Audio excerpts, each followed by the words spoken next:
ಓ Mahesh sir. Hello sir. ಹಾ ಹೇಳಿ madam. Hello. ಹಾಕೊಂಡಿದ್ದೀರಾ ಸರ್ ಫಸ್ಟ್ ಮ್ಯಾಟರ್ ಅಲ್ಲಿ? 17ನೇ ಕೋರ್ಟ್ ಅಲ್ವಾ? ಹೌದು ಸರ್. ಬಂದಿಲ್ಲ ಇನ್ನು ಮೇಡಮ್. ಅಲ್ಲ ಸರ್, ಫಸ್ಟ್ ಮ್ಯಾಟರ್ ಅಲ್ಲೇನೆ ನಿಮ್ದು memo for withdrawal of the appeal ಇದೆ. ಹೌದು. ಸರಿ ಆಯ್ತು. ಆಯ್ತು.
ಅದೆಲ್ಲ door open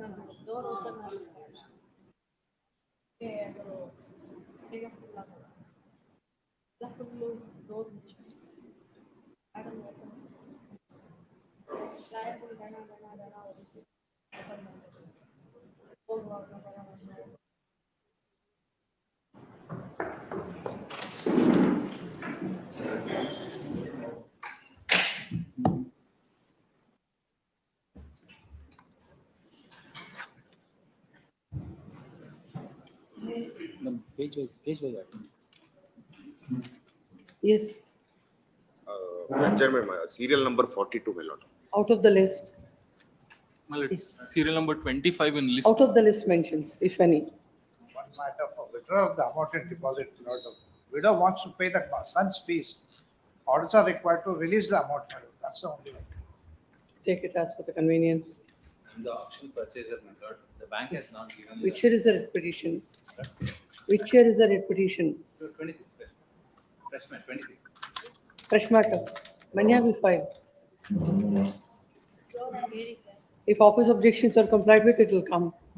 Yes. Yes. Serial number 55. Your Honor, it's writ petition number 19410, 2024 matter, Your Honor, where the auction purchaser, we've been issued the sale certificate, but we've not yet been delivered possession by the bank, Your Honor. Requesting for posting on 23rd, Your Honor. Call the list. Page wise adjournment, number 1, page number 6, page number 18 to 20, page number 7, 21 to 24, page number 8, 25 to 28. Serial number 25, my lords. I appear on behalf of the petitioners, my lords. The council on record has some medical inconvenience, I my appear for lords. respondent number 1. I have filed IA for vacating of interim order and I moved the matter. My only request is if it is today, if it is inconvenient, kindly have it on the lords. 25th or the 27th before the vacation, my lord. My lords, 25th if I may produce a medical report, my lords. Till 4th of May, the council on record, they may be permitted to move the vacation bench, my lords. We don't have any objection regarding that. But with respect to before vacations, my lords, it's My lord, slightly. 27th, my lord. What is the writ petition about? My lords, this is a writ petition pertaining to grant of connectivity that was given in my favor, my lords. They have recently come on record, my lords. They have filed their IA for vacating stay. We'll file our objections, my lords. This is central government you? entity, my lords. I There am is central some. government entity. I am the one who gives the connectivity to the grid. I am the central government entity. He was supposed to enter into a power purchase agreement with me. He has not entered into the power purchase agreement. The necessary documentation is not done. And My lords, obtain there an are- interim order. There are other prospective My people. lords, there are certain force majeure events that have transpired, my other- lords. There are on merits. I may not be able to submit regarding other that, my lords. generators, my lord, who are competent and who are Any IA 1/26, yes, my lord. you have been okay from the last 3 years with the interim order. This Yes, is ma'am. matter after vacation. Interim order Please, earlier granted is At extended. least, my lord, let the Great, matter be on the 27th. If there is any merit, my lord, may kindly hear it. Otherwise, My lord, But there is difficulty to the council. I can understand like the interim order is granted in the at least 25 that you're moving it now. my only issue, my lord, is the infrastructure is going waste, my lord. That is the No, problem. 1 month doesn't matter when you have waited 3 years. Please. Yes, this is matter after Serial vacation. number Serial 20. number But 9, earlier serial number granted 9, my lord. Serial Serial number 9. The advocate who is appearing for the petitioner, his father-in-law has expired. It may be any date, maybe Who appears? 9 and 9.1, my lord. There is an interim order in the serial number 9. 9 it will reach, we'll see when the matter reaches. 27, Your Lordship. 10 Serial number also will reach. Yes, call the rest. 27, Your Lordship. 20. 7, Your Lordship. Appearing for the petitioner, Your Lordship. Orders matter, that's why she's not calling. No, Your Lordship. 27, hearing on IA, Your Lordship. 20. 7. Uh, Appearing for the petitioner, Your Lordship. Last week, we have filed the NOC Wakalat, Your Lordship. There's some difficulty with senior medical reason, Your Lordship. I request if it may be taken after vacation. Have you informed the other side? Please, Your Lordship. Hmm? Please, Your Lordship. You already informed. Please. It is submitted that the petition seeks time and it's submitted that they have informed the same to the council appearing for the respondent. This is matter after vacation. Grateful. Page number 9, cell number 29. My lord, serial number 29, my lords. I'm for the petitioner in serial number 29, 29.1. My lords, on the last date, it was part heard and it was adjourned to 24th of this month, my lords. but interim order was not extended. So we have passed a memo for being spoken to, but it is listed for hearing on IA, my lords. Interim order may be extended and may be adjourned to the original date, my lords. That is Now at this 24. time. Please, my lords. At the time of mentioning, I'll adjourn the interim, I will extend the interim order, which is not extended on the last occasion. No, my lords, we had moved a Please memo. wait. Please. Please wait. Yes. Page number 10, cell number 30 to 34, page 11, 35 to 37, page 12, 38, page 13, 39 to 44, My lords, 41, my lord. 42, my lords. I pray for a short accommodation, my lords, in this matter. I have engaged senior counsel. Who appears as the respondents? Responded. I am appearing for the respondent. Three in this matter. No objection. We'll have it after vacation. Yes, any my lord. A adjournment. date may be fixed. Does this matter? No, after vacation. We'll not fix the date now. Does this matter after vacation? Serial number 41, my lord. Look at it if in any of the matters interim order is there extended. 41, my lord. I am for the petition, my lord. I'm for the I respondent. informed would be respondent counsel, my lord. After No vacation, I am objection. Yes, this is matter after vacation. obliged, my lord. Obliged. Serial number 44, 44, my counsel lord. petitioner. No objection to the accounts for the respondent. Serial number 44, my lord. My name should be deleted, my lord. Rahul S. Reddy name should be deleted. 44? 44. My lord, Rahul S. Reddy, the name should be deleted, my lord. We have That filed can be NOC order. mentioned at the time. Now, how can, we will see when the matter reaches. My lord, already Rohan Chigdi has filed vakalat, my lord. That time we will do it. Serial number 40, my lord, 40, my lord. A week's accommodation, my lord. There is a connected public interest litigation in respect of same issue. Is it informed to the other side? My lord, the government. Prashant BR. My lord, I will inform. No, I will. Yes, It has to, after informing only, you have to mention. Wait for your turn. Yes. Page number 14, cell number 45 to 48, Serial number 48, Lordship. I'm seeing time senior is out of station. We have informed the other side. This is matter after vacation. page number At the request of Lord Counsel, the petitioner. 15, 49 to 53, page number 16, 54 to 58, 55, my lordship. I am appearing for petition and personal inconvenience of the petitioner counsel. Currently, start date, my lordship. We have informed the other side, my lordship. Same. Seeks time, informed to the other side. Other side has no objection. This is matter after vacation. Much obliged, my lordship. list number 2, My lords, serial number 60, my lords, if I could mention, it's a part heard matter. My lords, if I could request your lordships to have it day after tomorrow, the senior counsel is not keeping well today, my lords. I've informed the other side. Yes, this is matter on 28th. Grateful, so blessed. list number 2, page number 2, cell number 2, 3, page number. My lord, serial number 4, my lords, list 2. I pray for a short accommodation, my lord. It was heard, madam. Last occasion it was heard. Yes, will not adjourn. Page number 1 for orders, list number 1 for orders matter, cell number 1, Mo Mahesh for appellant. Lord, I appear for the appellate. I have filed a memo for withdrawal of the appeal, and the amount in deposit may kindly be sent to MSC. Accordingly, memo is taken on record and dismissed as withdrawn. The amount in deposit shall be forthwith transferred to the court. File court. To be transferred to MSCT, my lord. Amount in deposit has to be transferred to MSCT. Yes, that's what I said. Please. Rajesh. My lords, I appear for the petitioner. My lords, service in respect of R3, my lords, is to be, I'll have to take steps, my lords, with regard to R3. Your lordship may kindly grant me a week time, my lords, I'll take steps, my lord. First, let's see what is the petition about. There is no representation on behalf of respondent number 4. You are respondent. No, I am for respondent number 1. This is matter on 24, 21-4. Even on the dip, there is no representation. The matter will be heard on merits. Obliged. What is this petition? My lords, the petitioner before your lordships, my lords, is an auction purchase, my lords, from the bank. My lords, subsequent to my lords, auction purchase, subsequent to my lords, registration of the sale date, the original borrower, my lords, has approached the DRT. My lords, the DRT, my lords, had passed an order, my lords, cancelling the my lords, the entire process of sale. My lords, being agreed by that, my lords, we had approached DRT. DRT, my lords, remanded the matter back to DRT. My lords, after remand, my lords, with the DRAT, my lords, had remanded the matter with a specific direction to DRT to hear, my lords, all the stakeholders, all the necessary parties, and then to proceed with the matter. My lords, we have made an impleading application before the DRT. That application, my lords, is not being considered. My lords, as on today, my lords, I'm the auction purchaser. I'm in possession of the property that was mortgaged earlier.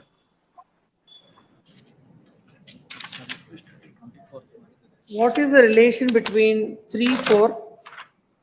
3 is My lords, my my lords, original auction purchaser. My three original minutes auction is the auction purchaser. purchaser from whom the petitioner, my lords, has purchased the property. No. R4 is represented. R4 is borrower. R3 is not served. My lords, R3, the Shara says that, my lords, there is no such person. My lords, whatever the address that was mentioned in the sale deed, my lords, I have mentioned it. However, my lords, if your lordships were to grant me a week's time, I'll find out the present address and I'll take steps, my lord. Is it a final order or an interim order of the It's a DRT? final order. Huh? Final order of DRT.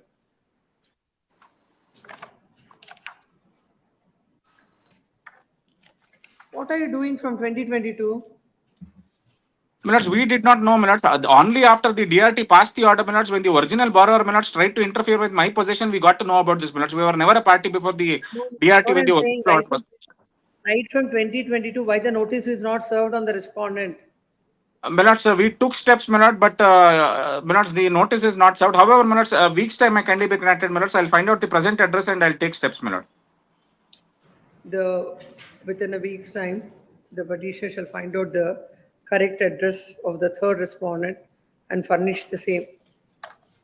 Or else the writ petition as far as the third respondent is shall stand dismissed. Yes. Number 3. And for the petitioner, my lord. Yes.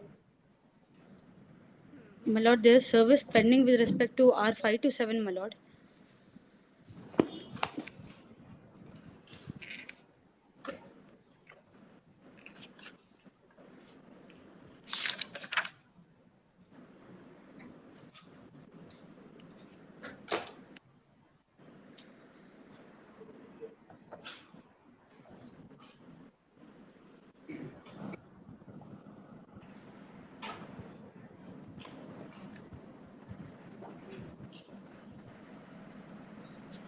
My lord, I am appealing to the respondent number 4 in this matter, my lord. I have not received the petition copy to know what is I will the. serve a It's copy too on early. them, my lord.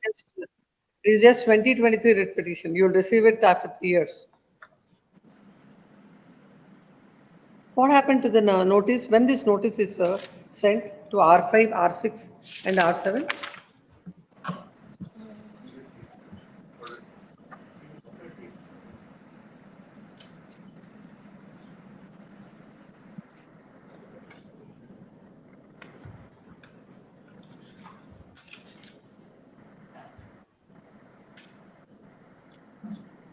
My lord, on 6/4/26, my lord.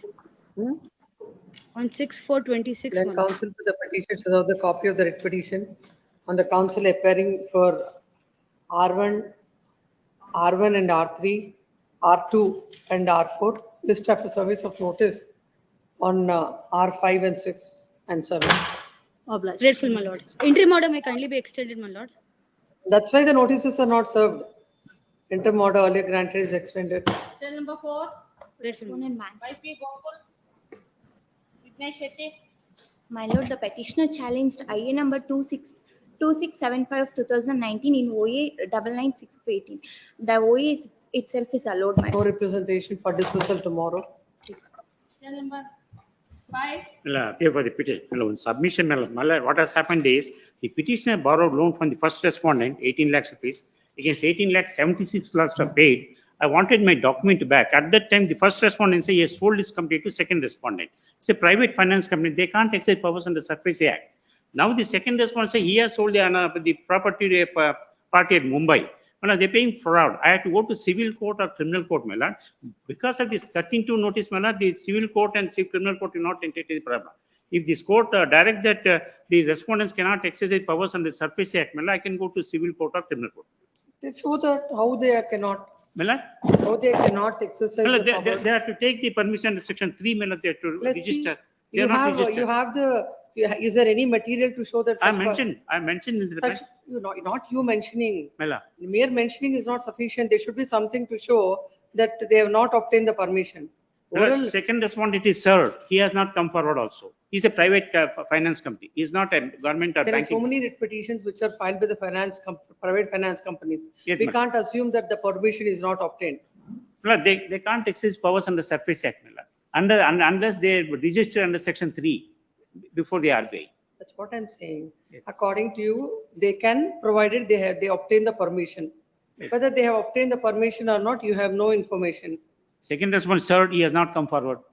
First respondent, he said he has sold it to second respondent. Now the second respondent says that he has sold it to a company in Mumbai. Now they're playing fraud because they are not, they can't exercise the powers under Surface Act. Now because of this notice, Mela can't go to civil court or criminal. So we also can't say that whether you have to get the information. You have to seek it under the Right to Information Act. You can't ask. Second respondent served, he has not come. From 2023, it is pending like this. And that's what meant. Because first respondent is not there. The service of notice, first respondent, he has come today. First respondent, he sold the company to second respondent. There's no point in taking steps of first respondent. Now you have come to the court. Mela. You have come to the court. Yes, Mela. As saying that so and so is bad. How it is bad, you have to show. Because of the surface notice, I come to the court, 13 to 34 notice, Mela. Now I find that the first respondent has closed it, he has got a second respondent.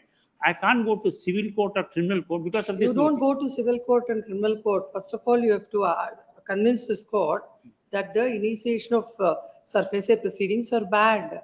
Basing on what you are saying that? Because notice is served to second respondent, he has not appeared, he can replace the expert. That can't be. Forget about you have come to the court, you are the one who are saying it, you have to prove it.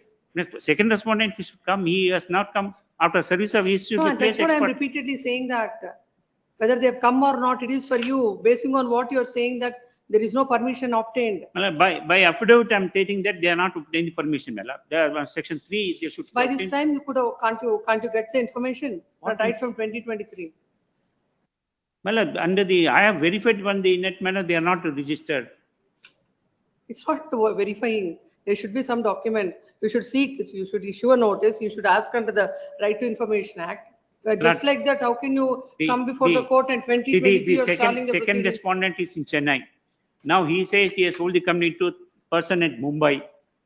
First respondent is the company in Bangalore. He has taken my present document. petition is filed. Liberty may be given to me to move the civil court or criminal court. Wherever it is. But because of 13-2 notice, they are 13-2, not. I will not. You please place before the court any material to show that the initiation of the proceedings are contrary to so and so. For that, you whatever is the information required, you please. If I file an application also, I will not get any endorsement because of these fake companies. You first do it. You just can't assume things. Above all, for 18 lakhs, he has paid 76 lakhs rupees. Please and his document was not petition written. is filed against National Trust Finance Limited. Questioning the. Lord, my lordship may give liberty to move the civil court. What is this? What is a prayer? You please. Because of 13-2 passing a sought for, now because they can't exercise the powers. Mandamus, please look at your prayers. Yes, my lord. Look at your prayers. To close the housing loan account. Yes, my lord. Direct the respondents their to own return the statement of original account showed that I paid documents. 78 lakhs. No, where Statement did of you account. question the 13-2 notice? Yes, after paying the Miller, they issued this 13-2 notice. After complete payment. The present petition is filed seeking the following prayer. The respondent is the National Trust Finance Limited and Interim Housing Finance Limited. The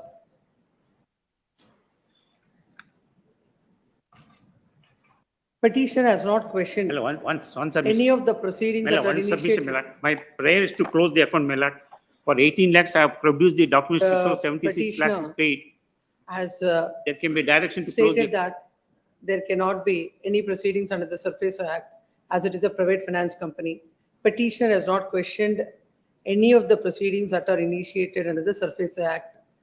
And the relief that is sought is seeking a direction to close the house loan account and to return the original documents. The writ petition is filed against a private finance company in the light of the law laid down in so and so, so and so. My The lord, writ petition liberty- against a private finance company is not maintainable. Accordingly, the writ petition is disposed of, giving liberty to the petitioner to avail the appropriate remedy available to the petitioner. The petitioner shall have the benefit of section 14 of the Limitation Act. Okay. Then Yes, number ma'am. 5, 6, then number 6. One submission. Sanjay Apologies, Prabhu. Lordship. Apologies. One submission. Seal number 4, petition is infructuous. The land counsel appearing for the petitioner submits that the petition has become infructuous. Write a memo, Please, and give it to them. Please, please. As filed a memo stating that the writ petition has become infructuous as a main OA is itself disposed of. and the present writ petition is filed questioning the order passed in IA. Accordingly, memo is taken on record and dismissed as infructuous. Yes. Number 6, Sanjay Prabhu, petitioner, Nice Swamiji. This is with regard to that limitation aspect where two division bench decisions are there with regard to whether limitation act applies to surface proceedings. You are relying on a Supreme Court judge. I'm relying upon a. Where is that? I produced it, my lord. I produced Ask them. with. It's there in the file.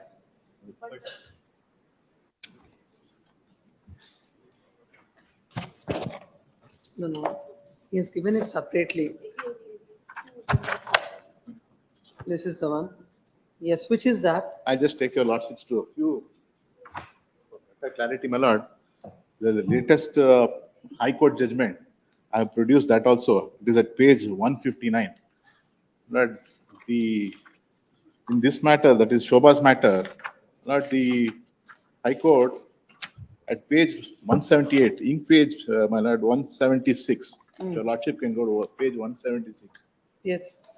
The court comes to the conclusion that the tribunal for the purpose of Surface Act The 2002. reading page 176. Yes, my lord. Paragraph. 20. The tribunal for the purpose of the Yes. Surface Act. Surface Act 2002 is defined under section 21I, which is as follows. 21I, debt recovery tribunal means the tribunal established under subsection 1 of section 3 of Recovery of Debts Due to Bank and Financial Institutions Act 1993. Insofar as the powers of the tribunal constituted under the Recovery of Debts Due to Banks and Financial Institutions Act 1993, section 24 of the Act provides as follows.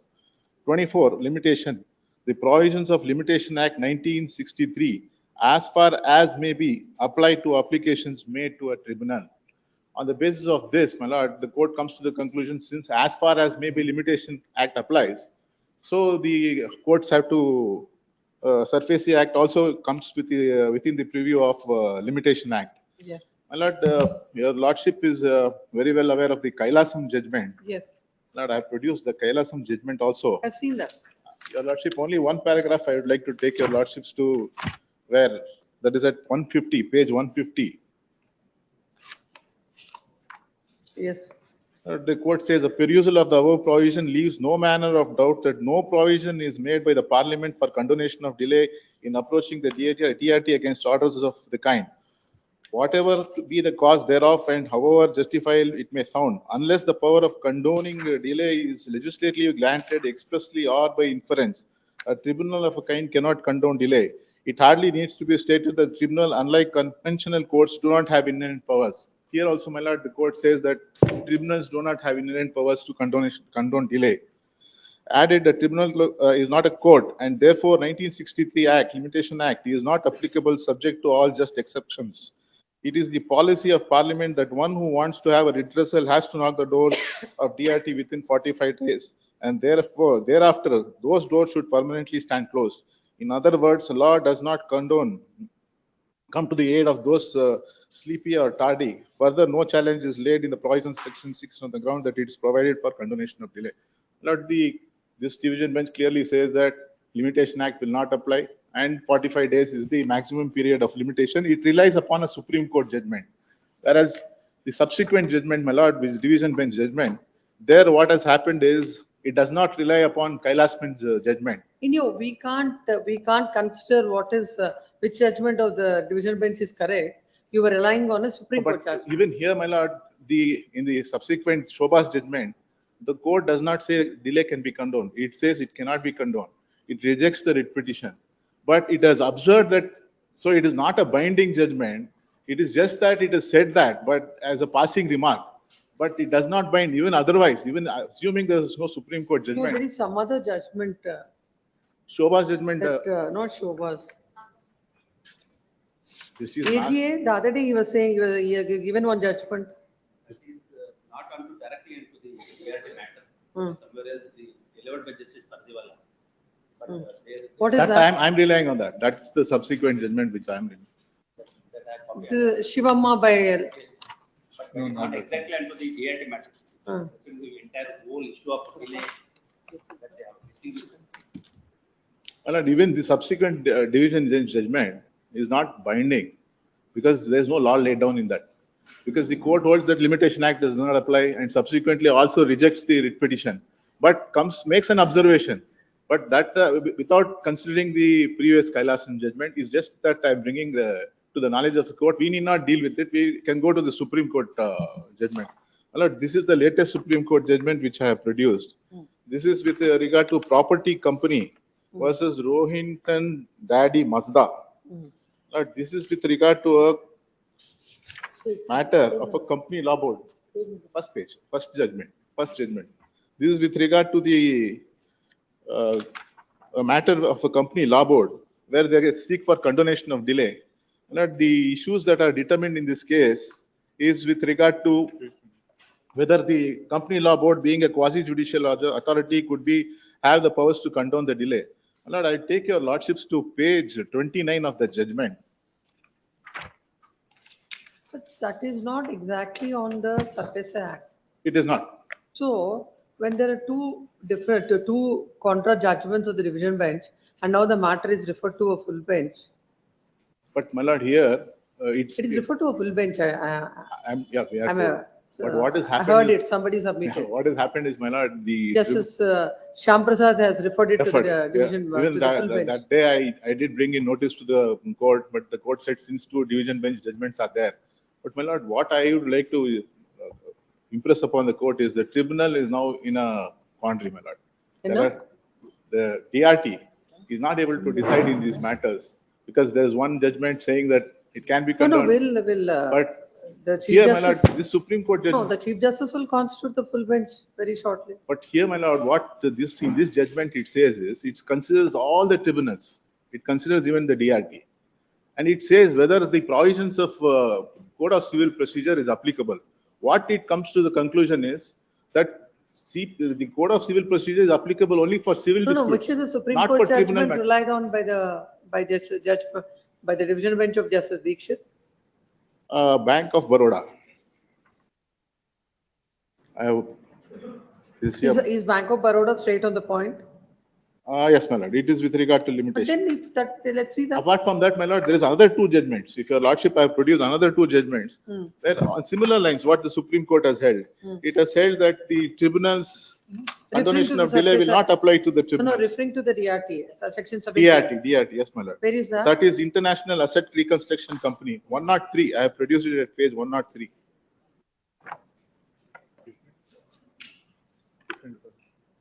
Yes. Your lordship looks into the head note itself. Nature of DRT, not a code. Power to condone delay as statutory tribunal must be expressly conferred by the statute concerned. Hence, Section 5 of the Limitation Act 1963, not applicable in respect of appeals filed under Section 30 before DRT against orders of recovery officer under Section 25 to 28 of the RBD Act by virtue of Section 29(2) of Limitation Act as provided before DRT are not proceedings. This is also not dealt with under 17. It says that Civil Limitation Act itself will not apply. True, but the issue is a division bench has already taken one division bench, particularly in respect of Section 17. That limitation applies. But my lord, this Supreme Court judgment also, which is the latest Supreme Court. There is no judgment on Section 17. Section 17 per se. That's the whole problem. I think this now, asset. If while considering by the full bench, all these judgments would be considered. But as on today, we can't consider or we can't distinguish basing on a Supreme Court judgment. Then this has to wait or this will also go. This has to wait. This because, has to wait. sorry, If my lord, the same. my lord, if, what I am trying to say is the second judgment of Justice Shobha's judgment, there is no law laid down. So it is not binding. That's one argument. The second, my lord, what I would say is, That argument is now not open okay, as the matter is referred. since my lord, my division is the division bench judgment. Yes. But the Supreme Court Submitted judgment, with my the- lord, your lordship can consider. The Supreme Court judgment where it says tribunals and quasi-judicial authorities, Code of Civil Procedure will not apply I have already And, passed one order. on the same basis. Yes. My lord, and 141 of the Constitution No, law I lays have down. passed an order under Limitation Act itself that limitation doesn't apply. But my lord, on the basis of this Supreme Court judgment under Article 141, even though there are division bench judgments, I have this court discussed, can. I have discussed, give it to him. I've discussed other judgments also, and I've taken the view that 5 is not applicable. Now, in the light of 2 division benches, now, Under 141, my lord, in view of the Supreme Court judgment, my lord, this court can proceed. Is what I would say. not straight on the point, that's a whole difficulty. Tribunals, DRT, my lord, actually, a lot of judgments are considered by the Supreme Court, including all quasi-judicial authorities and tribunals, wherein even fair growth judgment is considered, wherein it clearly says, fair growth judgment, it clearly says that law of No, limitation. judicial discipline, Certainly, my lord, if the Supreme Court judgment was not there, I would not have. no, even, made that let's anyhow, it That is is left to your as a lordships. matter being referred. If there is a straight judgment of the Supreme Court, then would have not considered. That's what I've only- indicated on the last occasion. It says only quasi-judicial and tribunals. The Land Council appearing with respond, petitioner submits that whether Section 5 of the Limitation Act applies to the proceedings before the DRT under Section 17. A division bench of, one division bench of this court in WP number 111273 of 2024 dated 20th February 2025 between Kailasam P and the Karnataka Bank Limited has taken the view that the Section 5 of the Limitation Act will not apply. Another coordinate bench of this court and another coordinate division bench Shobha.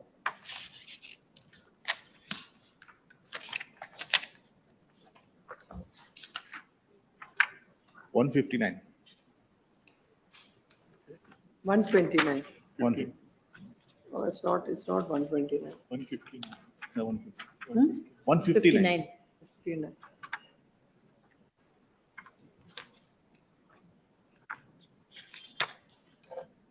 In case of Srimati V. Shobha versus Mr. SS Reconstruction Bank arising out of WP number 12800/2015 dated 16 September 2025 has taken a view that the writ petition is, the Section 5 of the Limitation Act applies to the proceedings before the DRT. These, in view of the 2 contra judgments of the division benches, the matter is referred to the full bench. In that view of the matter, at this point of time, this court cannot consider this writ petition. The list is matter in the month of July. Malad, your lordship may even connect this, Malad. There. List this matter along with the referred matters. Look at it, if interim order is there extent. No, No interim order. Is 7. 7. In this case, my lord, they have given the letter for. One second. They have given the letter for OTS, my lord, for 25.5 crores. My lord, the OTS has been deferred, has not been accepted, and we have intimated the borrower to increase your offer because the property worth is 40 crores. Outstanding is 63 crores. My lord, the secured asset value itself is 40 You have crores. rejected their proposal. And we told him to increase the proposal, OTS Shall proposal. we adjourn this matter then? Yes, Shall we adjourn this matter? yes, my lord, this matter. After Let them vacation. give.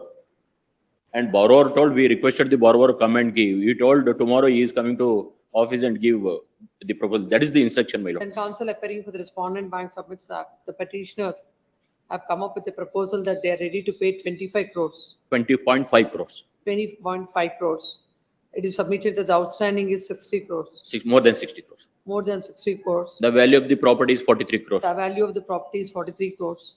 And the bank has made it clear that they are not agreeable for the said proposal. Yes, my lord. And it is intimated by the petitioner that he would be coming forward To increase the to property. the bank tomorrow with the. with On the- instruction, my lord, on instruction. With the proposal, considering the fact that the negotiations are going on between the parties. Let's this matter after vacation, interim order is there. There is an interim order. Let's this matter after Date vacation. may be given, my lord. Interim order earlier granted is extended till then. Let's this matter on 17th of June. Yes, 8. Bill number 8, Sanjay Prabhu, for petitioner Vignesh Shetty. This case where my lord, Yes. this my lord, father was a partner of the firm, my lord. And the liability, my lord, now my lord, I've been issued with a notice with the. That's what I remember. That is, The issue is as on the date, the. of the death of the proceed- father. The mortgage is executed independently. And the mortgage is binding. Insofar as the mortgage is concerned, my lord, I have no information because I was not the party, my lord. I am on the capacity of legal heir, my lord, I've been issued with this notice. So let them file their objection and give me the copy of the mortgage deed, because my lord, father stood as a guarantor when he was a partner, my lord. Before his death, my lord. Property stands in whose name? Your Property mother's stands in the name of father, my lord. My lord, father retired from the partnership, my lord, before his death.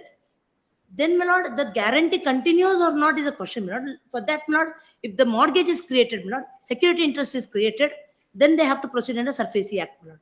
If mortgage is not created, if they are, my lord, holding me, my lord, responsible on the personal capacity, which, my lord, Why would they, how can you be liable on a personal capacity? that itself, my lord, they have to come because, my lord, What OA, my what lord, is that you are questioning? Let's see. my lord, I have challenged the order of the DRT, my lord. What is the order of the DRT? My lord, fixing the liability on the petitioner also with the legal error. My lord. Let's read that, let's read.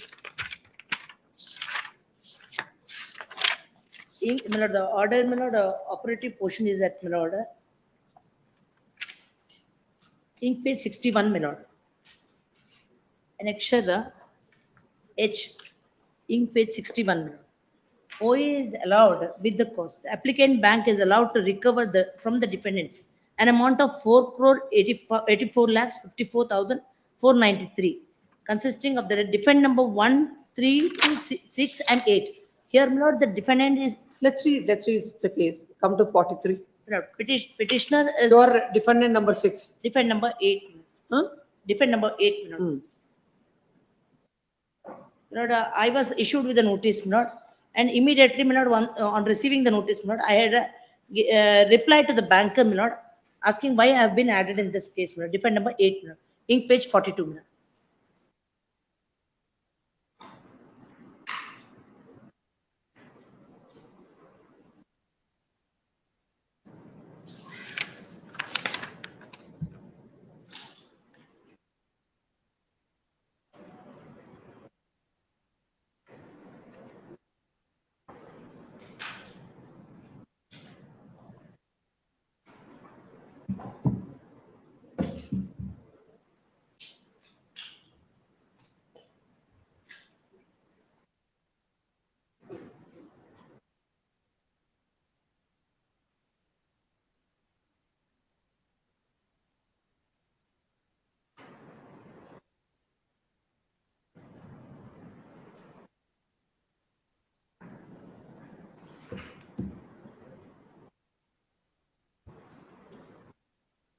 Where is he?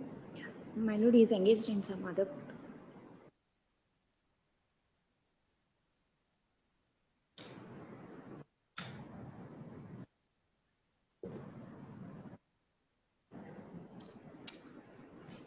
Para 6, Lord.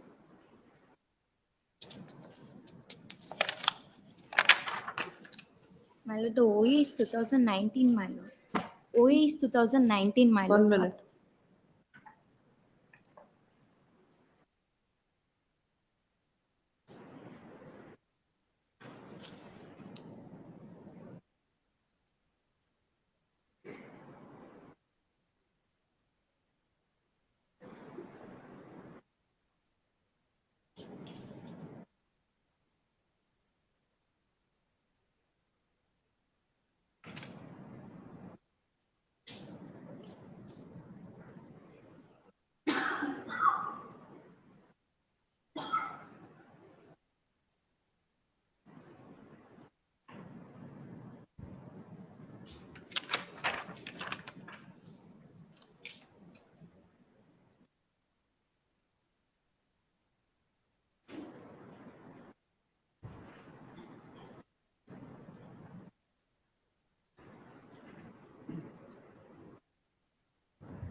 Ask him, we will set aside this order and we'll remand the matter to the tribunal. My lord, have it any date, my lord. Huh? We'll set aside this order. Any date may be fixed, my lord. Tell Vignesh Shetty and come back, no, giving another date, pass over.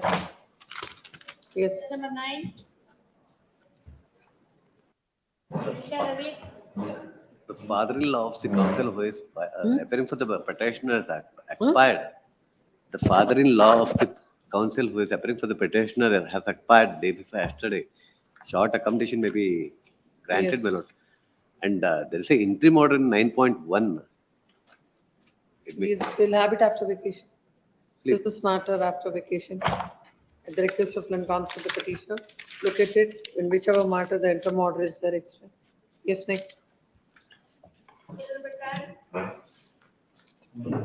If the petitioner. Patan. Similar matters have been disposed of. Similar matters have been disposed of. 13(2) notices under challenge. That is A representation is given by the petitioner, my lord, that may be considered and further steps are. Already, One matter is already passed. Yes, Giving time, 15 days time to give you representation. If there is a not given- representation already given, my lord, that may be considered as an action. No, but if I remember in the other matter, it is observed. If not, within 15 days, you have to give and you should consider. Until such time, no coexistence. yes, 10 days time. Last time in the earlier matter, it will give 10 days. 10 Not days this is matter. And these other two matters also identical matter disposed. What are the other two matters? Other two, it's attached to They are this noted today. in the cause title, Attached. in the cause list, Oh, WP. please. That is WP 25. Same order like this. Yes. Yes. The petition is filed in the following prayer. Land counsel appearing for the petition submits that the connected matters 25818 of 2024 and 26133 of 2022 were disposed of by order dated 12th February 2026, whereby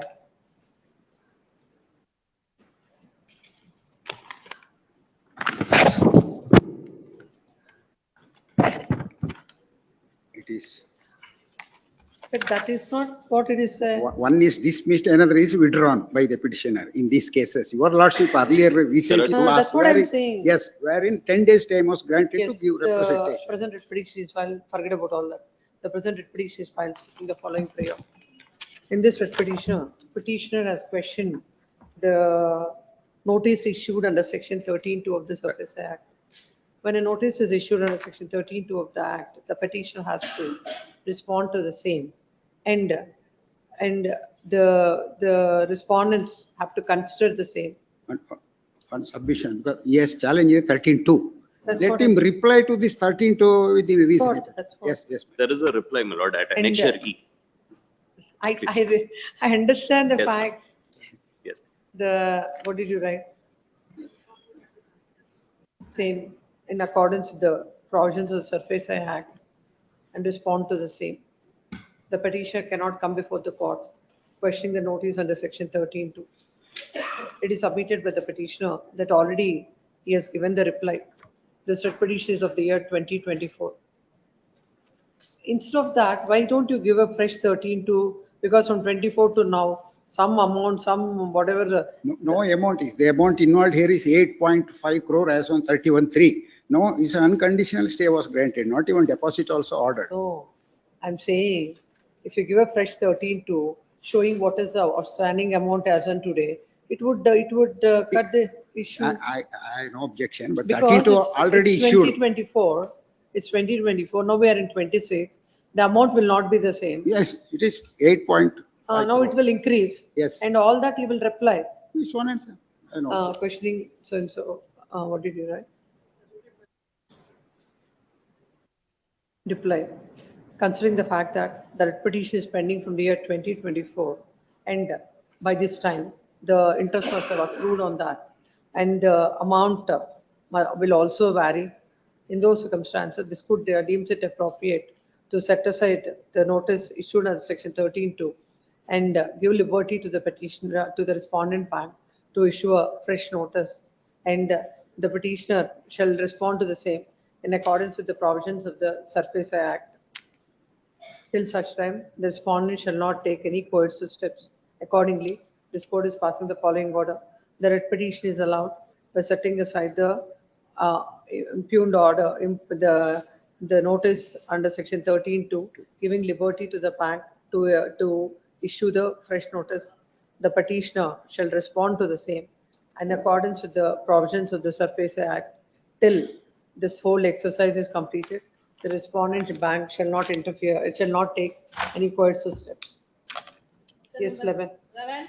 Shashikant Prasad K. My lord, I appear for the respondent bank, my lord. Last hearing date, they have produced one discharge quota, Your Honor. In that they have. Taking affidavit has been filed with the petitioner stating that outstanding amount is rupees 30 lakhs and that the petitioner will pay the same. As My lord, on the 8/4/20, learned friend had taken. 60 lakhs 60,000. If the petitioners come up with an affidavit with regard to payment of outstanding amount and when he is going to pay, then only this court will consider the same. This court will not go into the aspect of what is the statement, whether it is right or not. Their the account number is different, Your Honor. They have produced one discharge quota. In My that lord, they have there are- shown last number 427. Our account number is 187. My lord, there are two accounts, my lord. My lord, there are two accounts. Even, my lord, if your lordship will kindly see the order sheet, my lord, as on 21/1/2025, we had informed this honorable court, my lord, that the outstanding is 64 lakhs. 66 you said. Now, my lord, it has, as on 21/1/2025, my lord, it was 64 lakhs. My lord, as on, my lord, 8/4/2026, it is 66 lakhs, my lord. My lord, my learned friend has the benefit of an interim order for the past 2 years and we have not received any payments, my lord. And what is challenged is only a vacation notice, my lord, in both the writ petitions. It's a recent statement, Your Honor, taken on 16/4. It also shows. Do you accept that there are two accounts or not? He said one account. My client is here. He says that one account loan. Yes, Mr. Nandish Patil. My lord, could it be passed over, my lord? I will take Yes. fresh instruction. Please, oblige me. Tomorrow, Your Honor. Tomorrow, my we'll lord, decide. tomorrow. Pass over. Please, my lord, oblige. Yes. Cell number 12. Cell number 12. Lord, I filed a memo for withdrawal, the matter with the respondent number 1. Filed it on 17th itself.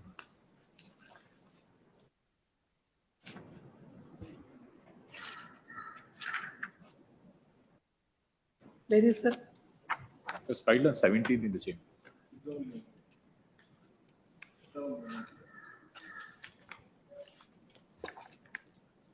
There is a memo for withdrawal.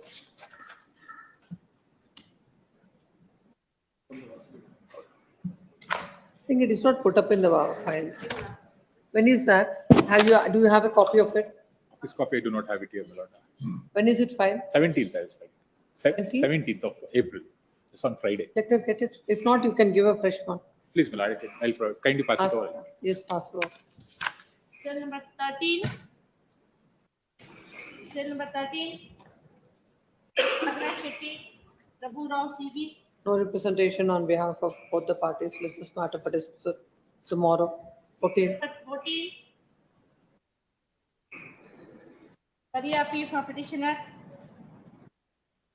No representation for dismissal tomorrow. Cell number 15. BS Jain. This matter also same dismissal tomorrow. Cell number 16. Manoj K. Petition this matter. Lord, any date in next week, my lord. Senior is not available. Any date in next week, my Lord, this matter, my lord, where compliance of 13-2, reply was given. Their objection is, my lord, the reply is only fabricated. You have an interim order in this? Please, ma'am. Yes, this is Maybe it's from matter. next week, my lord, kindly, the possession is with them. Possession is with them. Whatever it I've is, you have an interim order. Please, please. This is matter after vacation. My lord, interim kindly, order. was 21st, my lord, the difficulty is, my lord, the possession is with them. I've paid 20 lakhs as well. The other 30 lakhs I'll pay by Monday. When I mentioned about the possession, my lord, the Lord mentioned, my lord, that you pay 50 lakhs, will reach to the possession. This is matter on 25th, no further time. Great. Cell number 17. For petitioner, my lord. Notice was ordered to Vignesh Shetty. My lord, Yes, what are your the instructions? property is also sold, madam. Sales Sold. are so. Sale confirmation is also done, madam. My lord, I am only a guarantor. Set aside the statutory notice. Yes, my lord. 13-4 notice is Yes, ma'am. question.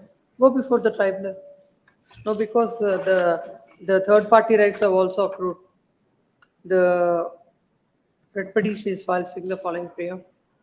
Land counsel appearing for the respondent, bank submits that the auction is conducted, the sale is confirmed. Sale certificate issued, No, madam. sale is confirmed.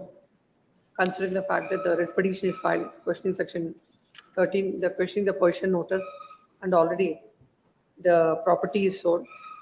That says The petition is an effective alternative remedy before the DRT. Accordingly, the writ petition is disposed of, giving liberty to the petitioner to avail the appropriate remedy before the DRT.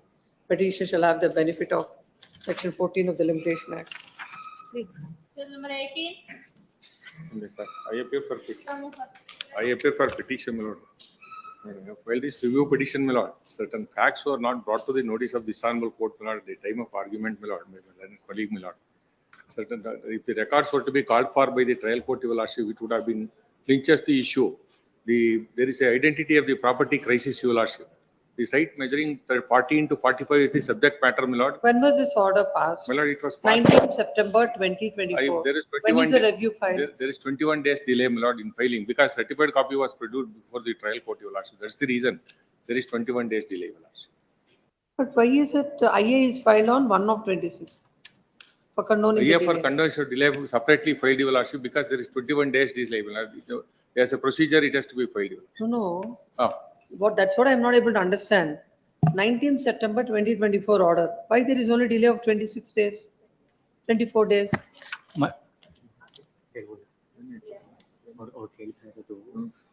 IA is numbered in 26. That's certificate copy ಅದು ಕೊಟ್ಟಿರಲಿಲ್ಲ ಆಮೇಲೆ insert ಮಾಡಿದ್ರು. the certified copy after obtaining, my lord, it was inserted, your lordship, when the office objection was there. That is the reason, my lord, there is delay. We filed a copy, my lord, to avoid further delay. Till we get a certified copy, my lord. It is in that background there's a delay. Certified copy was on 25/10/2024. Yes, sir. Within how many days he has to file? Yeah. How can it be 24, 26 days delay? Something is wrong. No, sir. Calculation office has made, your lordship. No, how can it be? 21st November 2024, we have filed, your lordship. Yes. Revision petition.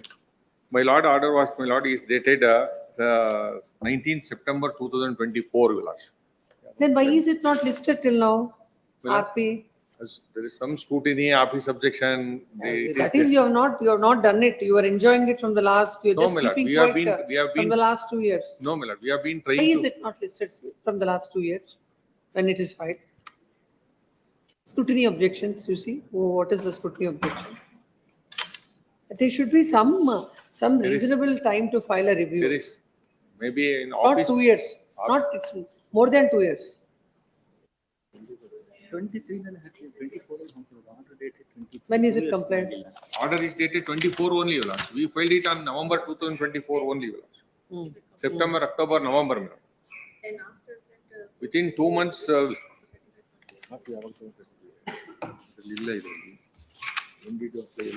No, office objections for year together, they'll keep it pending. Per year, they're keeping it pending. Within 2 months, we There filed. should be your some time. 62 ನಲ್ಲಿ page number 4 ಅಲ್ಲಿ extend ಮಾಡಿ paragraph number 4 page number Yes. 62 ಇದೆ ಇದೆ. Page number 62, my lord. Full extend ಮಾಡಿದ್ದೀವಿ ಅವ್ರು ಏನು ಕೇಳ್ತಾ ಇದ್ರು ಅದು ಇಲ್ಲಿದೆ.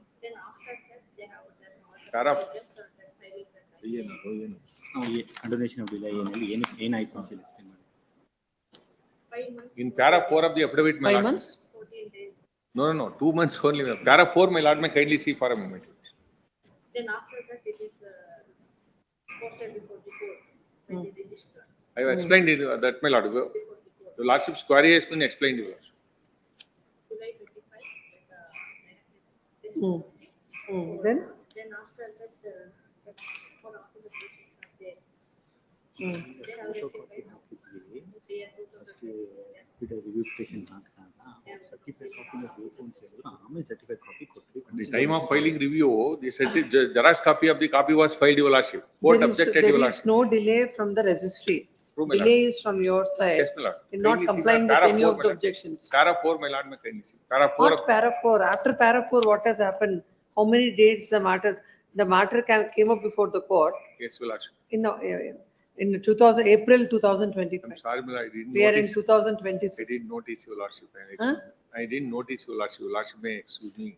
Para 4, my lord, may kindly see. Let's see what is the order. Para affidavit. My lord, the order is, my lord, page 15, my lord, is the order passed by Your Lordship. Yes. Page, it starts from page 13. Were you represented or Yes, not? my lord, may kindly come to page 15 No, of the were order. you represented or not? My lord, Were you represented or not in the my MFA? colleague was. Whoever it is, the advocate is represented. Advocate appeared, Your Lordship. Yes. I am not saying, my lord. I am only bringing it to Your Lordship's notice, Your Lordship. The trial court finding, my lord, is recorded clearly, my lord, there is identity crisis. My site is 30-40 measurement, formed in different server number, that is server number 688/2. Their site is, my lord, admittedly, my lord, formed in server number 686/3, which measures about 40 into 45. Which paragraph of the order needs to be reviewed? Yeah, para 15, my lord, page 15, my lord. Yes, read it. Para 2, my lord. Para 2, page 15 of the order, Your Lordship. Para 2? Page 15 of the order passed by Your Lordship. Yes. Can I read from the beginning? I will read. The respondent herein, who is the plaintiff in the suit, had filed a suit seeking relief of declaration that she is the absolute owner of the plaintiff item number 1 and 2 of the suit scheduled property, and also a mandatory injunction directing the defendant to remove illegal and unauthorized structure put up by them in the plaintiff item number 1 and 2 of the scheduled properties at the cost of the defendants, and also seeking recovery of possession of the plaintiff item number 1 and 2 of the scheduled property. It is the case of the plaintiff that she is the absolute owner of item number 1 and 2 of the property. These properties are in survey number 688/1, measuring 30 guntas, and survey number 68/2, measuring 37 guntas, and for properties belong to the ancestors of the plaintiff. This is what our case, Your Lordship. The prima then, my lord, after the death of these after his death, properties belong to so and so plaintiff J. Subbegoda. After his death, these properties devolve on his son Lingayya, that is father of the plaintiff. They have converted the lands as per the order dated 11/7/1984. Pursuant to the order of conversion, Lingayya had formed residential layout comprising several sites, including the site schedule properties. The family had entered into partition deed dated 19/3/1993, wherein the scheduled properties and other properties were allotted to the share of the Lingayya. The father of the plaintiff, that is Lingayya, executed a will dated 6/12/2005, bequeathing the scheduled property in favor of the plaintiff. He died on 15/1/2006, and thereafter plaintiff became the absolute owner, and he is in possession of the suit scheduled property, and property records are also transferred in the name of plaintiff since 17 years. The plaintiff is in possession and enjoyment of the suit scheduled properties. In the month of January 2023, when the plaintiff, along with her husband, visited the site, they have removed the weeds, and again on 10/7/2023, when they have visited the site, the plaintiff has found that the construction activity was going on in the property, wherein the foundation was already laid and the workers were preparing to raise pillars, and the defendant number 1 and 2 were present at this suit schedule properties. When the plaintiff demanded the defendants to stop the construction, they did not oblige, and plaintiff had filed a complaint before the police. It is stated that the defendants have purchased the properties, hence they have come up with the present suit. The defendants have filed a written statement. It is the specific case of that after the partition, the brother of the respondent had sold the properties on 26/2003. Thereafter, in the year 2008, there was a sale transaction, and the defendants have purchased the property on 5/6/2023, and now they are making construction, and they claimed they are the owners of the property which purchased by them from the son of Lingayya. The trial court had allowed IA filed by the plaintiff and restrained the defendants from making further construction.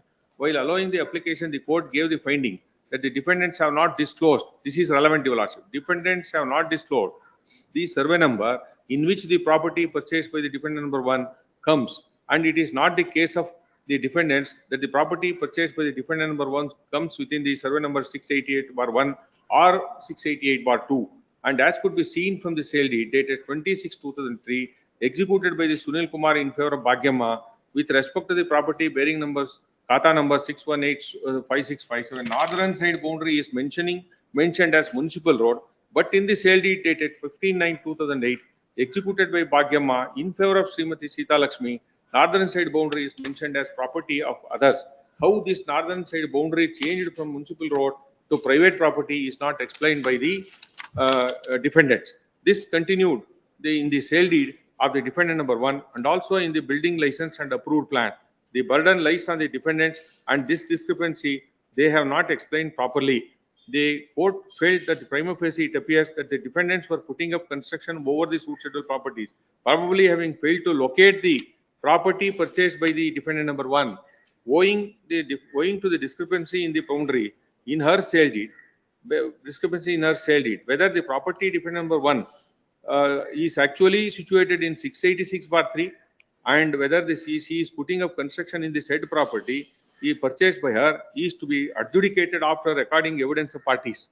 When there is a serious dispute involved in the case which requires recording of evidence and examination of parties and appreciation of evidence, it is sufficient to hold that there is a prima facie case in the assertion of the plaintiff. The court felt that in view of the said finding, the defendants cannot be permitted to continue with the construction, and if the same is continued, it would cause irreparable loss, so and so. Then learned counsel for the appellants, defendant submits that when the property was sold in the year 2003, for the first time by the brother of the plaintiff, and she is relying on the will for the year 2005, and thereafter in 2008, one sale had taken place, and in fact they have purchased property in the year 2013. The court cannot come to the conclusion that the plaintiff has made out a prima facie case. It is submitted that in view of the injunction granted, the defendants are now restrained from putting up construction. In these kind of cases where the injunction has to be granted, the Honorable Apex Court time and again observed that court has to consider the event of the defendants. In the event defendants succeed in this appeal, then what is the loss that would be caused to the defendants, and that has to be ascertained. It is submitted that if the suit is pending for several years and they will not be able to complete the construction, it will cause more damage to the defendants as the construction cost and other measures so and so. Then, my lord, relevant para 5, my lord, may kindly come to me. Para 5. Having heard the learned counsel for the either side peruse the material on record, the suit is filed for declaration of title, mandatory injunction, and recovery of possession. Both plaintiff and the defendants are setting up their title, basing on the documents according to the plaintiff. The property belongs to her father, Lingaya, and he was executed a will in the year 2005 according to the I've seen defendant. that. You can make your submission. My lord. I've seen the order. Yes, my lord. Kindly come to after 6 lines, my lord, page 21. I've seen the entire order. Entire order. My only responsible submission is, my lord, they do not say in their written statement the site purchased by them formed in which survey number. There are 3 survey numbers, your lordship. Survey number 686/3. There are 10 sites formed, dimension of 40 into 45. That is the subject matter of their sale deed.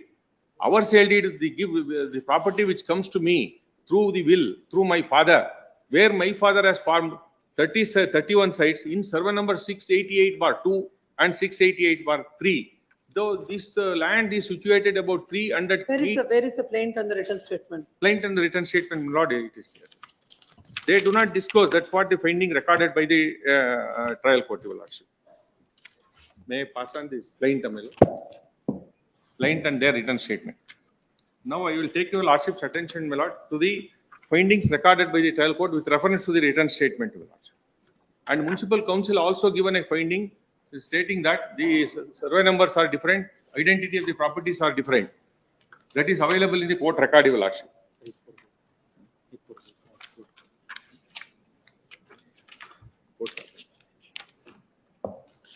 Can I come?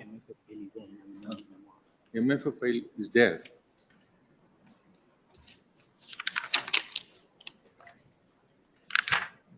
Kindly, now with reference to written statement, My lord, may kindly see, my lord, para 15, 16, my lord, which clinches the issue.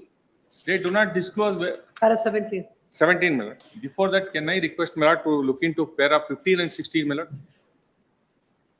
Para 17 also. The defendant number one, after purchasing the property measuring, this is in support of only, my lord, I am reading 15, 16, my lord. 4055 got her name entered in the municipal record and also obtained building license and approved building plan to construct house thereon. As observed above, the dependents have not disclosed in which survey number the property purchased by the defendant number one comes. It is not the case of the defendant that the property purchased by the defendant number one comes within survey number 68/1 or 68/2. There is no dimension of 40 into 54, 45 at all in these two survey numbers. What is the total extent there available? Land, my lord, total extent, my lord. Total extent of land. 680. What is the extent claimed by the plaintiff?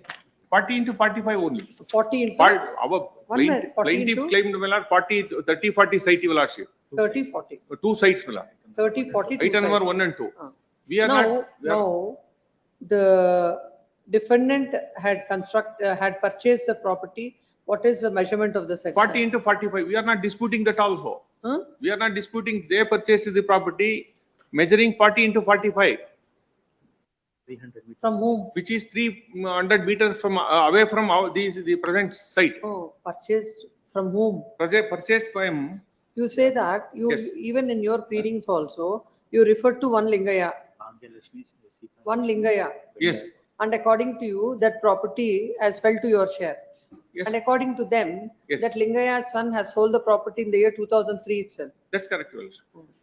My only respectful submission to my lord, the survey number. No, that is why. Yes. No, they have a registered sale deed in That's their correct. favor. If they want And to. the source of title is also what you have No, claimed. if they want please come to the order again. Order. The pleadings. Yes. Order of the trial court. After his death, these properties devolved on his son Lingaya, that is father of the plaintiff. They have converted the lands as per the order dated 94. That is all Now admitted. come to the pleading of the defendant. Defendant. Para 3, my lord.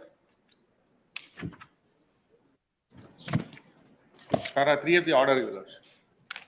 Para 3 of the trial court order.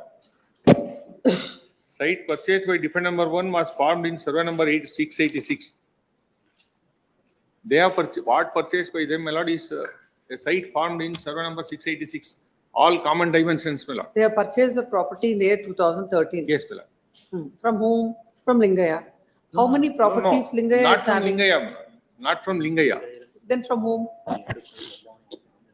My lord, after Lingaya, there were 2 sale deeds were happened. That's your what lordship. vendor has purchased from Yes. Lingaya in the year 2003. That's correct, your lordship. 2003 is a partition. That's why, my lord. There are total. So property is one and the same. There are Fine. no two different No, properties. in the sale deed, your lordship, whenever the sites are formed, revenue sites, my lord, conversion order will be there. In the conversion order and the sale deed, it will be mentioned in survey number so and so, sites formed. The following site has been sold in favor of so and so. That will be the contents of the sale deed. In the sale deed, my lord, it doesn't disclose. Even in the return Without state. going into all that. Yes. Lingaya, even for both of you, for you and for them also, the property belongs to Lingaya. No. For you, according to you, Lingaya is your father.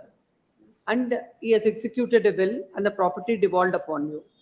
According to them, Lingaya had sold the property in the year 2003. Thereafter, the defendant had purchased the property in the year 2013. So, the property that is referred by both the parties is one and the same. Can I furnish only one document, your lordship, which will, isn't 47. This is for the court record, your lordship. When the matter is heard, Find a record. no, when the matter is heard, without putting forth any of the contentions, This will find filing a review, yes, what that is the purpose no, that that will record serve? will find a place in the trial court record, your lordship, which was not made available, my lord, before the Istanbul court, my lord. No, that is for the advocate to That's- argue first. That's why, my lord. Kindly see, my lord, for your Have you lordship. argued? Have you argued? I will, it's my, the Certainly, my lord. procedure in. I am not. No, it's not. I am about- not depending, my lord. I have argued the matter, your lordship. Unnecessarily, why are we That's doing why- this that's why, my lord. exercise? There is a mistake committed from Suit our of the year, side. which year? I suit do of- not find fault with the court, your lordship. It is not finding fault with the court. Yes, it's about I am the finding time. fault with myself, but we could not brought to the notice of the court. At least we would have requested the court to call for the records so that it will have. Even clinched. such a contention is not even addressed.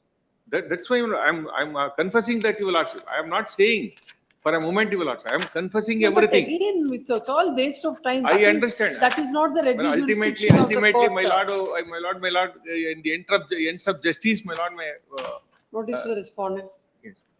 grateful, your lord. At least it has come up Yes. now. Otherwise, you would, it should have come up after 2 years, I think. Yes. I'm sorry, my lord. Yes. Obliged. 19, Ketan B. For the Petitioner. petitioner, my lord. This, my lord, the Can I take notice on the other side, your lordship? Petition for me to take out and someone on the council appearing to the respondent before the trial court. Yes. Gratefully. annexure F, my lord, page number 59, your lordship's order. Just I'll read out that para, my lord. It is submitted that the learned counsel for the petitioner that the main MC number so and so is allowed and the divorce is granted to the husband. As the main MC itself is disposed of, nothing survive for consideration in the writ petition. This is this one, my lord.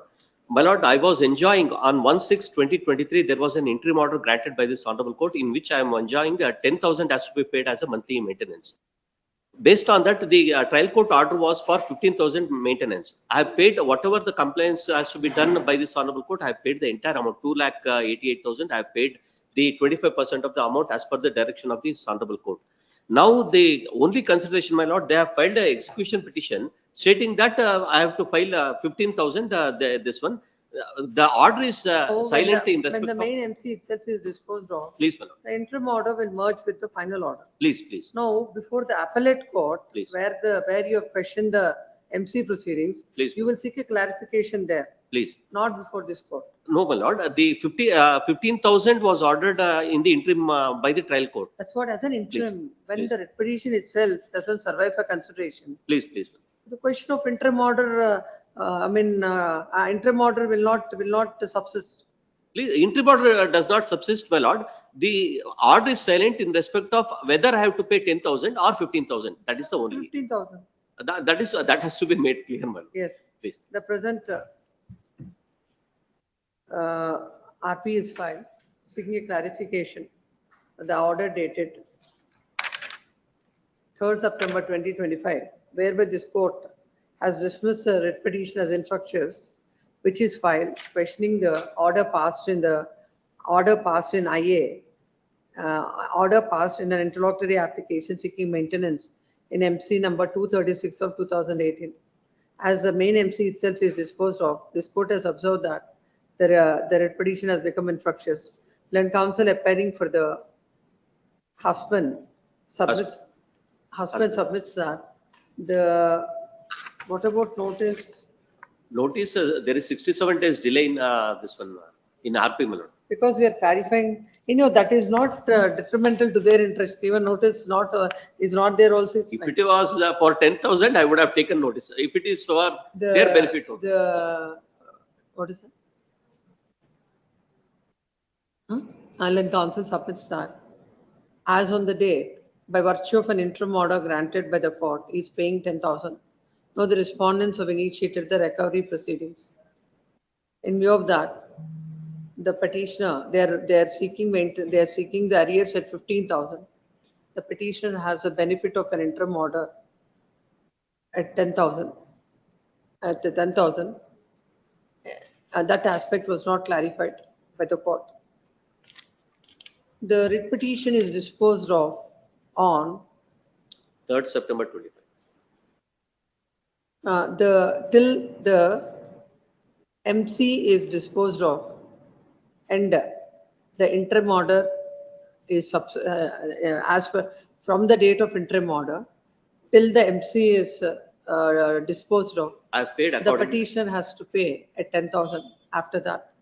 As the main order is merged, the interim order is merged with the main order. Basing on that, the petition is dismissed as infructuous. The petitioner has to pay, as per the interim order, an amount of rupees 15,000.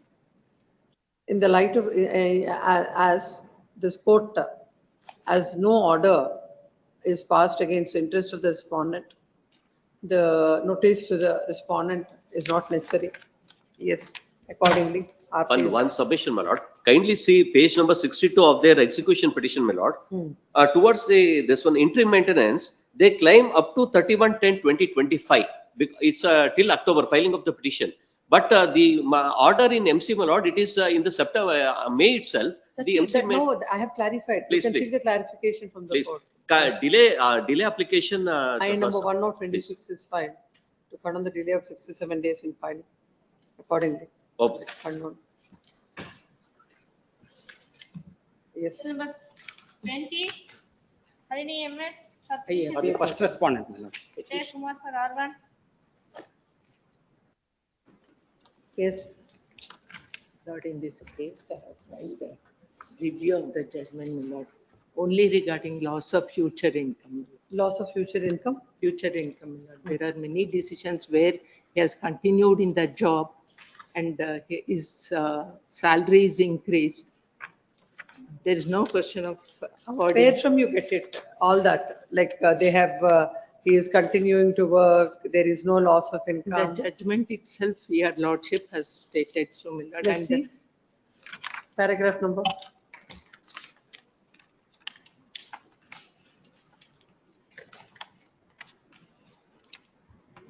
Paragraph 12, my lord.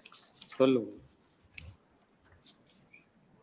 Then coming to the loss of future income, it is not that the claimant is in a secure job. He is working with a chartered accountant firm, and just because his salary is increased from rupees 20,000 to 25,000, that cannot be the reason for the tribunal not to grant future loss of income. Doctor whose disability is not that this court cannot. What is a disability? Pardon me, lord. What is a disability? Disability 30.5, my lord. Huh? 30.5, whole body. The whole body. Whole body. Please come. The insurance company has filed this review petition.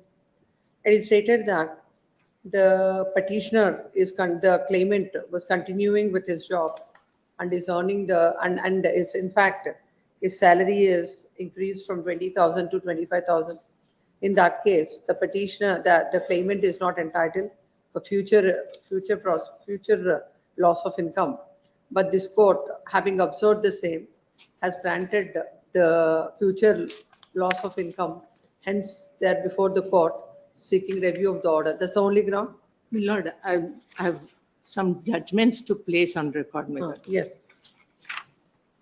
I have filed it before. Idralle ಹಾಕಿದೆ ನೋಡಿ. Where are they? Rajkumar versus Ajay Kumar, Supreme Court judgment. Where is it? That is regarding functional disability, my lord. Where is that?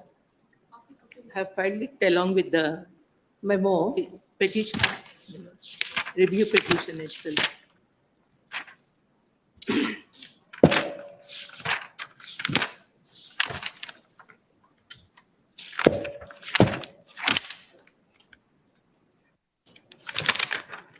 I don't think it's there. You have a copy? Yes, my lord. Please pass on.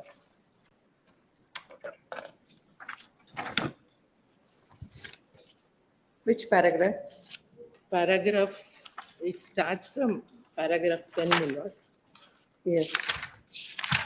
10 and 14 is relevant. You have seen that judgment? I've seen it, my lord. But I'm not, that para, I not remember. I had also judgment, even in citing that judgment, Please read. may not applicable. Where the claimant There suffers only a functional permanent disability, it was discussed. of compensation and the head of loss of future income would depend upon the impact of such permanent disability on the earning capacity. Mechanically apply the percentage of so and so. The percentage of economic loss, that is in percentage of different from the percentage of permanent disability. Sometimes wrongly, the particular extent of permanent disability would result in corresponding loss. Evidence produced show 45% will have that self-particular. It's to be assessed by the effect of permanent. Paragraph 14, my lord.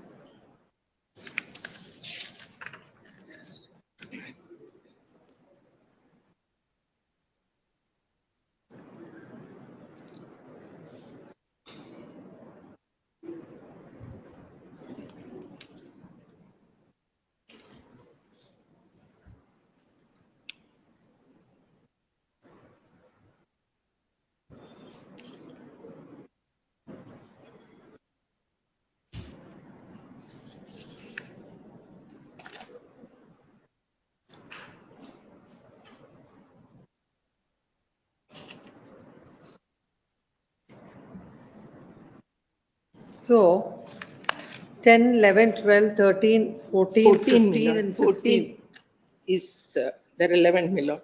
Yes. The assessment of loss of future income earnings is explained below with reference to the following illustrations. The injured illustration A. The injured a workman was aged about 30 years and earning rupees 3,000 per month at the time of accident. As per doctor's evidence, the permanent disability of the limb as a consequence of the injury was 60%, and the consequential permanent disability to the person was quantified as 30%. The loss of earning capacity is, however, assessed by the tribunal as 15% on the basis of evidence because the claimant is continued in employment but in a lower grade. Calculation of compensation will be as follows. Illustration B, Milord. The injured was a driver aged about 30 years and earning rupees 3,000 per month. His hand is amputated and his permanent disability is assessed at 60%. He was terminated from his... I have seen that para 14. 14, Milord.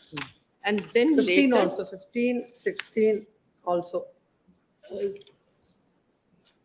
Till 17. Milord, then later it says that if he is continued in the job, if he is continued in the job and his salary is increased, there is no necessity for loss of future income to be granted. That is what this decision says. Yes. Already is working in a The private injured- proprietor concern. There is no guarantee. He is working in a chartered accountant. Says tomorrow he may be terminated. More than that, but even Honorable Supreme Court in similar circumstances, even if the income is increased, that is not the ground to reject the future loss of income. Please. Even citing the same Rajkumar and Ajay Kumar, para 15, my lords. This court has, may I read, my lords? This is 2023 judgment. 23, my lord. Even there are many number of judgments. Even in a government employee who has incurred a... You want to see? Yes, Milord. I'll just... Pass over. Give it to her. Please. Yes. Next. 21. Cell number 21. Anup Sikara. May I seek my lord's permission to appear online. Kindly see the order dated 19/12/2024. Who appears with the respondent for KB Monish Kumar for AIUDB, R1 and R2? Prabhu Rao will appear for this. Prabhu Rao is filed wakalat. This is 21. Cell number 21, sir. 21 connected matter is also there, my lord, which I have filed.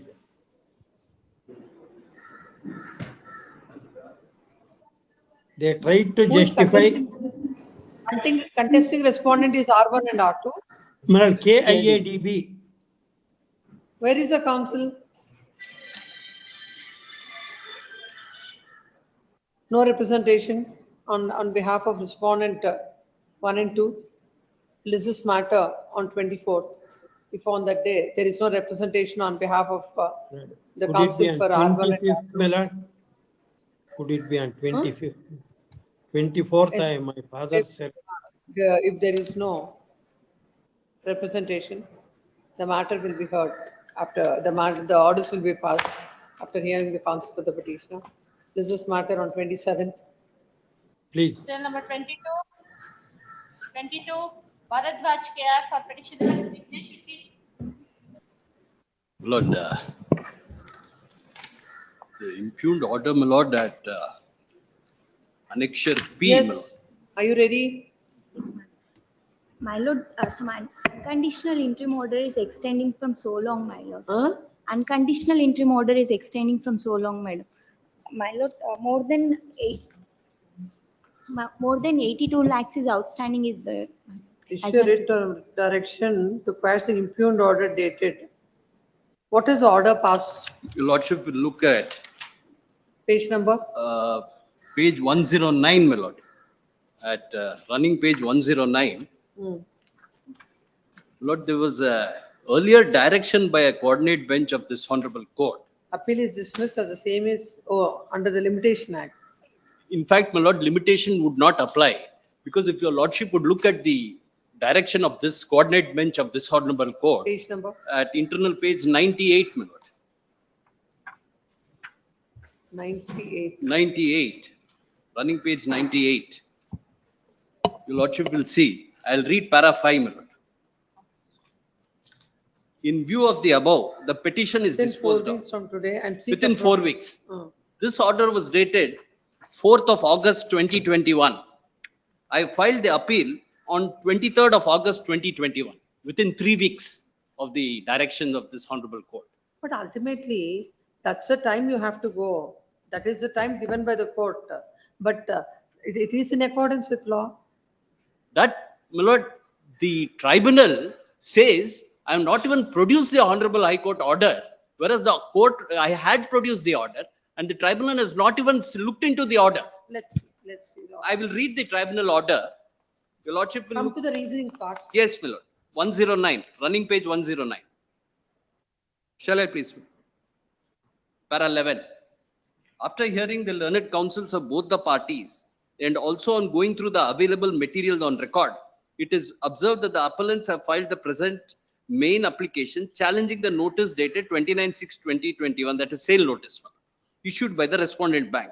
It is seen that the appellants have admitted availing of loan and default in making repayments of the petition filed. My lord, the earlier writ petition, my lord, the earlier writ petition was filed in 2021. There should be a date for that. I'll.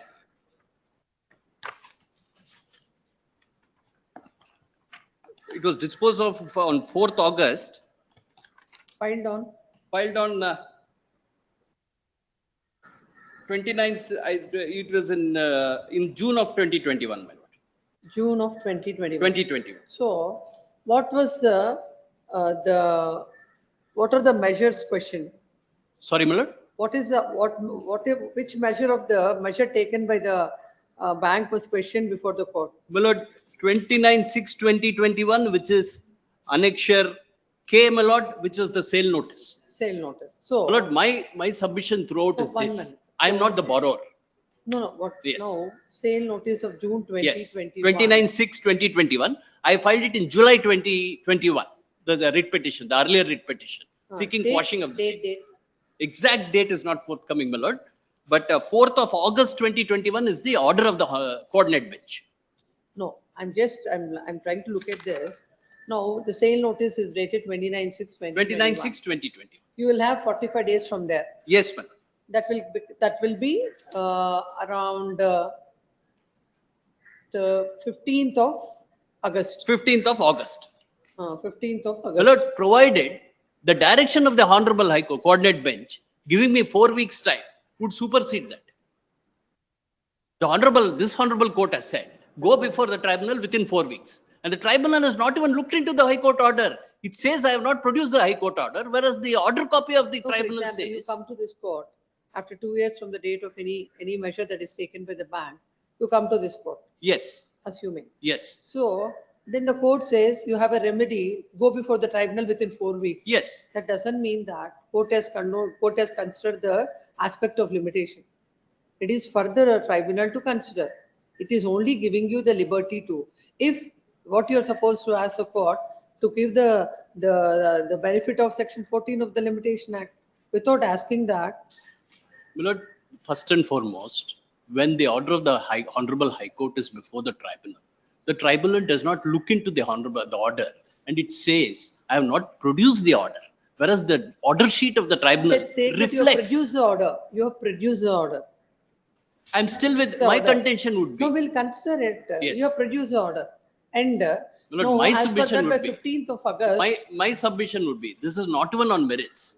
Your lordship would remand it back and ask the tribunal to hear the matter and dispose it on merits. I am ready to go on with the matter. I am not even the borrower. On a forged document, bank has not done due diligence. They are saddling me with the liability. Prima facie, you should show the court that you have gone to you have approached the tribunal within the period of limitation. That's what I'm asking. If that is there, the court will straight away ask the tribunal to decide on the merits of the matter instead of going into that aspect. Lord, my view would be, when this honorable court has granted 4 weeks' time, I should be given the benefit of the section 14 of the Limitation Act. For that 4 weeks, before that, are you in time? Is the question. When is it disposed of? 4th of August, 2021. August. Court has granted you 4 weeks. 4 weeks. Time. That is 4th of September. Yes. When did you file? 23rd of August. Yes. We'll allow this. And remand it back so that I will. And for allowing you, unless I allow this petition, I sorry. can't remand it. Yes. My lord, kindly pass it over, my lord, my senior. Kindly pass it over, my lord. My lord, or else give 2 weeks time. Until that, we will not precipitate later. Lordship may have it after No. vacation. Otherwise. No vacation. We will pass order. We'll tell your senior that I'm going to allow this petition, saying that the petitioner has gone to the tribunal within the limitation. Let the tribunal decide the entertain this petition on the merits of the matter. Please, my lord, You don't require any instructions. No. Oh, that's what your senior said. Agreed with the order passed in.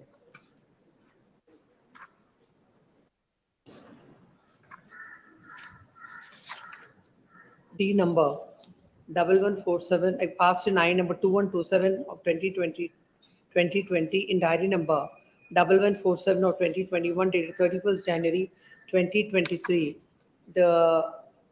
You are the borrower. I'm the guarantor. no, my lord. I'm the applicant there. The applicant, who is the third party? Third party. Who is the third party is before this court. The bank has initiated the proceedings under the Surface Act, and when a sale notice dated 29/6/2021 was issued, the petitioner has come before this court by filing WP number 12545 of 2021 on 4th August. On which date you said? My lord, in July, my lord, exact date is. In July 2021. And the said petition came to be disposed of on 4th August 2021, whereby the petition is disposed of, reserving liberty to the petitioners to approach the debt recovery tribunal within 4 weeks from the date of order and seek appropriate relief. The petitioner has gone before the debt recovery tribunal by filing an application on 23rd August. That is within 4 weeks. And he has filed I number 2127 of 2020 to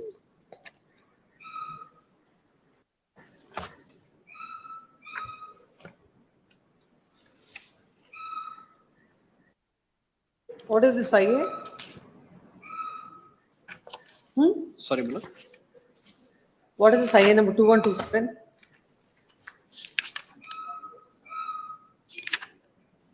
That is for the seeking condonation of delay, if any. How much delay according to you?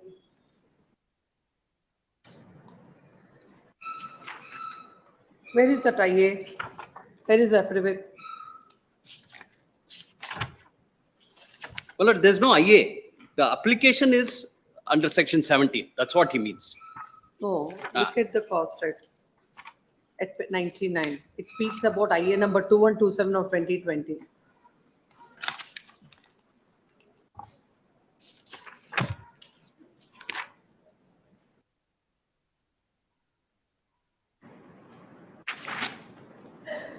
When it comes to the operative portion, nowhere it is discussed. Yes, nowhere. Forget about that IA as filed diary number 1147 of 2021, seeking to set aside the sale notice that came to be dismissed by the tribunal by order impugned, wherein the tribunal has observed that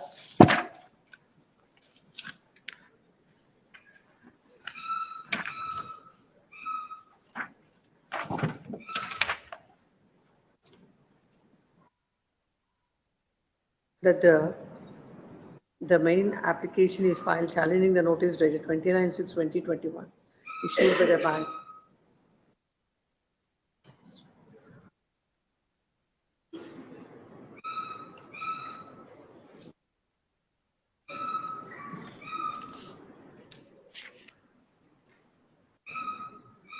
What is this?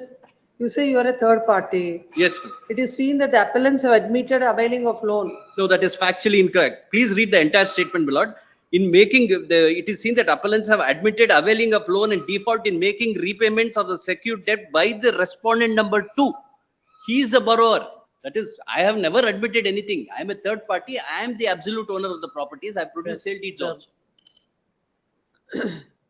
The court, the tribunal has observed that the demand notice on section 13(2) of the Act was issued on 31/10/2017. Thereafter, possession notice under section 13(4) of the Act was issued on 21/10/2019. And the court observes that the present appeal is filed on 23/8/2021, stating that through a memo that the appellants have filed WP number 12545 of 2021 before the High Court, and the High Court was pleased to dispose of the same with direction to the appellant to file an appeal before the tribunal by an order dated 4/8/2021. But the appellants did not bother to submit a copy of the order. There is a delay of 11 days in challenging the impugned notice.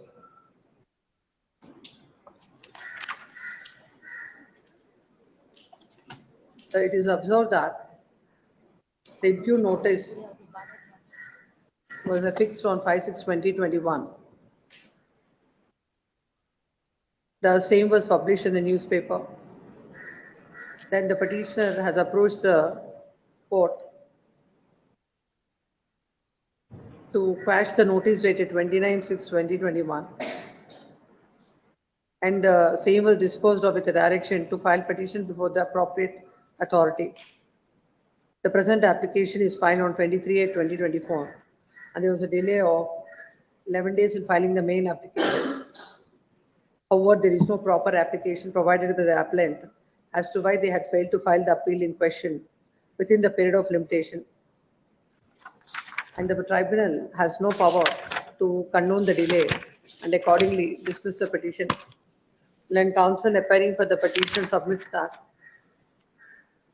the writ petition, the OA is filed, the essay is, the diary number 1147 of 2021 is filed, seeking to questioning the notice dated 29/6/2021.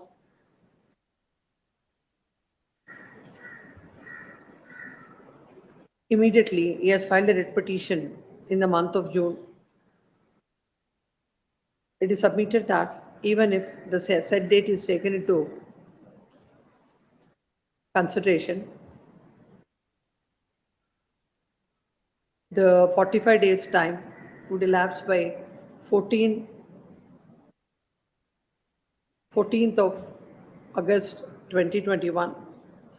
It is submitted that they have approached the High Court by filing a writ petition in the month of July 2020. In the month of July, and the writ petition was disposed of on 4th August, giving liberty to file the appeal within 4 weeks. And the petitioner has approached the DRT by on 28th of August, that is within 4 weeks. And the copy of the writ petition is also placed before the DRT, which was not considered. It is submitted that in fact there is no delay on the part of the petition in approaching the court, approaching the DRT, and all these aspects were not considered by the tribunal. Next parallel, and counsel appearing for the petitioner that the respondent submits that petitioner is enjoying the stay from 2023 without paying by stalling the entire proceedings that are initiated by the debt recovery by the respondent. It is submitted that it is settled law that Section 5 of the Limitation Act will not apply to the proceedings before the DRT. And the DRT has rightly dismissed the petition. Having heard the counsels on either side, there is a material on record. This court has The order impugned discloses that the court has failed to consider what is the date of the auction notice when the petitioner has approached before this court, when the order is passed by the court, and when the petitioner has again approached the DRT, and whether there is any delay or not. Without considering all this, the court, in a mechanical manner, has held that the court has the court cannot condone the delay. In that view of the matter, the order impugned is set aside. The matter is remanded to the court. In the light of the dates as mentioned in the preceding paragraph, the tribunal shall consider the case of the petitioner expeditiously within a period of 4 weeks from the date of receipt of the copy of the order. Yes. Cell number 23. Date may be fixed, The my stay lord. granted by the court shall be in force for a period of 4 weeks. A date may be fixed, my lord, for appearance because to avoid confusion. Without further notice, the party shall appear before the tribunal End of May, my lord, at least 4. on 20, within 4 weeks. That's it. The DRT will be functioning in May also. Yes, ma'am. No.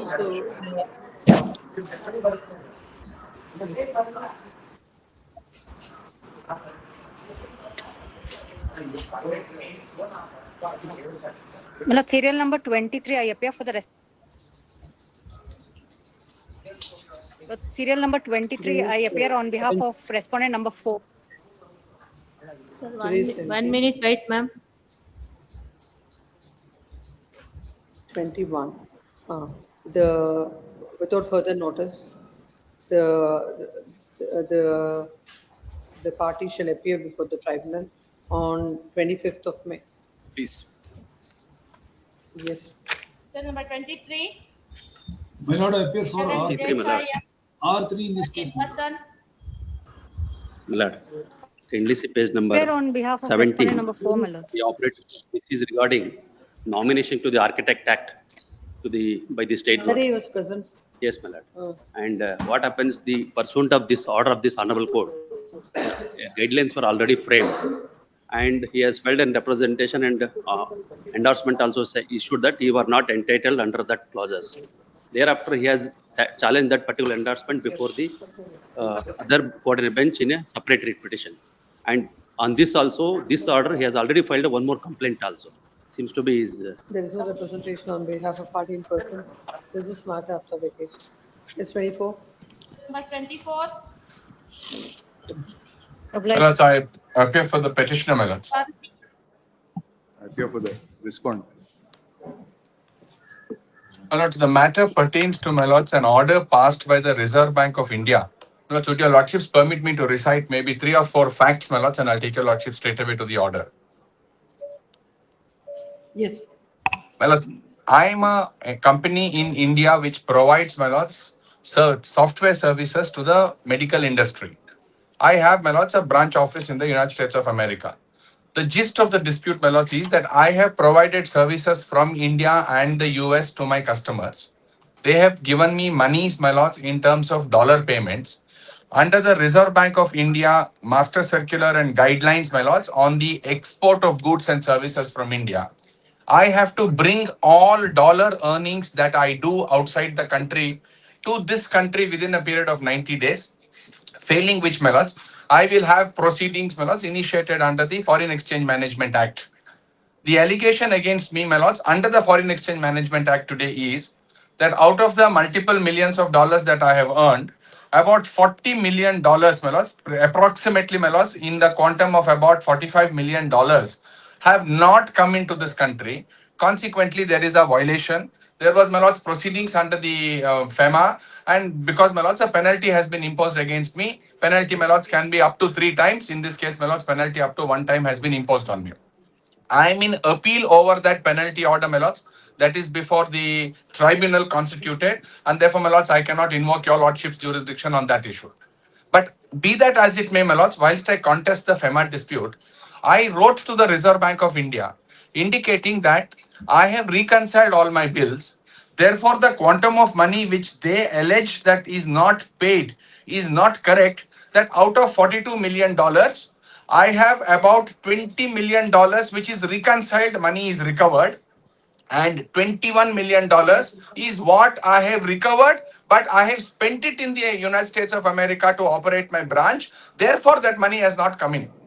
The Reserve Bank of India, my lords, passes the impugned order, indicating, my lords, in 2 paragraphs, saying that my statements are not correct and therefore there is no reconciliation, and tells me that the authorized dealer banks must approach the Reserve Bank of India only after thorough reconciliation, etc. Otherwise, there is no relief. My lords, I invoke your lordship's jurisdiction in writ petition. And my lords, along with my additional affidavit, I filed 2 documents. First, my lords, under the Foreign Exchange Management Act, it is the responsibility of the banks, who are the authorized dealers of the banks, to, my lords, issue something called the Foreign Inward Remittance Certificate, or FIRC. They have been issued by the authorized dealer banks.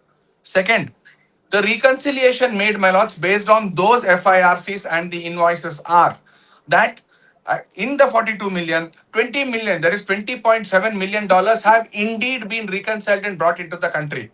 I, my lords, appoint a third party auditor, one of the participants in the big 5, my lords, which is BDO. They conduct a reconciliation, give me an independent auditor's report saying conciliation is done. I place it before your lordships. Although, my lords, in the writ petition I had sought that the entire order must be quashed and a direction must be issued to the Reserve Bank saying that there is nothing due. I am only, my lords, praying at this stage because substantial water has flown. I have filed my pleadings. I am only, my lords, pleading at this stage that in the light of the fact that I have an independent auditor's report, please give me the opportunity of remitting this matter back to the RBI for the RBI to consider that report and pass an order, my lords, one way or the other. Because, my lords, if an order is passed in my favor, that will certainly accrue to my benefit in the money laundering proceedings, my lords, under FEMA. Can we look at the prayer sought by the petitioner, page number? Yes, please. My lords, kindly come to, my lords, the prayers are in, my lords, page number 42 at the bottom quadrant. My lords, kindly see prayer A, my lords. Impugned decision dated 4/5/2020. 4/5/2020 to quash, my lords. And kindly see the second decision, prayer, my lords. A mandamus, my lords, seeking that the outstanding must be indicated as nil. That's because, my lords, I have reconciled and I have an auditor's report on reconciliation. My lords, C, of course, is an alternate prayer, my lords, and D for molding reliefs, as your lordships may consider, my lords, appropriate. My lords, please come to the impugned. Yes, my lords, the impugned decision your lordships will find at page number 46, my lords.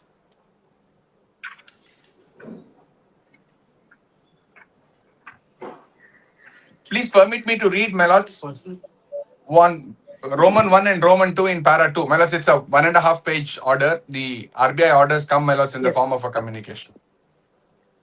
My lords, at 46, would your lordships permit me to read, my lords, from 2? My lords, one submission before I read.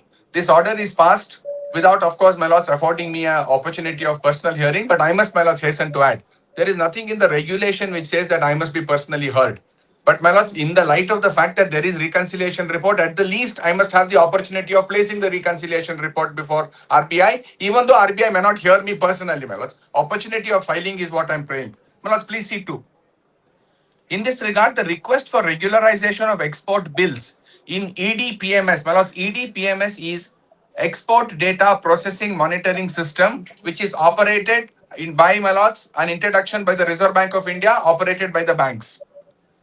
That regularization of export bills extended in EDPMS of Messrs. So-and-so, that's me, against export proceeds realized in the account of their branch office USA, which was utilized against operating expenses of the branch office, cannot be exceeded to due to the following deviations from the regulations issued under FEMA. Para A2 of realization and repatriation of proceeds of exports of goods, software and services of MD export of goods and software, in terms of which it is obligatory on the part of exporters to realize and repatriate full value of goods and software and services in India within the stipulated time from the date of export. That date, my lords, is 90 days. 2. Regulation 5B of the Foreign Exchange Management Foreign Currency Account by a person resident in India Regulations 2015, in terms of which a firm, company or body corporate registered or incorporated in India, hereinafter the Indian entity, may open and hold and maintain in its name of its office, that is trading or non-trading, or its branch set up outside India, or its representative posted outside India, a foreign currency account with bank outside India by making remittance from India for the purpose of normal business operations of the office or branch representatives. The total remittance made under this sub-regulation by the Indian entity to such account is in the accounting year shall not exceed 10% of the average annual sales or income or turnover during the last financial year, where the remittances are made to be met to meet recurring expenses of the branch office or representatives. Well, let's now kindly see 3. Further, we advise the AD, that is the authorized dealer, those are banks. We advise the AD to make reference to RBI only after exercising necessary due diligence through scrutiny. Well, let's kindly see 1 and 2. This paragraph number 2, my lords, relates out of the 40 million to about 21 million. Argumento, my lords, if my 21 million under 2 also, my lords, assuming I'm not entitled, I'm just taking that as an argument. I still have a 20 million which I have reconciled, my lords, and therefore 40 million is not the deviation, 20 million. My lords, why that's important is penalty is on 20 million, then penalty is not on 40 million, my lords.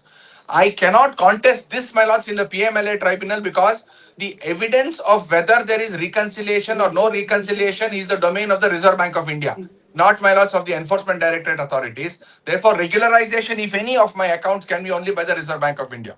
My lords, in this light, please permit me to show my additional affidavit, my lords, to your lordships. Lords, your lordships will see I have filed an additional affidavit and I have filed, my lords, a rejoinder. I am troubling my lords to look at the, my lords, additional affidavit is filed on 14/11/2025, my lords. The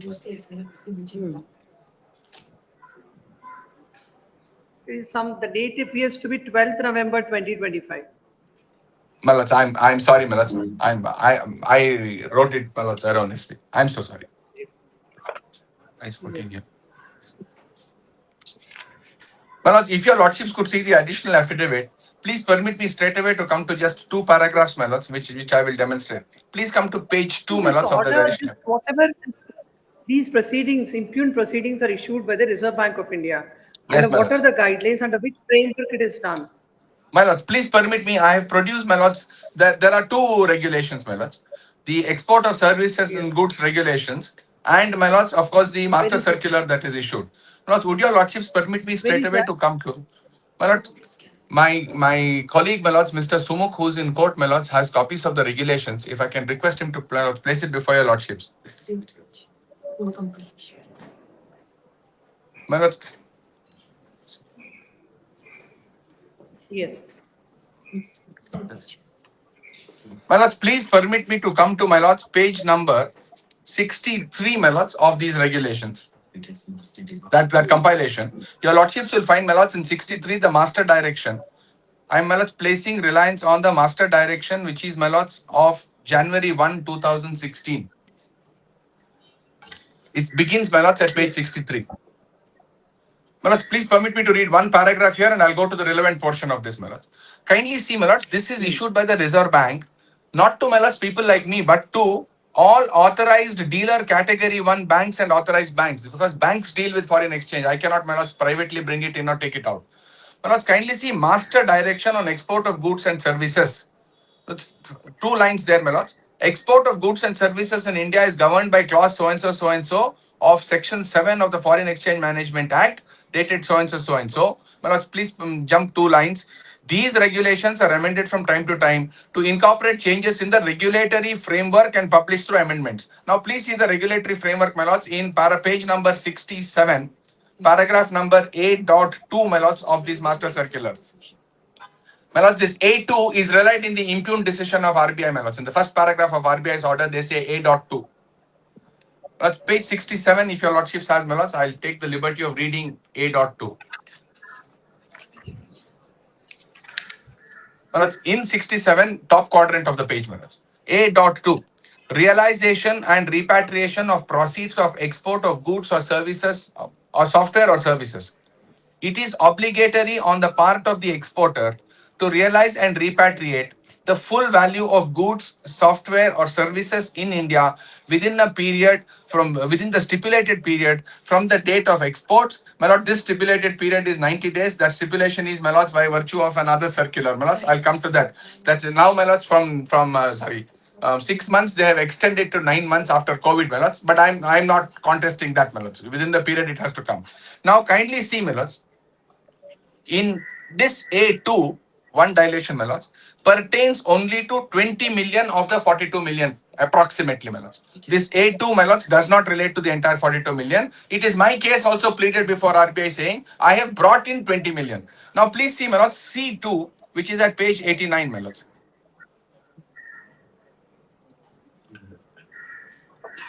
At page 88, bottom quadrant, C2, my lords, begins, that is paragraph number C2. Receipt of advances against exports. My lords, I am taking the liberty, my lords, of requesting your lordships to go over to the next page, my lords, in C2, to ignore, my lords, the body, and please see, my lords, after the proviso. It says, provided that in the event of exporter's inability, etc., within 1 year from the date of no remittance towards refund, etc., shall be made after the expiry without the prior approval of the bank. Now, kindly see, my lords, the subsequent paragraph. EDPMS, that is Export Data Processing and Monitoring Services. EDPMS will capture the details of advance remittances received for exports in EDPMS. Henceforth, authorized dealer category 1 banks will have to report all the inward remittances, including advances, as well as old outstanding inward remittances received for export of goods or services to EDPMS. Further, authorized category bank 1 banks need to report the electronic FIRC, that is Foreign Inward Remittance Certificates, to EDPMS wherever such FIRCs are issued against inward remittances. My lords, two submissions. It was my case before RBI that the reconciliation is the bank's job. Ultimate treatment, you are the regulator as RBI, you'll have to decide. I am demonstrating that based on the FIRC certificates that have come to me, an independent auditor has reconciled my accounts. To that, my lords, kindly permit me to show just 2 paragraphs, my lords, of my additional affidavit. My lords, in the additional affidavit, which was, my lords, which I erroneously said 14/11, the 12/11/2025, please permit me to show, my lords, it begins at page, my lords, 85. I'll just show that, my lords, and then come to 2 paragraphs, my lords, in the. My lords, please come to 84 of my additional affidavit. Annexure C, my lords. I'm troubling my lords to 84.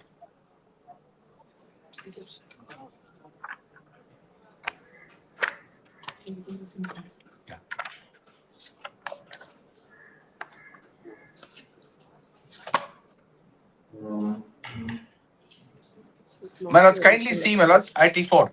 This is, my lords, the FI, that certificate of foreign. I'm so sorry.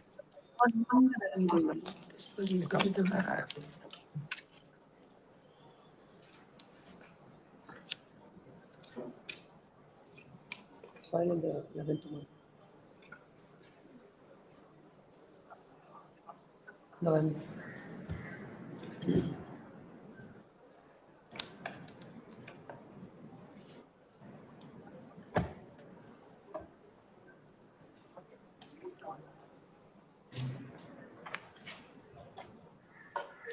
November.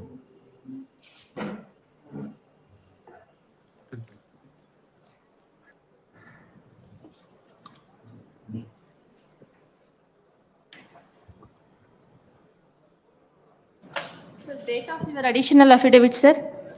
My lords, the additional my lords, 12/11/2025, my lords.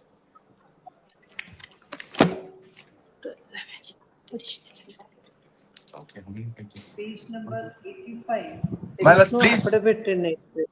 No, my lords, you kindly see 84 for a minute, my lords. Your lordships will see, my lords, at 84. It says IndusInd Bank, Certificate of Foreign Inward Remittance. Yes. Yes, my lords. I'm just showing the certificate. And I'll come to my lords. In this affidavit, my lord, there is a pleading at para 12. My lords, just my lords, illustratively, I put all the certificates. Please see one of them, my lords. This is at 84. certificate of foreign inward remittance.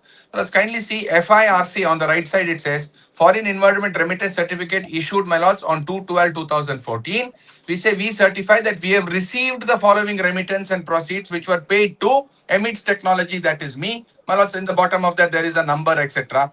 Your lordships will see similarly in 85, 86, etc. My lords, your lordships will find these certificates. Now, my lords, why am I showing this? Please permit me to come to, my lords, the affidavit itself at paragraph number, my lords, page 2, paragraph number 4. I'll read, my lords, just two paragraphs in 4 and para 12. Yes. My lords, please see para 4, my lords. As per the audit Yes. report, which, my lords, I have produced along with my rejoinder, the cumulative outstanding amount is USD, that is United States dollars, 42,499,000 and odd, as of May 2018. It's incorrect because why? A sum of 20,730,000 and odd was shown as outstanding entirely due to a variety of technical issues faced by the authorized dealer banks. First, a sum of 15 million was erroneously shown as outstanding on the portal, that is the EDPMS portal, even though it was remitted by the petitioner's US consumers and the petitioner's parent company incorporated in the US, namely so and so, into the petitioner's Indian rupee account. I have shown FIRCs for this money of 15 million. That 15 million has come in, and FIRC is a certificate issued by the bank, well, it's not me. Second, a sum of 5,570,000 is shown as outstanding because, as detailed below, 3 invoices were considered multiple times on the EDPMS portal. I am not saying this. The auditor verifies it and says 3 invoices have repeated in the portal. Therefore, my lords, that 5 million is shown. Now, kindly see, my lord, this is the 20 million out of 40 million. Now, please see B, my lords. The remaining sum of 21 million was also realized from the petitioner's customers in the US branch, barring a small amount of 15,000. Please ignore that 15,000 for now, my lords, which relates to credit notes to customers, foreign exchange differences, and bank charges. The aforesaid 21 million was utilized by the petitioner's US branch to meet its expenses as detailed in paragraph number so and so. My lords, therefore, there are two separate cases. B is I've used the money. Even if I have to lose B, if RBI says I don't care that you use the money there, you didn't bring it to India, therefore you are in violation, so be it, my lords. But the $20 million in paragraph number A, I have brought it into India. Now, why do I justify this, my lords? Last submission, last document, I won't trouble your lordships further. Please see, my lords, my rejoinder. I'll not trouble your lordships to see it in terms of physically. In my rejoinder, which I filed on 3/6/2025, I submit, my lords, the independent auditor's report at page number 78. And that independent auditor reconciles my accounts and says, yes, $20 million has come into India. Where is the rejoinder? My lords, that is rejoinder of 3/6/2025, my lords. My lords, this time I'm hoping I'm right on the date, my lords. Please pardon me if my date is wrong. 3/6/2025.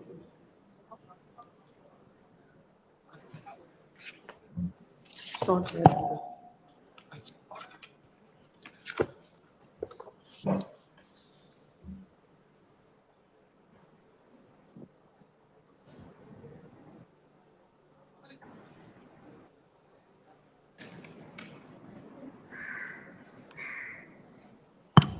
So date of rejoinder, sir? Madam, the date of rejoinder, my lords, is 3/6/2025. My lords, it was taken on record on 3rd of June 2025. It is filed, my lords, on 30th of May 2025.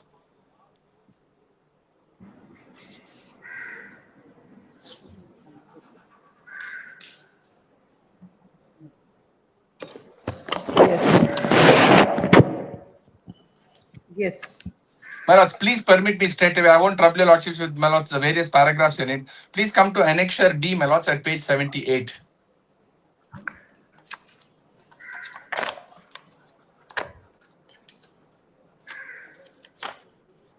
Seven, 8, please, my lords. Annexure D.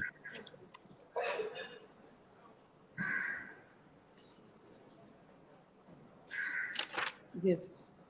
My lords, please see, this is MSK and Associates. My lords, these auditors' names are because there's Big 5, Big 10 now, my lords. BDO, my lords, is the auditor. They operate under various Indian smaller firms, my lords. And I think they have their own problems, my lords, like we lawyers have with Bar Council with their chartered accountants. So they don't put, my lords, BDO there. This MSK Associates. Kindly see, my lord, this report. Just 3 lines. Report of the factual findings in connection with the agreed upon procedure with respect to statements of outstanding amounts as per export data processing and monitoring system EDPMS of May 2018. Manoj, please ignore the next few paragraphs. Please go to page 79. I'll just show Manoj 2 factual findings. Manoj, in page 79, my lord will find paragraph number 4, factual findings on the very top.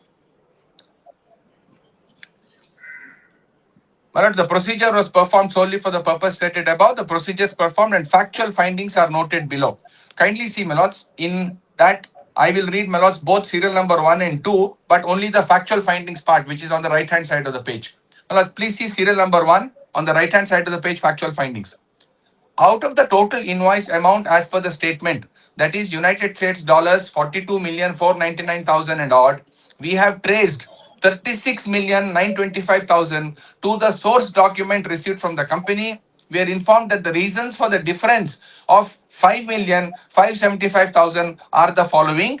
That is $4,000 relates to foreign exchange difference and $5,570,000 relates to invoices considered multiple times in the EDPMS report. Now kindly see the next one, my lords, 2. Out of the total invoice amount of the statement of 42,499,000, 36,913 is collected and 5,558 is not collected. Details of which are as follows. My lord, this is crucial. Why is 5 million not collected? 11,000 and odd on credit notes issued by the company, because I issued credit notes, I didn't get money. 4,000 and odd due to foreign exchange difference and bank charges. Now kindly see the last, my lords. 5,570,000 relates to invoices considered multiple times in the EDPMS report as of May 2018. All that I want Reserve Bank, my lords, is to verify whether they have considered the same invoice 3 times. And therefore, my lords, it has become 5 million excess. I obviously won't get paid 3 times for the same bill, my lords. I wish, my lords, we could. My lords, in this light, I, my lords, invoke the jurisdiction of your lordships, my lords, on the ground that RBI has, of course, now sent an impugned communication. I do not have a right of personal audience there is correct, my lords. Although, my lords, in the other fraud circulars, etc., Supreme Court has read in, my lords, audio alteram partem and said personal hearing must be given. I don't have the personal hearing right. But the least I should get before the RBI, my lords, they being a regulator, and I am not adversarial to them, is to give me the opportunity of placing this independent auditor's report before RBI so that RBI reconciles. If RBI says, yes, 20 million has come in, that becomes evidence for me, my lords, to show the PMLA authorities that I have not violated PMLA to that extent. Now, my lords, if I don't do this exercise, PMLA authorities simply go by the EDPMS portal, which is kept by Reserve Bank, to say, so much money has not come in, Mr. Puvaya, therefore you pay 3 times the penalty. My lords, in fact, last submission is, I sought reconciliation 3 times prior with the RBI.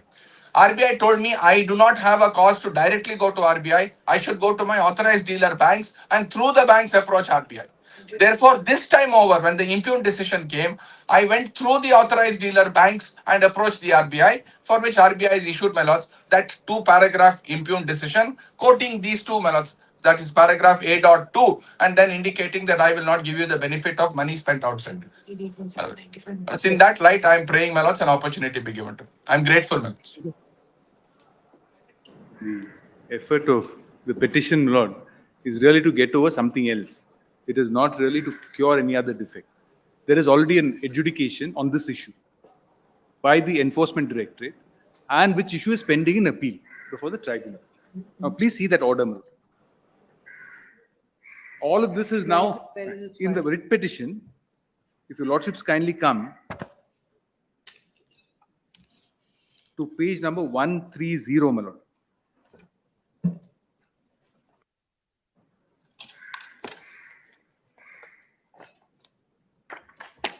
Annexure P.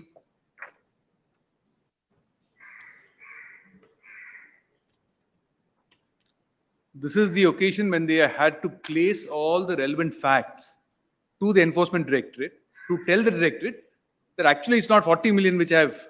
I'll tell you what actually happens. This is a supplier of software services from India to someone in the US. I appear for Reserve Bank of India.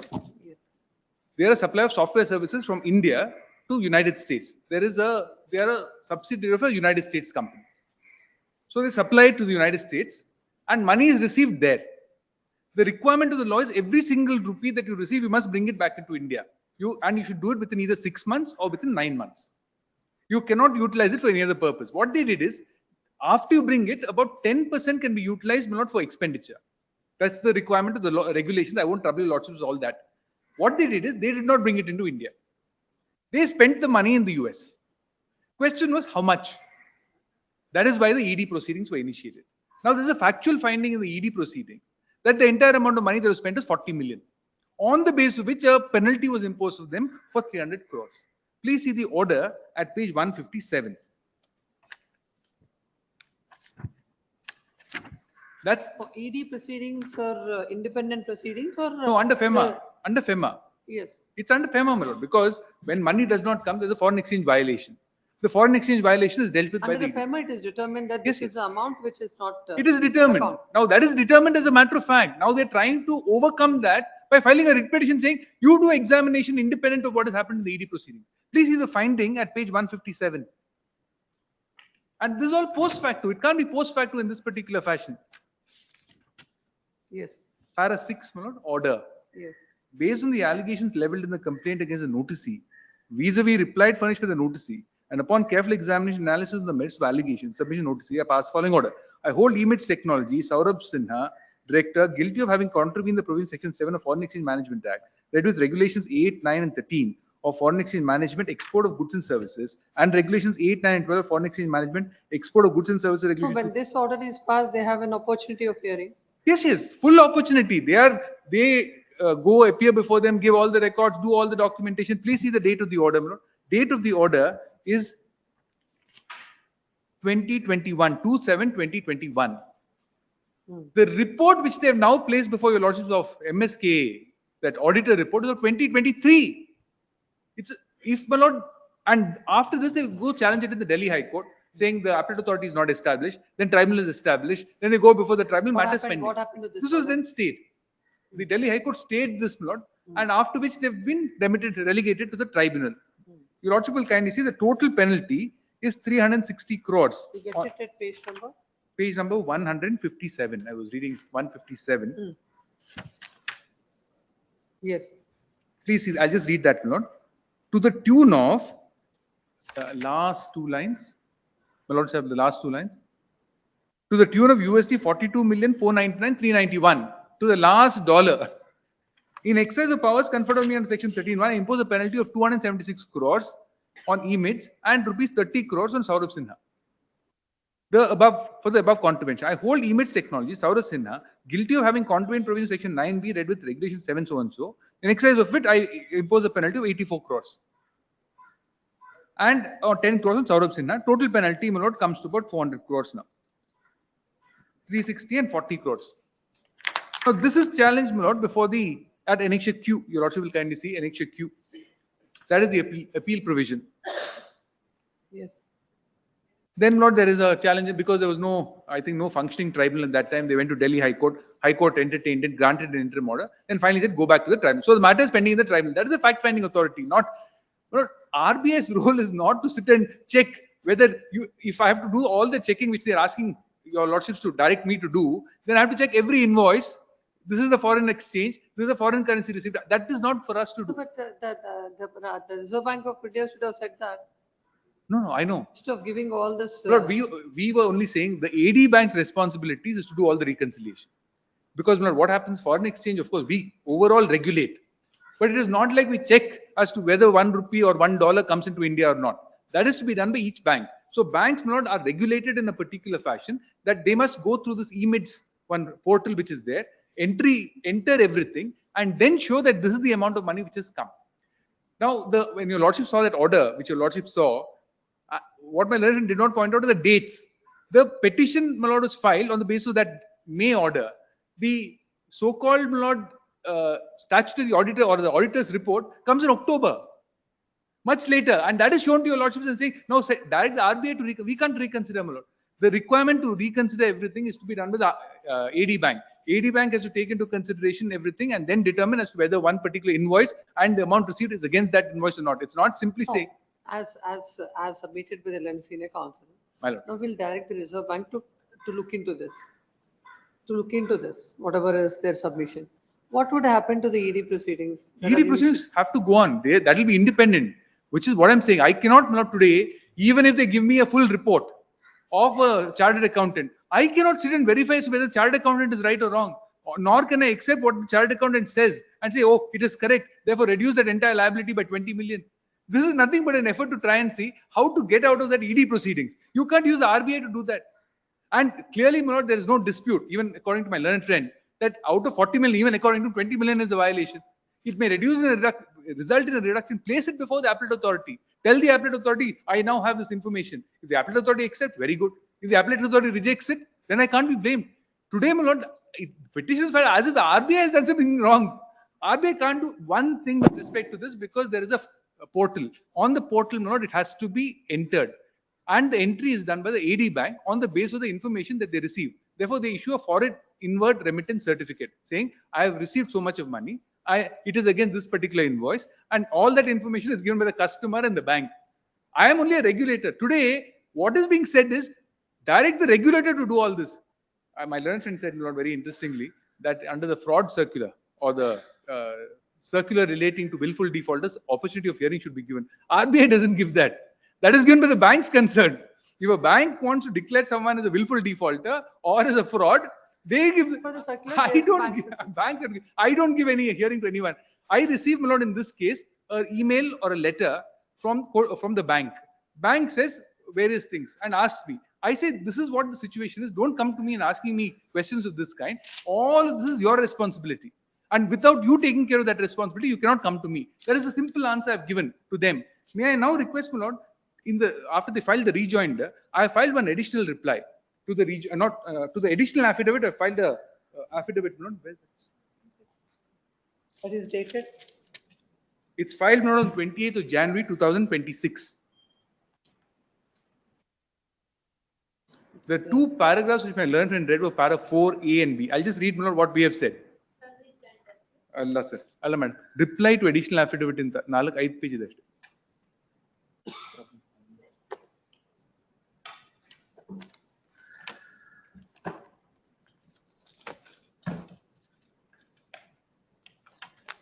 Yes. Please see para 4, page 5. I'm sorry, page 3, para 5. Yes. Comments against para 4. Additionally, it is observed petition, the writ petition, and the rejoinder stated. Out of the cumulative outstanding amount of EDPM as a sum of USD 20 million was erroneously reflected as outstanding EDPM due to technical issues faced by the AD Bank. However, in the extant submission, petitioner stated an amount of USD 20,730 was shown as outstanding due to a variety of technical issues faced by AD Bank. It is submitted the outstanding position EDPMS reflects the export proceeds which have not been realized and repatriated to India and have not been matched with a corresponding shipping bill or soft tax as applicable unless specific waivers are granted. In the petitioner's case, as no documentary evidence has been provided to AD Bank regarding repatriation of export proceeds, the EDPMS reflects the accurate position of outstanding export proceeds for the exporter. It is observed, petitioner in the writ petition as also in the rejoinder has stated, out of the cumulative outstanding amount of EDPMS sum of USD 21 million was utilized by the petitioner to meet the expense of US branch. However, the extant submissions petitioner has stated, amount of 21,768 was utilized to meet expense of US branch. As mentioned, as due diligence is required to be carried out by the respective AD banks dealing with transactions, respondent has no comments to offer.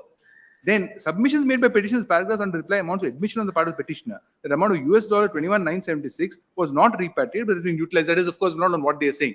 But the point really, my lord, is this: they are asking me to do something which is impossible for the RBI to do. I cannot take invoice by invoice and check to see whether the AD bank has done its job. If they have not done, if the AD bank has not correctly done something, or they have not given information to our AD bank, and therefore the AD bank has not been able to reconcile, you can't shift that burden and say, now the RBI as a regulator, you do everything yourself and give me a reduction in the total value. If at all what you're saying is true, you must file appropriate applications before the enforcement directorate before the appellate authority, and that appellate authority will consider it not in a manner known to law. Now, if there is no provision, or if there is no provision, or there is a provision, then you have to find a way. I can't advise them as to what they have to do. But today there is a factual finding in my humble submission, which can't be in a writ petition sought to be altered simply by saying, now I want to go and tell the RBI all these things. RBI, not in my humble submission, does not play the role of reconciliation, nor can I look at the reconciliation and say as to whether it is right or wrong.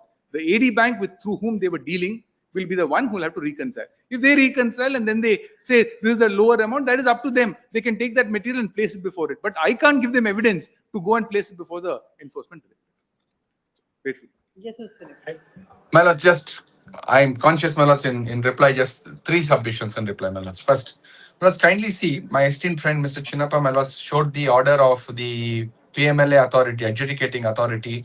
My lords, please come to my lords 131. That's where, my lords, the order begins. 130, annexure P. This is, my lords, in the writ petition, my lords. Yes.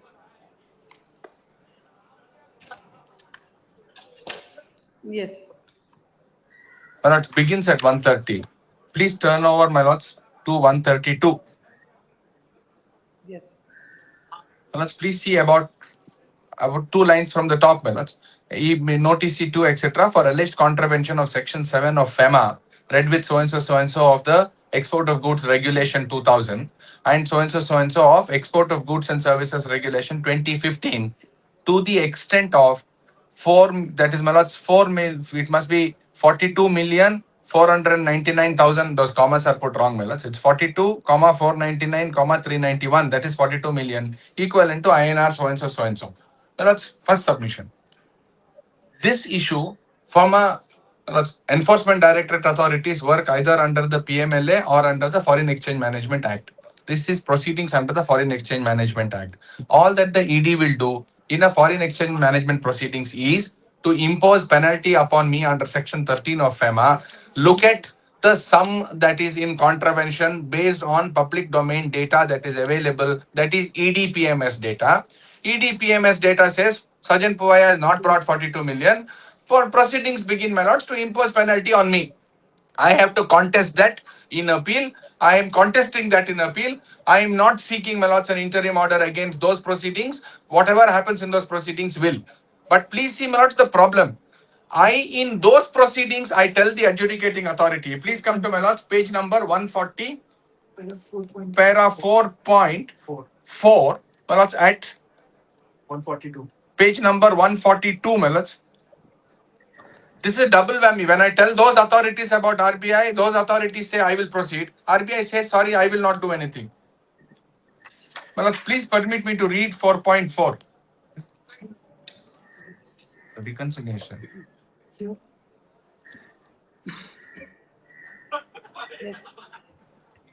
My lords, I am at 4.4, page number 142.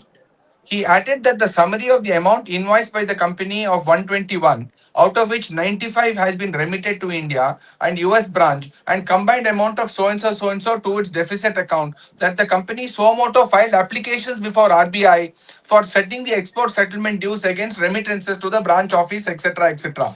My lords, then please permit me to come to, my lords, the last line. The central branch and the mismatch in the EDPMS export receivable is expected to be sorted out within the next few months. He requested for adjudication proceedings to be kept in abeyance till the EDPMS/export receivable issue is resolved by the Reserve Bank of India in conjunction with their authorized dealer banks, namely IndusInd and Kotak Mahindra Bank. He furnished a copy of the documents in support of his submission, perusal of which is understandable that correspondence has been made by the company, that's me, to Kotak Mahindra Bank and with Reserve Bank. My lords, I therefore tell the ED authorities, you will impose penalty based on the number that is available to you. I am reconciling this number, please defer. ED authorities do not defer it. They go and impose a penalty of 400 crores on me. I am contesting that appeal. Now, what is that I seek, my lords? My esteemed friend says, I as Reserve Bank of India cannot do anything. Please see, my lords, how I become remediless. The banks that are involved are 2 private sector banks, Kotak Mahindra Bank and, my lords, IndusInd Bank. Those banks operate and issue FIRC certificates to me and upload the data into the EDPMS portal based on the Reserve Bank of India circular. Therefore, those banks are under the ward, watch and regulatory jurisdiction of the Reserve Bank of India for EDPMS. Now, if EDPMS is wrong, the only thing I can do is to, my lords, arrive at an independent assessment by an independent auditor and submit it, my lords, to the regulator, which is RBI, to say your EDPMS portal is wrong. RBI now tells me, sorry, you go to the banks. If the banks agree, they agree. I cannot do anything. My lords, respectfully, I can't go remedialess where if I, my lords, breached the law, I am imposed penalty by the ED authorities under Foreign Exchange Management Act. I have to contest that there. But to demonstrate that I am not in breach of the law to 42 million, I may be in breach of the law to 20 million.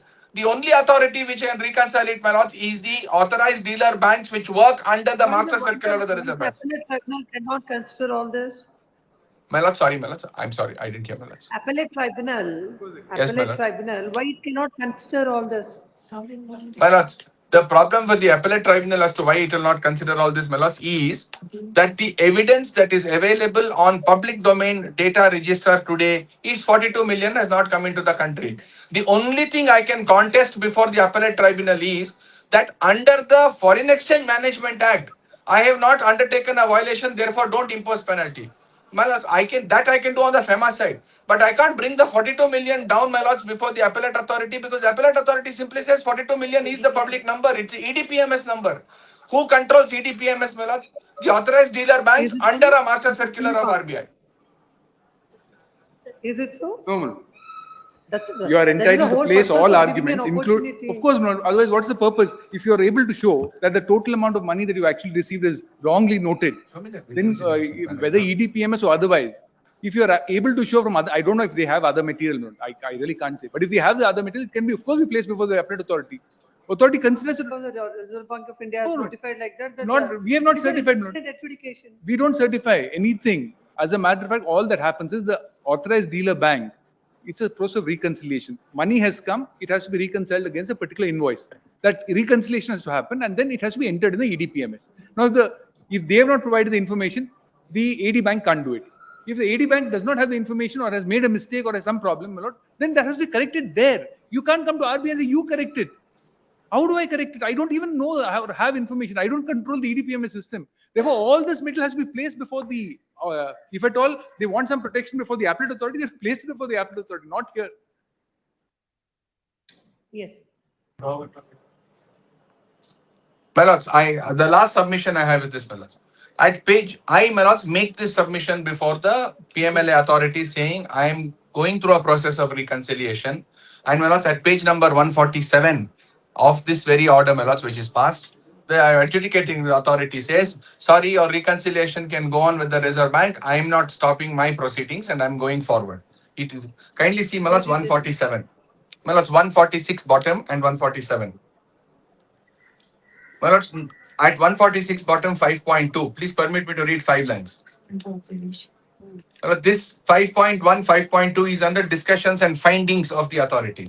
5.2, noticee entity, that's me, during the personal hearing requested to keep the proceedings in abeyance till the EDPMS/export receivable issue is resolved by the RBI in conjunction with their authorized dealer banks, namely IndusInd and Kotak Mahindra Bank. In this regard, it is noted that the process of reconciliation of the notice company, etc., started in year 16. After reconciliation, the authorized dealers banks have given their final export outstanding tally in May 2018 and the current financial year is 2021. Moreover, noticee is not able to produce any document received from RBI in this regard. Well, now the problem is that authority says you get me RBI letter. RBI says I will not issue any letter.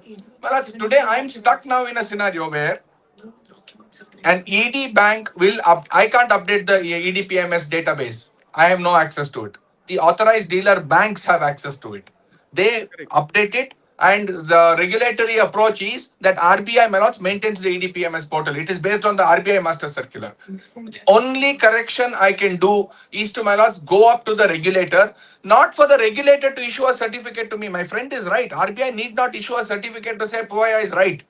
All that the regulator RBI will do is to instruct the AD banks to say, based on this audit report, you please see whether this reconciliation is correct or wrong.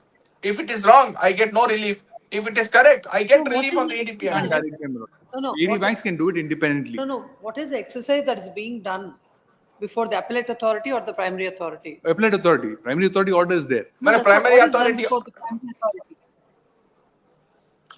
I'll answer that, my lords. Before the primary authority, the only exercise that is done under the Foreign Exchange Management Act is that if the bank statements denote that X amount of money has not come into India, that is a violation of the Master Circular of RBI and the FEMA rules. Therefore, under Section 13, penalty proceedings is initiated. It's only civil penalty there, my lords, monetary penalty, to impose penalty up to 3 times of the violation.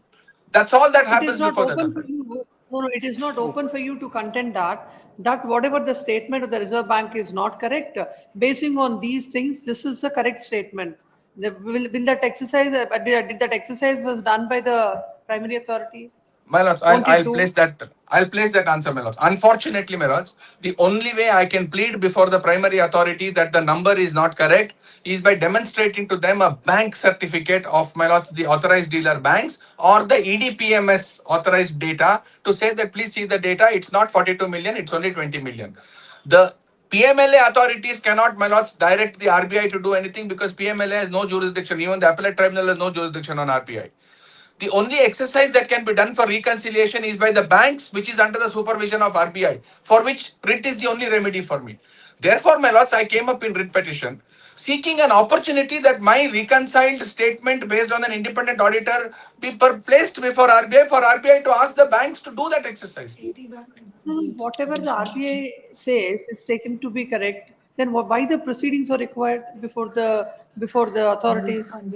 My lords, the only proceedings before the authority is required to see whether penalty of 1 time is imposed or up to 3 times can be imposed, whether the penalty can be mitigated, because if they say 42 million has not come in, if I have material to say that 42 million is actually not foreign exchange, which is earned based on invoices generated in India, that is, it's not Indian money, it is, I have multiple other businesses, then it's a different matter. Here I admit the fact that I am an Indian company, I have raised invoices for services that I have rendered, and my monies have come from US. Therefore, my lords, I have nothing else to plead there except the fact that the number is not correct, which I am pleading there. I plead before them saying number is not correct. Wait, RBI will give me relief. They say no, I will proceed. My lords, the option for me, my lords, is only this. If I'll, my lords, place this, maybe my esteemed friend will ask, my lords, whether the RBI will agree to this. The least is, my lords, give me liberty to place my reports. I will go back to the authorized dealer banks, place these reports before them and indicate to them that it is you who should be uploading the portal, not me. Please consider it. But, my lords, only under the auspices of the RBI, because I can't, my lords, go and ask the private bank to do anything unless the regulator, my lords, is in agreement saying that, all right, let the AD banks do it. That's the least remedy, my lords, I can get, so that if the AD banks rectify, then I'll use that evidence, my lords, in my appellate proceedings. If they don't rectify, my appeal goes, my lords, in its own way. Will come, yes. I'm very, very grateful, my lords. I only have one thing to point out. Short, sorry. Liberty to file a short note, my lords, maybe of 2 pages, just to put this in. Yes, please. 2018 are the proceedings before the ED. Please file it within 2-3 days. I will do that, my lords. 2018 are the proceedings before the ED. Take that 2-3 days. Yes. 2021 is the order. This is the entire period during which they had ought to have reconciled and given it to the ED. They did not do it. The only one who can do it is the AD bank. If at all not, they have to make a request to AD bank to reconcile on the basis of the report they get in 2025. But how? The interventions are to the period up to 2018, not to the period after that. They get a report that happened earlier. On that basis, my lord, they now change everything. I can't change it. In so far as RBI is concerned, we cannot do it. We cannot give any instructions to even the AD bank to say, now you take this report that is given. No, and on that basis, the ED bank can do it at this stage. AD bank may be able to do it. AD bank may be able to do it. It is ultimately their accounts. All of them before the authorities. No, my lord. They are before the authority. I don't think the banks are. Banks are not party before the authority, my lord. Neither Reserve Bank of India nor banks are before the authority. Banks only act on the basis of information they receive. So every single receipt of payment should have a corresponding invoice. Then not a foreign inward remittance. That is No, without the bank being a party before the authorities. Yes. How will he demonstrate that this is right and wrong? They have to collect that information and place it before the ED. That's all. Whatever information they have, because all of this is now maintained in a portal, they must collect that information. Documents independently, there will be an assessment on whether that amount Absolutely, is. they have to assess it.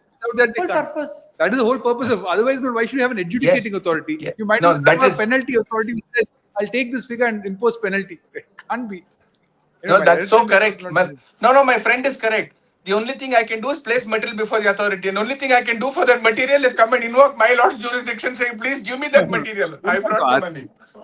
My lord, just Don't one put the RBI sentence. in- My esteemed friend, Mr. Chinnappa said, he said, I'm Rip Van Winkle and I've been sleeping all this while. It's not so. The AD Bank writes to me, my lords, only in 2021 first time and then 2023 saying, I cannot change this, because this data are not available. That is when, my lords, I write to the Reserve Bank, and then the whole process starts. Lords, I met my lord's hands. My lords, I'll submit my note. The impugned order is on the basis of a representation of the AD Bank, not from them. Through So I them, respond through to AD AD Bank. Bank. That's your challenge. Please see that it is from the AD Bank. I reply to the AD Bank, not to you. No. Please see, I have written through ED Bank. It's like counsel writing through senior counsel, Mr. Chinnappa. So you can't ignore the counsel. Okay, very good. Okay. I'm grateful, my lords. Very grateful. Cell number 25. Interim order granted earlier may be extended. Interim order granted earlier is extended. Yes. Cell number Grateful. 25 urgent. 26. 26 Kashyap and Nayak for petitioner. And for the respondent number 5. Yes.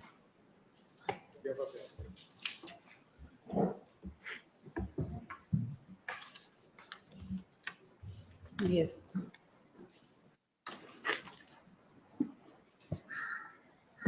So this is a petition challenging an act of the sub-registrar in registering a unilateral cancellation of a power of attorney that had been executed in my favor by the contesting respondent in relation to a property that is not even within his territorial jurisdiction.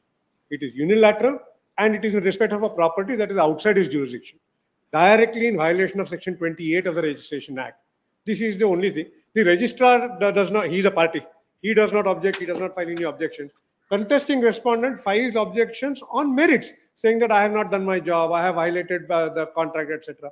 In that case, his remedy lies by way of a suit before under section 31 of the Specific Relief Act. Where is the HA? I will file your objections. This is a case where, because you have entertained the document, May you I have to file your objections. Huh? May I submit one Password? aspect? my lords? Pass. May I submit Start one issue. aspect? My lord, my we lords, keep that it another perhaps 2-3 the days petitioner later has also to we'll finish answer. it. There's a question of maintainability, my lords, because there's a pending arbitration between the parties. A coordinate bench's judgment, in fact, covers this issue, is my submission. If my lords permit, I in fact have the citation, I'll hand it over. What the coordinate bench says is, if there is a power of attorney between the parties, whether revocable, irrevocable, all of this are a matter of evidence. And if there is a cancellation, whether unilateral or otherwise, because my lords, under the Registration Act or the corresponding rules, there is no requirement that the other side be present, my lords. In fact, the coordinate bench notes that when the principal consents to the cancellation of the GPA and registers the instrument, the only remedy with whoever has any quarrel with such an action is by way of a civil court decision to say that this act is incorrect. The coordinate bench, in fact, says, my lords, that this is precisely the reason why we say, on question of whether it is irrevocable or not, whether there are malefites behind the action, whether the unilateral cancellation. Judgment of the apex court in Gangaba's case or something. In fact, Arsil, my lord, Satyapal, all of this is Evidence referred. case. May I just Well, hand over? evidence case, we are relying on it. As and when the matter is heard in detail, I'll place that also on record. My only difficulty is, my lords, there was an earlier interim order of stay, my lords. Of course, now the petitioner I will take up this side of the vacation. Please, ma'am. We'll finish it. This is matter on 28th. Yes. 20, SCGP. my lord, 27th onwards, I'm not available. Just this side of 27. 25th. Great. There's this matter on 25th. Great. By the time the HCG, the ACA shall file the objections, if any. So great. Grateful. Interim order to continue. Interim order earlier granted. Great. Extended till then.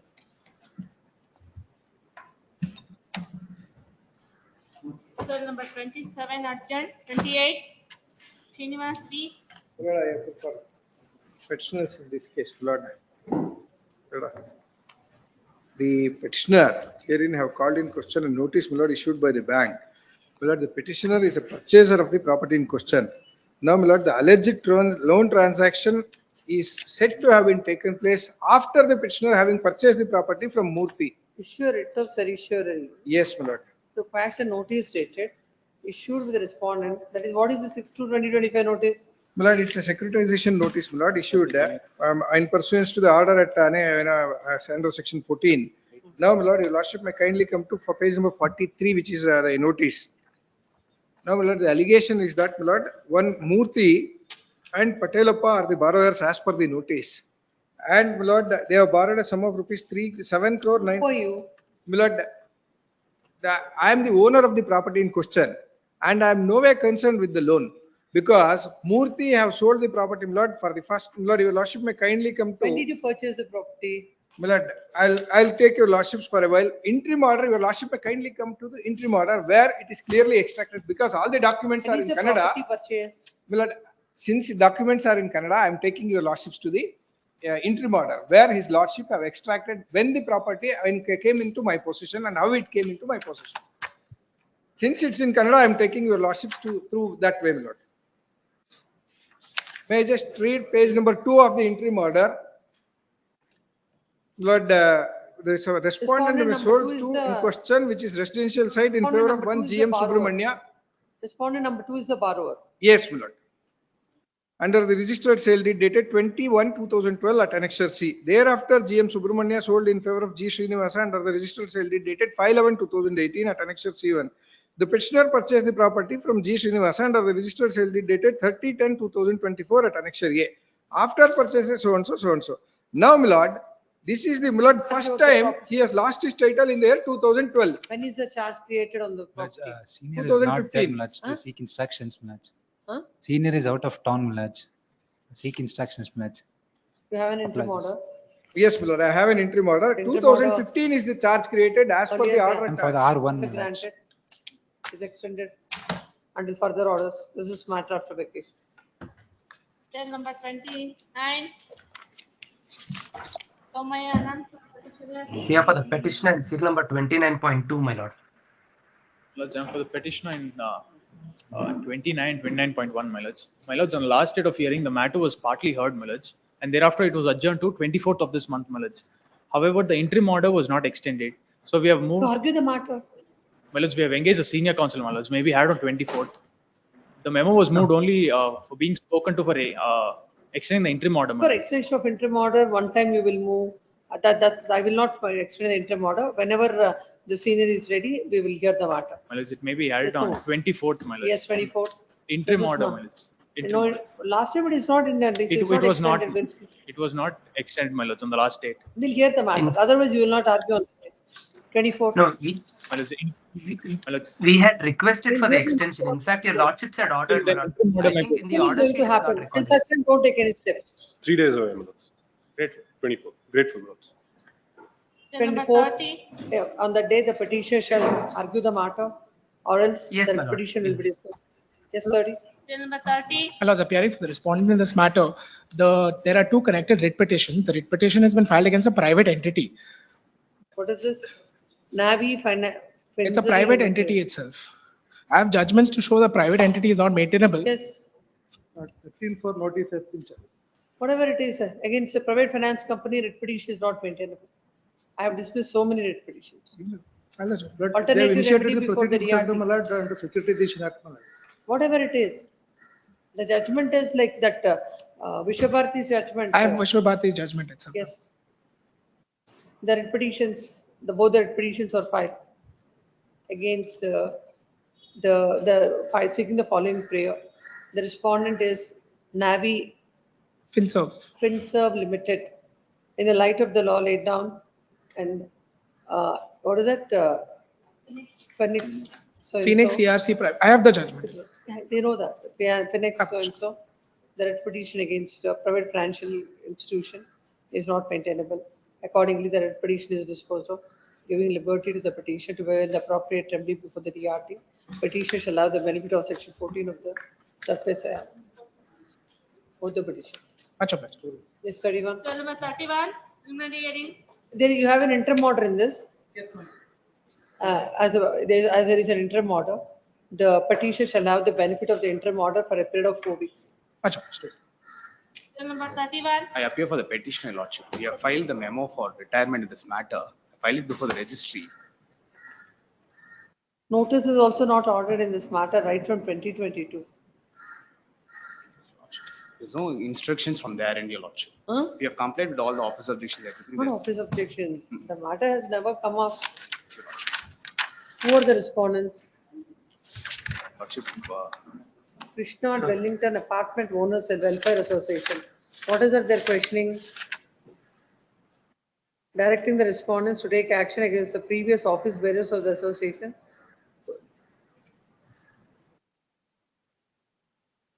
How a writ petition can be filed for this? they wanted to What do you engage. say about the representation? Issue a direction to the respondents to take action against the previous office bearers. For that, a writ petition. The land council submits that, he'll file the retirement memo. This is matter after vacation. Great. 32, Santosh. 32, Santosh. My lord, I apply for petition, I seek short accommodation. Why? The possession notice had been challenged. We have issued the sale notice and it is becomes, no bidders had been participated. Now there is no threat for them. We are not issued the fresh sale notice also. So they let them go before the DRT and there is an interest that can be safeguarded for 1 or 2. Prosky counsel, I seek an instruction, my lord. I'm a prosky counsel, I seek instruction, my lord. Tomorrow, ask him to come. Kindly have it on 24, my lord. 24. This instruction is also given to the proxy counsel. This instruction is also given when the date has to be taken. Please, my lord, they have given. 25th.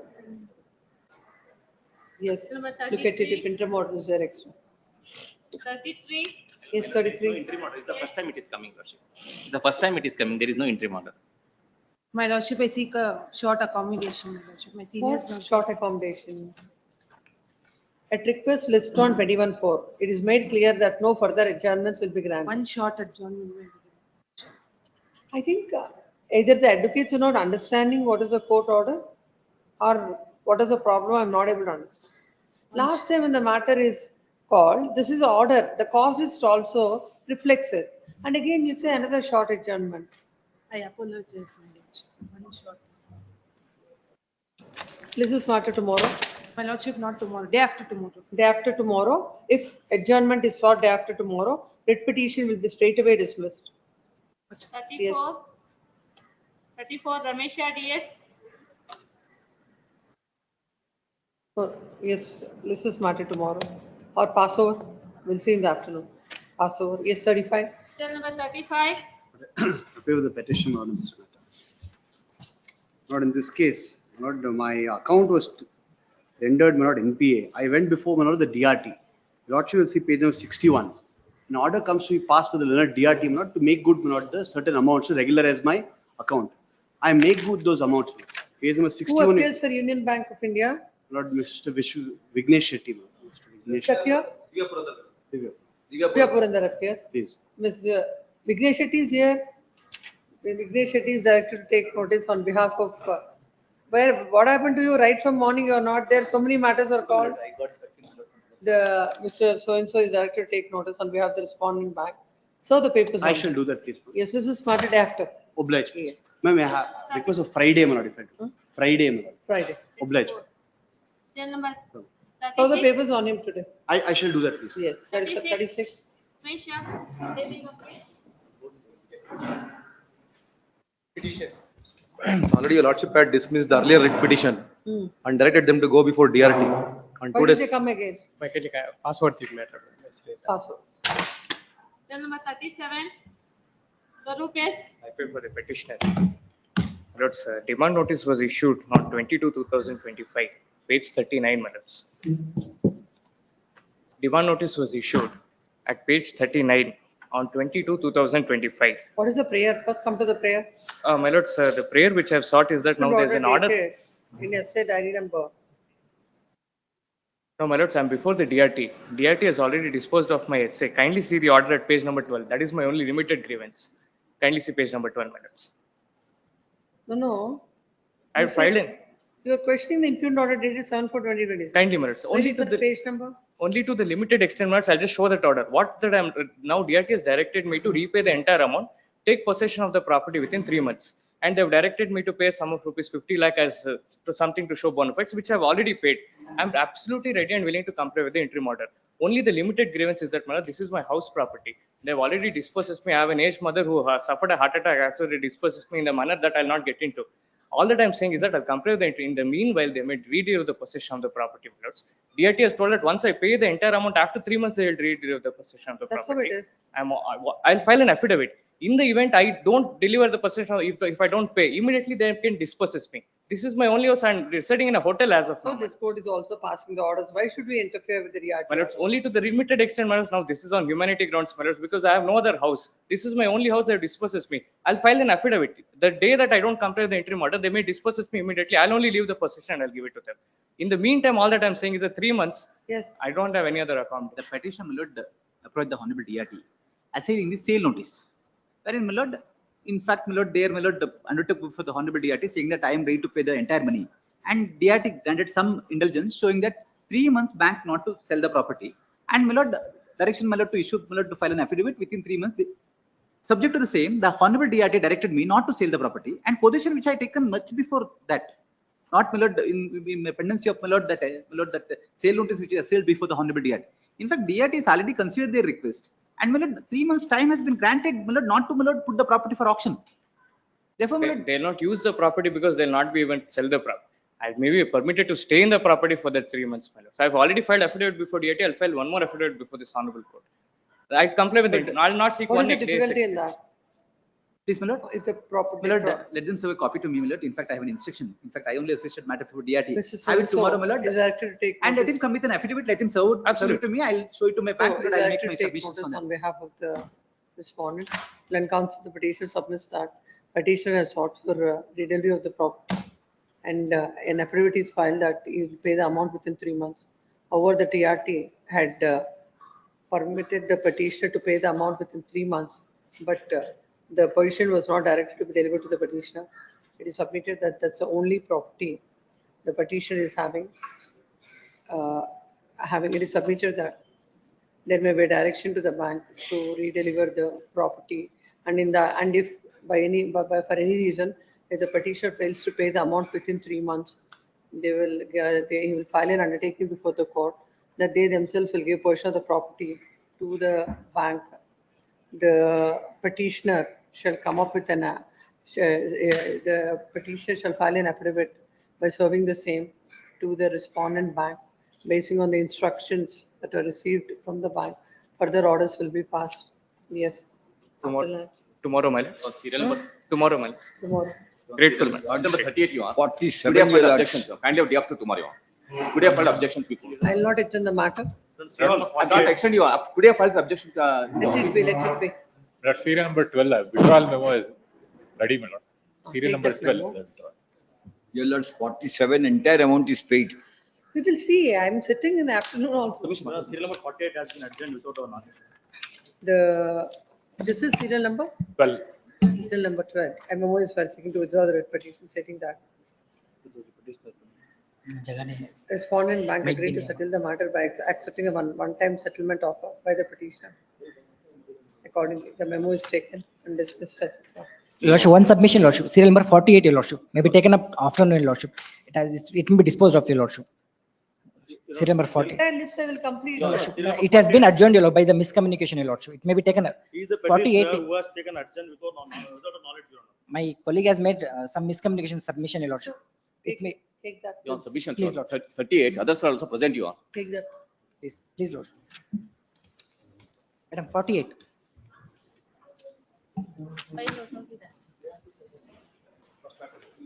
ಏನ್ ಹೇಳಿ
Continue the list.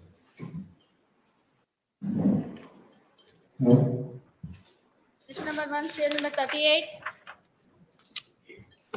Opinion 48, responded by you all.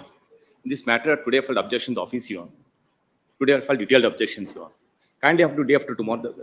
It come in the file you all.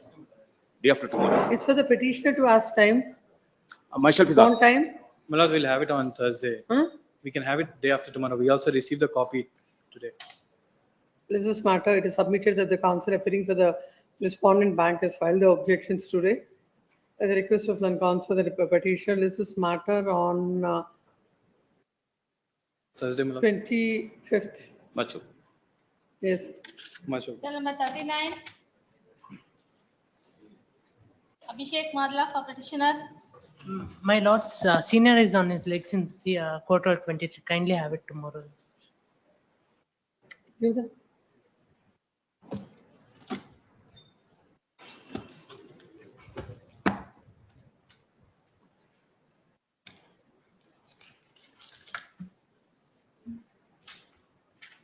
Objections are filed. Objections are ready, my lord. I have sent it for the draft is approved. It may take some time because large portions are in Kannada that has been translated and filed. This matter came up on 7/4/2026. 2 weeks time is granted, 21/4/2026.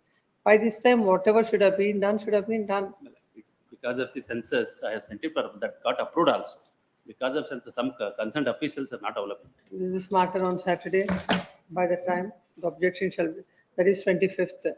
By the time, objection shall be on record or else a writ petition will be allowed. My lord. Instead of Saturday, sir, Monday, my lord. 27. 27. Yes. Sale number 40. S.V. Prakash for petitioner. Prashant B.R. I appeal for petitioner. I am seeking for a short accommodation, my lord. How many times you will ask?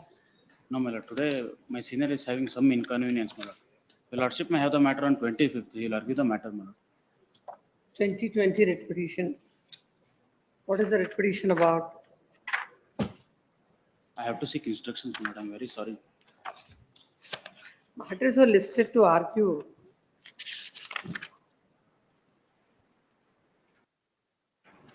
If your lordship may have the matter on 25th, my lord. This is this matter after vacation. There is an interim order, my lord. Interim order to be extended. Published. Sale number 41, 42 urgent. Sale number 43. My lords, it is a writ petition against the Karnataka Medical Council. Lords. They have not filed their statement of objections. On the last date, my lord said that since it's not filed, my lords will consider it on merits. My lords, what has happened is that there was a complaint filed against me by respondent number 2, saying that I am practicing sonography. My lords, sonography is essentially, my lords, my lords, sorry. My lords, so what happened is that I filed my statement of objections. In my statement of objections, I brought out that the same person has filed an identical complaint against me. My lords, I practice in both Kasargod as well as Mangalore, which are border towns. Why this council never appears before the court, Karnataka Medical Council? My lords, not aware, my lords. Who is the counsel for say this advocate only? Ratna and Shoyogi Matta. Similar matters are seen not. Last time your lordship has noted it. She has not appeared on the last occasion also. In one matter, she was the contesting party. Yes, she did not. Why she is not appearing?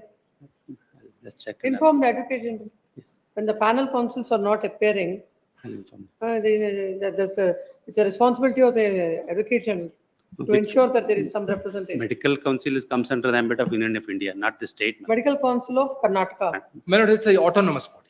It is an Autonomous autonomous body under the Karnataka Medical Council Act. Will not come under. Then we'll order appearance of the whoever is concerned. Chair council. Matter can be, my lords, matter is based. It can be remanded. What has happened is, my lords want to summon them. No. I understand the larger issue. I'll take up this matter this side of the vacation only. We'll order appearance of the concern. That would be fine, ma'am, because what similar matters, so many matters he has not appeared.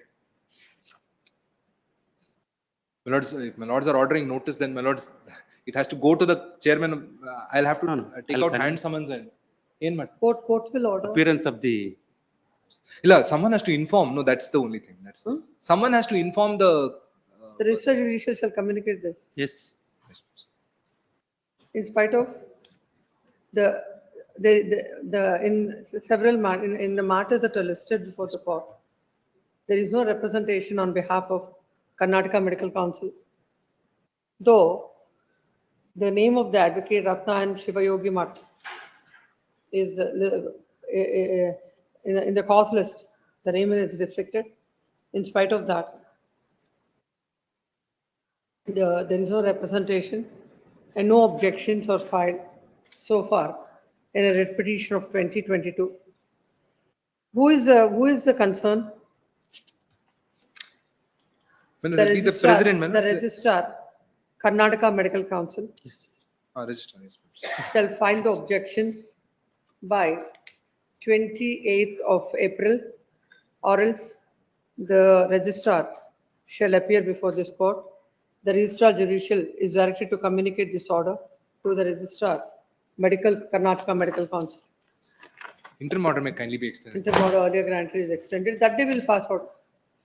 Bill number 44, Lord, I appear for the petitioner. Degree Corporation. I appear for the petitioner, my lord, in serial number 44. May I just pass on a synopsis, my lord, and their translations? In this matter, release the name of Mr. Rahul S. Reddy. Yes, I have filed Release the NOC name vacant. of Mr. Rahul S. Reddy. Yes.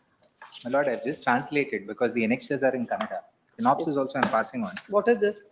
My lord, the impugned annexure is at annexure P, wherein an investigation has been ordered against me by the ACB on the ground that the grants. The writ of Sarishwari by quashing the order.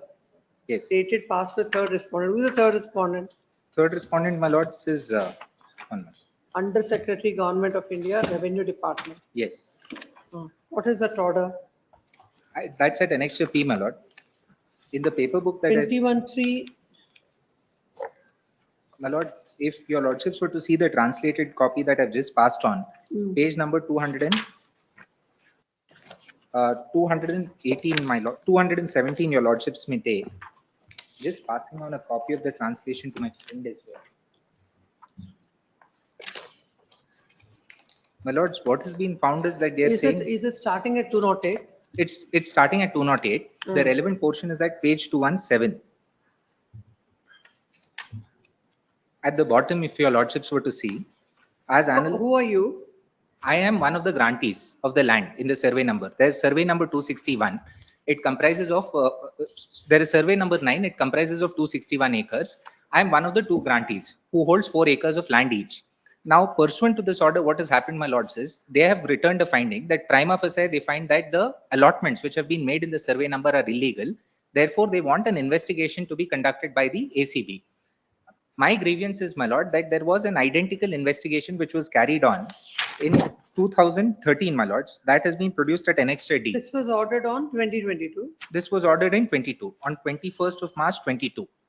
Now, prior to this, there were 2 rounds of investigation that I want to take your lordships through. The report is at annexure D, my lord, wherein I'll take your lordships through that. The crux of the report is, my lords, that they have conducted an inquiry.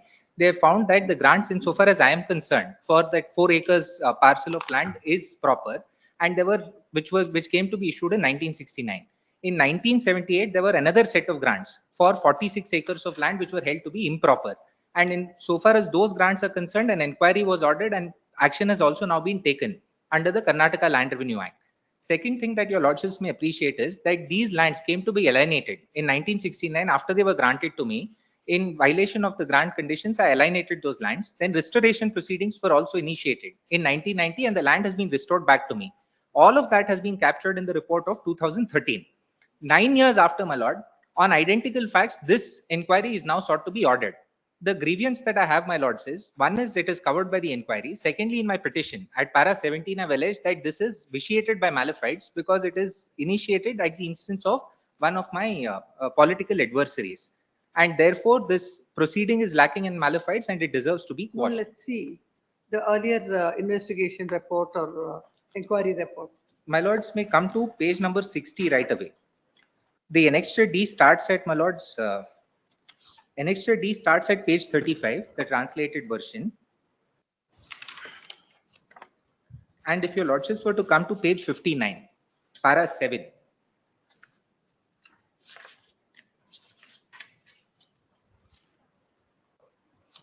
May I just read, my lords? The original grantees of. What is your name?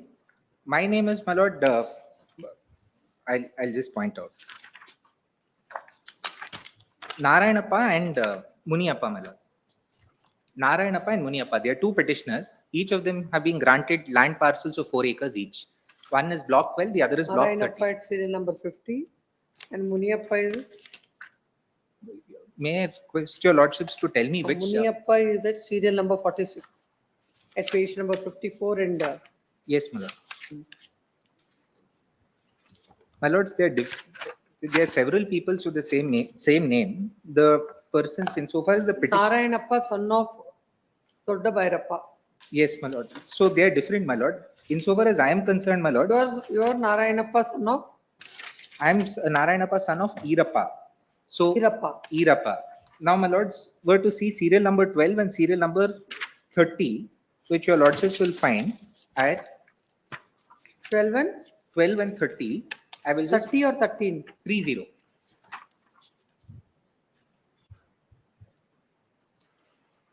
Page 45, your lordships will find serial number 12. 12, I see. And then your lordships will find serial number 30 at page number 50. 50. And I'll also admit, my lords, that there are some discrepancies in so far as the names here are concerned. That is 50 Narayanappa. 50 is Muniappa, my lord. Page number 50, serial number 30. 30. Muniappa, son of Bodappa. Yes. Yes. And my lord, I just want to point out at this juncture that there are several discrepancies in so far as the names are concerned. So the reason as to why I'm saying those entries belong to me is that if your lordships were to come to page number 66 for a moment, there is a table which has been set out in table 9. There the block numbers which were granted to me under the grant order have been mentioned. So my names find mention there also. So here, so what is the report? We'll complete this. Yes. If your lordships were now come to page number 59, para 7 for a moment. Yes. May I just read that for consideration of the court? The original grantees of survey number 9/1 to 9/50 of Shantapura village in RTCs for the year 1988-89 to 1993 to 94 are basically scheduled caste and tribes community, and the purchaser has purchased the land from them by violating. These are all assigned lands. Yes. By violating land grant conditions of prohibition of alienation, and hence as per rule 4.1 of Karnataka scheduled caste and tribes prohibition of transfer of certain lands act 1978, the assistant commissioner undertook inquiry, and since there has been violation of conditions for which passed orders on 23/5/1990 to quash the sale deeds and to return the lands to original grantees heirs. The files of assistant commissioner indicates that even physical possession was also handed over to the original grantee khata, was transferred to the original grantee, their heirs, as per orders of assistant commissioner on 23rd of May 1990. Excluding the Darstadars in survey number 91 bar so and so, the remaining other names are entered in column number 9 and 12 bar 2 of RTC till today, and upon inquiring at spot, the above grantees have informed that they are in possession of the lands. The photographs related to the said land have been enclosed herewith. As per section 4 subsection 1 of scheduled caste and scheduled tribe prohibition of transfer of certain lands act, the assistant commissioner quashed the following alienation of lands granted to scheduled caste and scheduled tribes and restored the same to the original grantees, and following grantees alienated the land for the second time. So what happened, your lordships, is that I was granted certain lands in 1969. I had alienated it in violation of grant conditions. Yes, it is restored. It is restored. Then some of the other grantees again re-alienated those lands for the second time. So there in page 61, they note who are the grantees who have re-alienated the land. And thereafter, your lordships will see page 62 onwards. They say that action has been initiated against them under section 136 of the Karnataka Land Revenue Act, page 63. Now, the reason why I'm relying on this report is, insofar as the very same allegations are concerned, there was a finding returned by the Revenue Department saying that lands were alienated, they were restored pursuant to the orders of the Assistant Commissioner. That's one. Second thing that I want to draw your lordship's attention to is that there was earlier a representation which was made to the ACB to conduct an investigation into the matter. By What is that precisely ACB has to do? It's an anti-corruption bureau. No, what is the? They want, the allegation, my lord, says that insofar as this parcel of land is concerned, it is located in the vicinity of the airport. Therefore, grant orders have been created. Because grant orders have been created, an inquiry by ACB is necessary because they allege in this report that certain officials have also colluded. No. You are saying that with regard to the very same, with the same allegations and with the same complaint, already earlier inquiry was done. Where is that inquiry report? The report that I'm just reading to your lordships, which starts at annexure D, which I just read to your lordships. So that is with regard to, that's a different aspect. Alienation of the property and again putting in whoever has restoring the position to you is a different aspect. Now this ACB is altogether on a different footing. No, but may I just request your lordships to see the operative portion of the order at annexure P, which is impugned before your lordships, that your lordships will get at page number 217 at the bottom. May I make a submission, my lord? If the investigation is conducted, if he is a genuine land grantee, he will come clean. Will 217 years. 217 at the bottom, if your lordships were to see, the entire reason as to why this investigation has come into being. May I just read, my lord? As analyzed above, a total of 261 acres, 13 guntas of land in survey number 9 of Shantipura village, Sulibele, Hubli, Hosakote Taluk, Bangalore Rural District is related to Karnataka Scheduled Caste and Scheduled Tribes Act 1978, and the sale and acquisition of land by illegally creating documents have been prima facie found to be in violation of provisions of the Act, and the government has decided that it is appropriate to conduct a thorough investigation into the case by Anti-Corruption Bureau and is ordered as follows. The entire premise on which this order has been passed is they are saying that insofar as this survey number 261 is concerned, there are certain illegalities. What I'm placing for your lordship's consideration is 9 years prior to this government order being passed, there was an inquiry conducted by the Revenue Department. No, what is that your it is not about a particular your piece of land.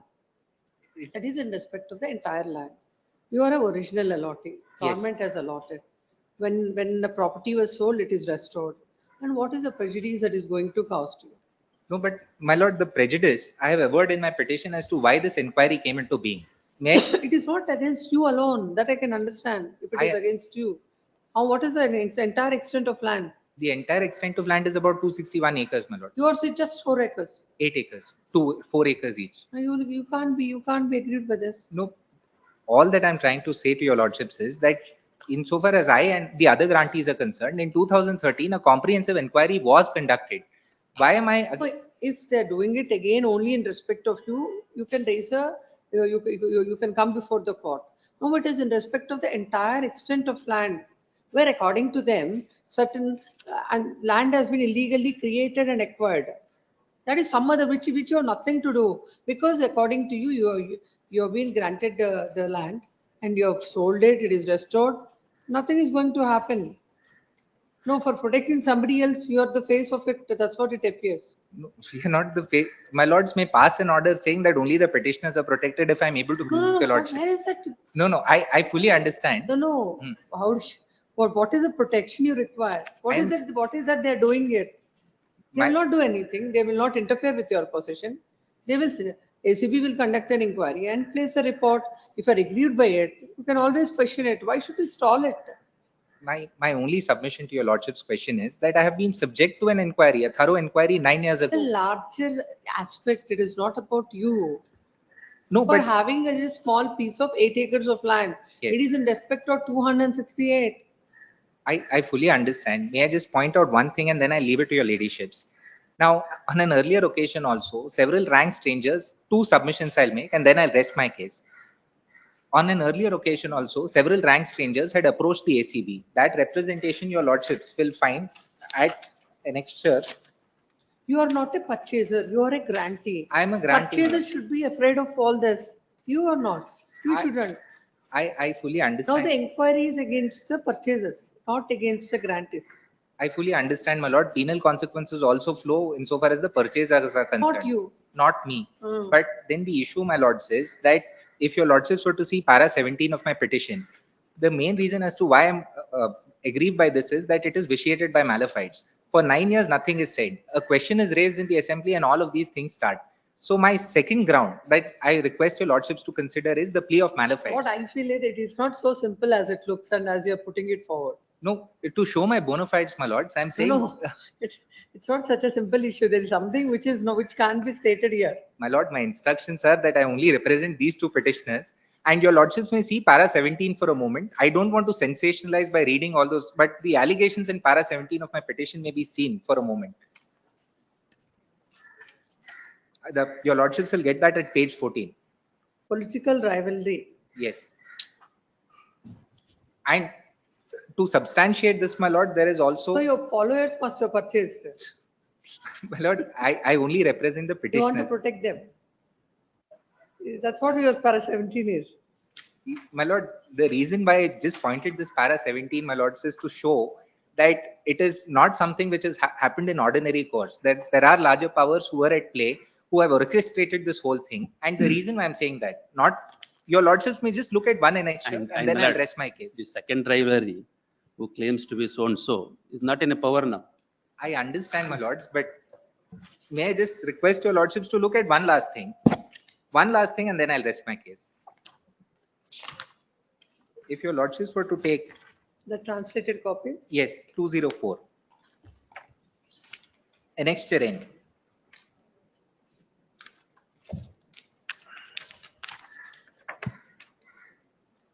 Your lordships if your lordships were to see, this is a question which was raised in the Legislative Assembly on 16th of February 2022. And pursuant to this, my lord, even after the issue is settled, the annexure P government order comes to be passed on within a month, my lords, on 21/3/2022. And that is the plea of malefied that I wanted to substantiate before your lordship. That's all my case. You belong to the SC/ST community? Yes. All the more reason that you shouldn't be aggrieved by this order. I understand. The writ petition is fine. Seeking the following prayer. The facts of the case are the land bearing survey number 9 of Shantapura village, Sule Hubli Hoskar Taluk, Bangalore, rural district, comprising of 261 acres, 13 guttas, out of which 200 acres were granted to 50 members belonging to SC/ST community during the year 1968-69. The first petitioner granted 4 acres in survey number 9 as per the grant certificate issued by the Tehsildar Hoskote on 18/5/1969. Second petitioner was granted the grant in favor of the second petitioner was on 13/5/1969 for an extent of 4 acres. On 15/7/2013, it is stated that on 15/7/2013, the second respondent issued a letter to the third respondent alleging that the land of an extent of 200 acres out of 261.13 acres in survey number 9 was granted in favor of 50 members, 4 acres each and 2 acres each to 4 persons and 3 acres each to 2 persons. In all, total 214 acres was granted. And during the year 1977-78, another extent of 46 acres, 12 guntas were granted in favor of 12 members. During the year 1970-71, all the 50 members who obtained the grant have violated the conditions and sold the land in favor of some other persons. During the year 1990, the Assistant Commissioner Durbalapur initiated the proceedings under the PTCL means Prevention and Transfer of Certain Lands Act. Certain lands. Yes. Under the Karnataka Scheduled Caste and Scheduled Tribes. Karnataka Scheduled Caste and Scheduled Tribes Prohibition of Transfer of Certain Lands Act 1978.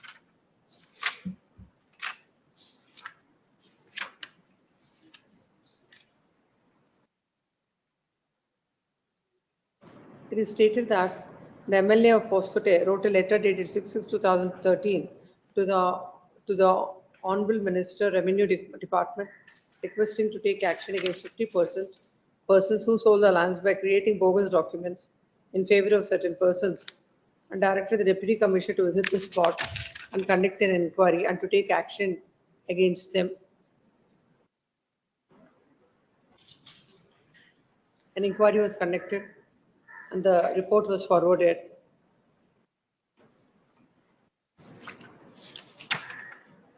Thereafter, the Assistant Commissioner has cancelled the illegal alienation made by the grantees and restored the lands in favor of the original grantees. It is stated that though Assistant Commissioner restored the lands in favor of 50 grantees, again 6 members have resold the property.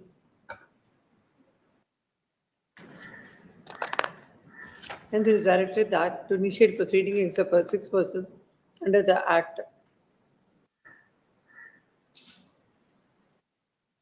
It is stated that with a similar complaint was given to the respondent. Basing on the same, the respondents have issued the impugned order dated 21/3/2022, whereby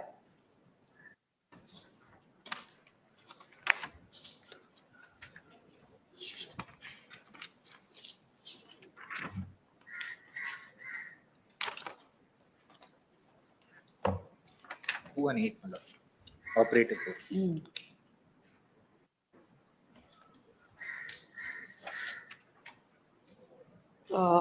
Whereby the government has directed the ACB to conduct inquiry into these aspects. Land counsel appearing, I agreed thereby the petition is before this court. Land counsel appearing for the petitioner submits that when a similar inquiry earlier was conducted and the illegal sales were cancelled and the property was restored to the original grantees. Now with the same allegations, now the matter is referred to the ACB. It is submitted that the only on the political, because of the political rivalry, this action is initiated by the government. It is submitted that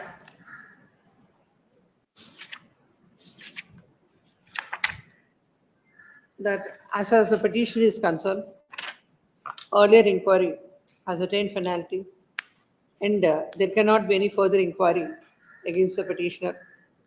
Petitioners are only concerned as far as their case is concerned. Land counsel for the petitioner has drawn the attention of the court to the earlier order that is passed and also the statement that is made on the floor of the House. And basing on that, it is submitted that it is purely for political reasons. This is initiated and it is nothing but a pure abuse of the powers. It's a pure abuse of process of law. It is submitted that the order impugned, as far as the petition is concerned, needs to be set aside. Learned AGA, appearing on behalf of the respondent, submits that there is a vast extent of 261 acres and odd, and basing on the complaints received with regard to the irregularities, the government has directed the ACB to conduct inquiry. It is submitted that by such inquiry, no prejudice is passed to the petitioner. If the petition is agreed with the report, then the petitioner can challenge the same. But at this stage, when it is concerning a larger extent, petitioner cannot be the agreed person and he cannot come before this court. Next, but having heard the concerns on either side, person which will not record. According to the petitioner, he belonged to the SC community and a grant was given in petitioners. A grant was given in favor of the petitioners. Earlier, when there was a violation of, when they have sold the property in violation of the terms of allotment, again, the Assistant Commissioner has conducted inquiry and restored the property, restored the land to them.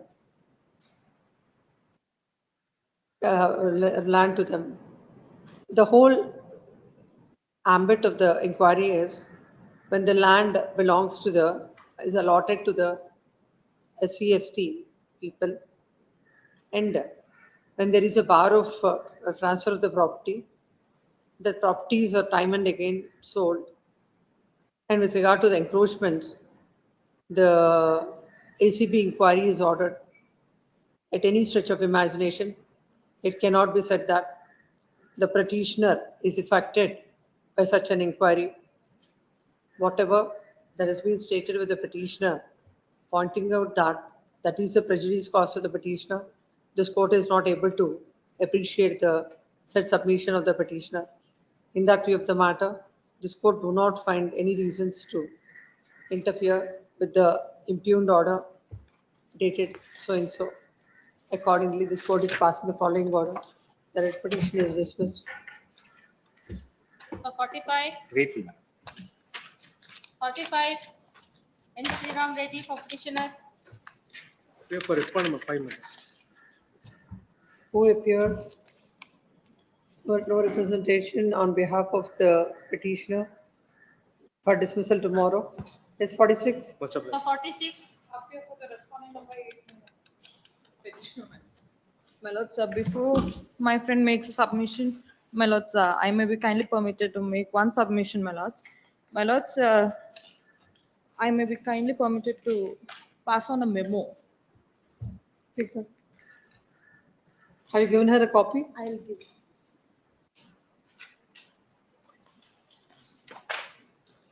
My lords, this petition becomes infructuous, my lords. What is the? To show the work order is incomplete.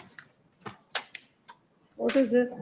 My lords, their prayer was to issue a writ of mandamus to direct the respondents to forthwith stop and halt all the work pursuant to the work agreement, my lords, dated 16/11/2022. My lords, now the work has been completed. We have already formed the road. Two submissions, my lord.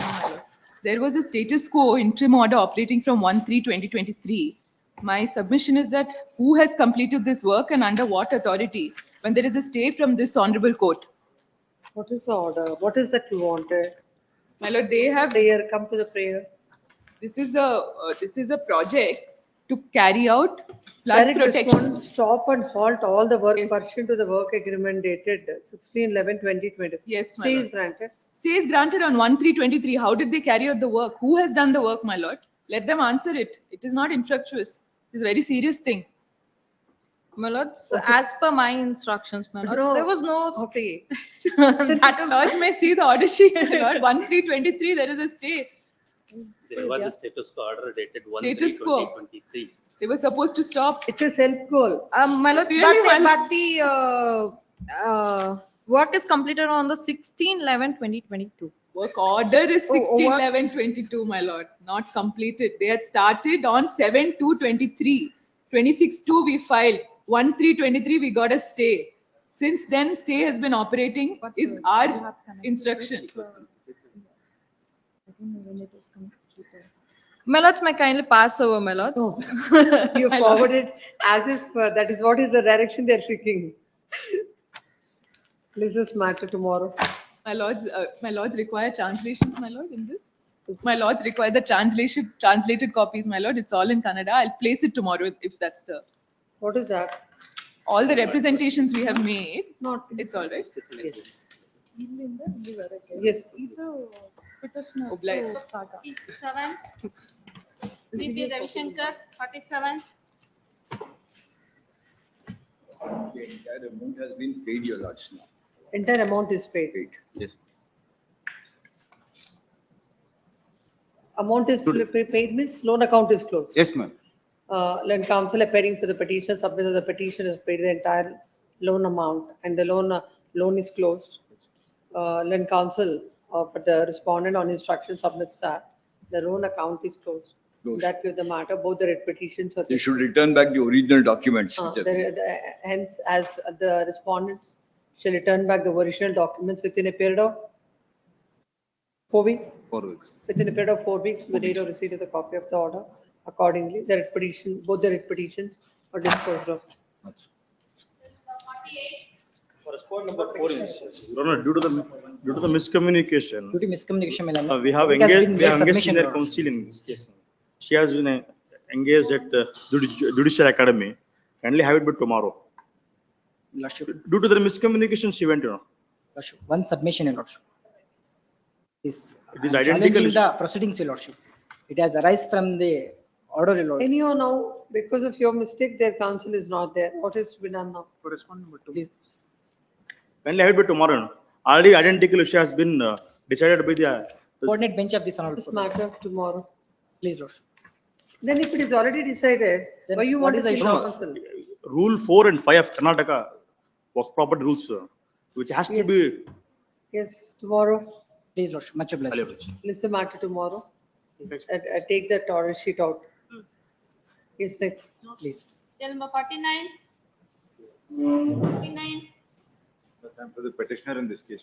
My lords. In this case, the limitation aspect is involved. My lords. It has to be referred to 3 bench. You have questioning the order passed by the DRT. Yes. DRT has dismissed the IA filed with the petitioner seeking condonation of delay on the ground that the Limitation Act has no application to the proceedings before the DRT. When counsel, the petitioner submits that whether with regard to whether Section 5 of the Limitation Act applies to the proceedings before the DRT are concerned. 2 division benches of this court have taken 2 different views, and now the matter is referred to a full bench. List these matters along with you have that number of. Yes, yes, I have it. Reference. My lords, I'll write it down and I'll give. Find that Justice Shyam Prasad has Yes, referred it. List along with so and so. Morning one matter also. 52 The also same. number. Huh? 52 also same. 52. Oh. Ah, Interim what order is there in this? Lords? This interim order is. Yes, interim order is. Interim order granted earlier is extended. 52. 52. 52 also same. Grateful, my lords. I'll provide the number to the court officer. Yes. Great. Cell number 50. Cell number 50. For the petitioner, my lords. Petitioner is in Udupi. Huh? Petitioner is in Udupi and his age 8 years. We didn't get his, we have to seek his instruction from the petitioner, my lord, because the respondents have moved a memo. My lord, the interim order is operating from 2023. Huh? Interim order is operating against me, my lord, from 2023. Why you are moving so many memos, Mr. Vignesh Shetty? All the matter, interim order is operating 2020 to 23 matters, my lord. That's What is the writ petition? My lord, Annexure G, my lord, SL before the Honorable Court, that is order passed under section 14. How can you question the 14 order? Please, ma'am, I don't have any, I'll seek an instructions and I'll get back to you, ma'am. Even there is a judgment based on this, my lords, before the Udupi court, there is a permanent injunction suit. Even there is, that is for the judgment on 30th. Maybe posted after that, please. It is independent. All the more reason that you have for your, no stay is required from this court. Come up with instructions, whatever it is, I'm going to pass orders tomorrow. 51. My lords, I'm sorry. In serial number 49, my lords, I have filed NOC. The other counsel's name, that is Ashok Kumar, Where is that? 40? 49. R. Ashok Kumar. Delete the name of R. R. Ashok Kumar in 49. Great. The number. Cool. Cell number 51. Sandhya U. Prabhu. Appear for the respondent bank in this case, my lords. We had moved a memo. What memo? We had moved a memo. I had moved a memo for posting interim order is operating since 2023, my lords. No further EMIs are also been serviced by the petitioner. What is this? What is questioned before this court? My lords, G, my lord, is a representation given for Writing the restructuring and notice issued regularization. to the petitioner by the respondent bank. Issued under which provision? My lord, initially, my lord, surfacing proceedings only. Where, my lord, I had given a representation to the bank, my lord, asking for regularization of the account. No, Restructuring. this particular notice is under 13.2. Not 13.2. Then It's which is the it's notice? a regular request, my lord, which has been, my you're lord, not questioning- considered by the bank, my lord, annexure. You are questioning the notice issued to the petitioner. Please, my lord. Come to your prayer. Where is that? Annexure, it's in fact, annexure H, my lord. H, my lord, ink 47, ink page 47. Ink page 47. I'd given a representation to the bank, my lord, after I paid an amount of 50 lakhs, my lord. Grain Merchants Cooperative Bank. Please, my lord. Given a representation, my lord, the amount required for regularization, my You're lord. saying fetch the notice issued to the petitioner. My lord, this is what is a representation, my lord, which was Before that, my lord, your lordship may kindly pursue the orders of this honorable court in page 43. Earlier, the petitioner was before this court challenging the possession notice. At that time, this court had ordered, in fact, as per the request of the petition itself, this court had ordered for regularization of the loan account. Page 40 and 40. Ink page 45. Ink page 45. Your lordship, Thereafter, my lord, I had representation. What happened, Mr. Lokesh? my lord, so page 45, if you come, lordship comes to page 45. Here, liberty was given him to approach me for regularization of the loan account. He gave, but he is giving representation asking for restructuring the loan account, which I have told, which is the letter, impugned letter herein. We told for whatever amount is required for regularization of the loan account, that is mentioned in this note, in this reply letter given by us to him. We told this is the amount required for regularization, kindly regularize. That's what. Now that is under challenge before this honorable court, right? In the later, this present petition was filed, interim order was sought. Only on the ground that the amount which I demanded for, I did not consider the restructuring request, but I considered the regularization request. But the order of this honorable court was to regularize the loan account, not for restructuring. If they're ready to regularize even 3 crore 92 lakhs was due then. Restructuring is rejected, my lord. But regularization, my lord, they mentioned 3 crore 92, my lord. That's the actual amount. The outstanding itself. If I pay that, Term my is loan over. account, it's closed, my Loan lord. term is only over. Loan term is only over. The term what was for the repayment of the entire loan is over in this case. That's the reason I had given asked You for have restructuring. enjoyed the interim order from 23. Now go before the, give the representation. It's for them to consider. There can't be a direction to them. Please come. The petition is filed. Sign the following prayer. Land Council appearing for the petitioner submits that the petitioner has approved the response and sought for restructuring oblique Loan account. huh? Loan account. Public regularization. One-time settlement. No, my lord. Restructuring means, my lord, I they can give me understood that. one So- more so addition, you're saying retaining the security. restructuring and oblique, you said something. Regularization. Restructuring oblique regularization of the loan account.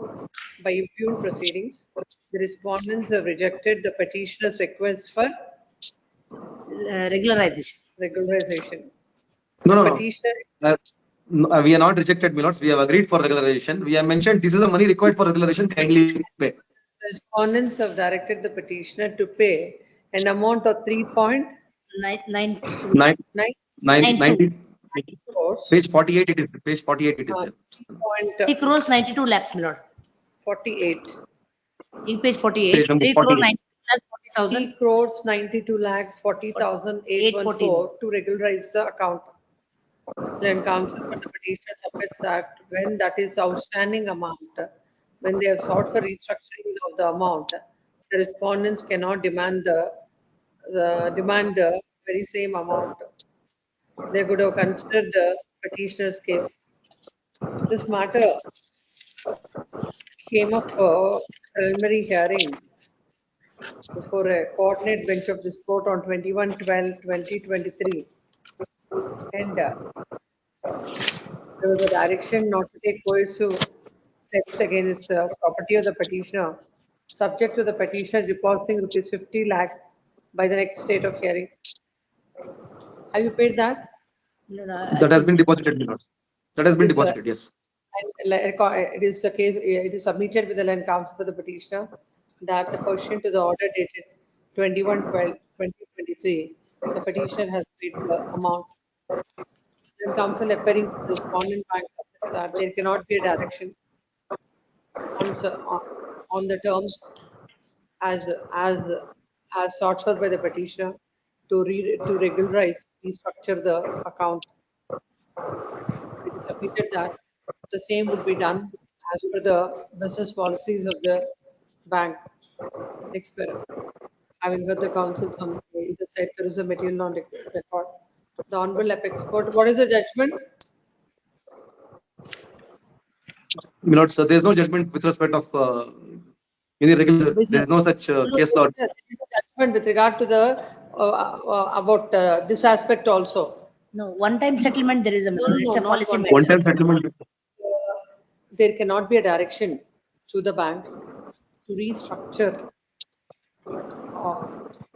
What is that? One more, what is that? Restructure? Regularization. Regularize, restructure oblique, regularize the loan account of the petitioner. If the petitioner fulfills the criteria or the business norms of the bank would consider the same. The court cannot direct the bank to regularize or restructure the account of the petitioner. In that view of the matter, this court do not find any reasons to interfere. Accordingly, this court is passing the following order. The writ petition is disposed of, giving liberty to the petitioner to approach the bank, and the bank shall consider the same in accordance with law. Yes, next. 52 urgent 53, Bharat Kumar B. Great letter. Bharat Kumar B. Yes. I appear for the petition.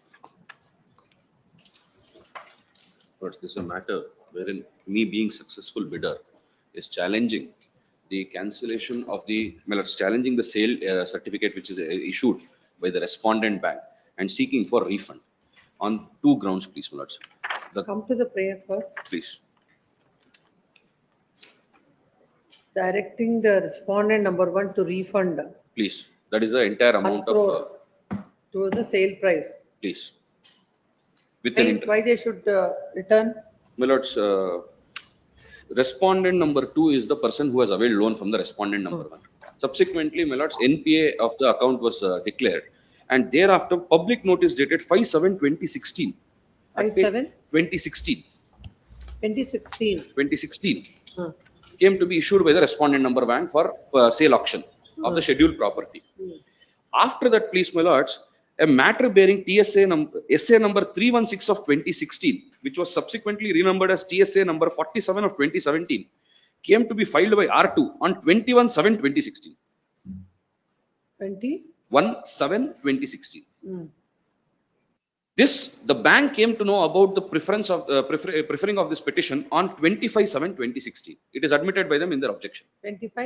25/7/2016. Though such being the case, my lords, the auction was conducted on 16/8/2016.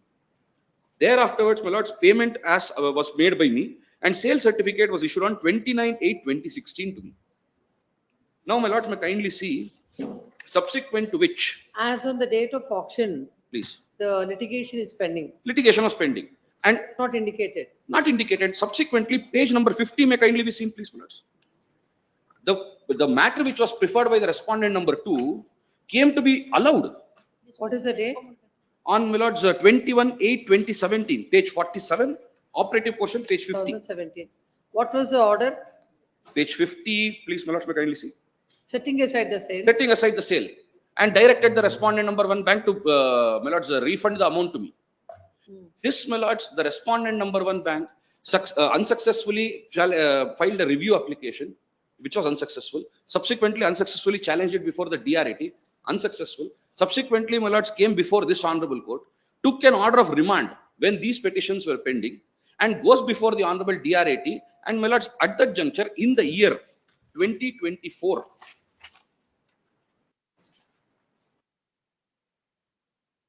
on 26/6/2024, page 72, please, my lords. What happened? My lords, obtains an order stating that previously the sale which was conducted is accordance with law. For the period of, my lords, 8 years, I was deprived of, my lords, the enjoyment of the property. I had been asking them, please give me my money back because of the orders of these. Now the litigation is pending. Litigation is completed, please, my lords. When it is completed now? 2024. It is what after the remand? What happened? After the remand, the Honorable DRAT holds it in favor of the respondent one bank. Bank. Please. In 2024. Lords, here are the two rules which So are. now, no, that I understood. Please. I understood the rules and all. Now, why you do not want the property? Lords, in 2016, when I, my lords, auction, my lords, when I bid for the auction, I had certain plans for it, which my lords I could not materialize. From then, I have been asking them, please give my money back, and n number of orders have been passed by this honorable court. They kept on, my lords, postponing the matter, saying that it is pending before honorable DRAT, it is pending before honorable DRT, and they kept on doing so, and they did not give the money back. And I have been, my lords, before this honorable court right from 2019, please, my lords. Yes, Mr. My lord, that synopsis I'll give, my lord. And this matter, my lord, your lordship may kindly see page number 96, the order passed by the learned tribunal, my lord. So whatever it is. Now, As on the day when you have issued the auction notification, as on the day the matter. is no, that pending was before not the- only, no, at that time, my lord, there was no interim order. And that litigation was pending, that was, we came to know, that is what we mentioned in that. Is in the auction notice, have you mentioned? No, because we were not knowing at the time. That is why we mentioned, and the honorable tribunal has accepted that. They say, no, bank was not aware. That is what the order that this, your lordship may kindly see page number 96. The tribunal has mentioned everything. There is no irregularities. I will read, my lord, page number 96. That is what is the order, because because after remanding the matter, entire matter was discussed. There was two. That is step one. Yes, ma'am. Thereafter, the whole matter is pending for 6 years. No, the auction purchaser might not want to go ahead with this litigation. He doesn't want to be part of it. He wants his money back. Why it can't be given? No, my lord, that is what this honorable Supreme Court says, it should not be done. Now, once if there is no irregularities in conducting the sale, that auction purchaser has no right to tell that you give my money back. Like that, everybody will tell it. That is what the honorable Supreme Court, my lord, I produced on judgment, clearly says. But there are some judgments the other way also. No, this judgment is very clearly mentioned that now the irregularities has to be pointed out. Normal course. Now, my lord, That is the normal course. tribunal has come to the conclusion there is no irregularities, that amount that should not be refunded. That is what the tribunal in both the cases say.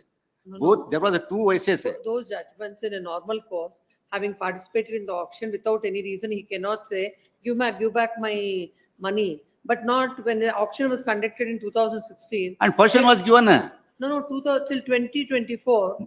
My lord, when the CL certificate was issued, portion was given. It is a vacant site. It is not like anything. It is a vacant site. My lords, may kindly see rule number 9 for a moment. There are two contingencies which the legislature bores out. In the event, may I read out rule number 9, please? Rule 9 of the surfacer rule. Rule number 9, sub rule 7, please, my lords. Where the immovable property sold is subject to any encumbrance, the authorized officer may, if he thinks fit, allow the purchaser to deposit with him the money required to discharge. Rule 9, sub rule 7, please, my lords. Where the immovable property sold is subject to an encumbrance, the authorized officer may, if he thinks fit, allow the purchaser to deposit with him the money required to discharge the encumbrance and any interest due thereon, together with such additional amount that may be sufficient to meet the contingencies or further cost, expenses and interest as may be determined by him. This is in the case of an encumbrance which is pending. If in the event of an encumbrance not being there, it would be, my lords, sub rule number 9. The authorized officer shall deliver the property to purchaser free from encumbrance known to the secured creditor on deposit of money as specified in rule 7 above. The certificate of sale issued under rule 6 shall specifically mention that where the purchaser has purchased the immovable property, secured asset free from any encumbrance known to the secured asset or not. They had to, my lords, mention it, that it is free from all the encumbrance known to me. According to their own objection statement, they got to know of the encumbrance on 25/7/2016. They have mentioned it, please, my lords, at page number 4. Auction was on? Auction was on 29/8/2016. Sorry, 16/8/2016. Prior to auction, they got to know. They did not mention it to me.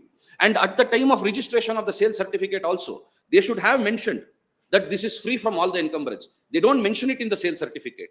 The sale certificate should be in accordance to appendix 5, please, my lords. There is a pro forma which is given. They don't mention that also. They don't follow that pro forma. They hide it very maliciously, my lords. They hide it from me. And when I get to know of this order from the Honorable DRT, I come before them and say, see, this is the orders of the Honorable DRT. They tell me, you hold on, I will litigate now.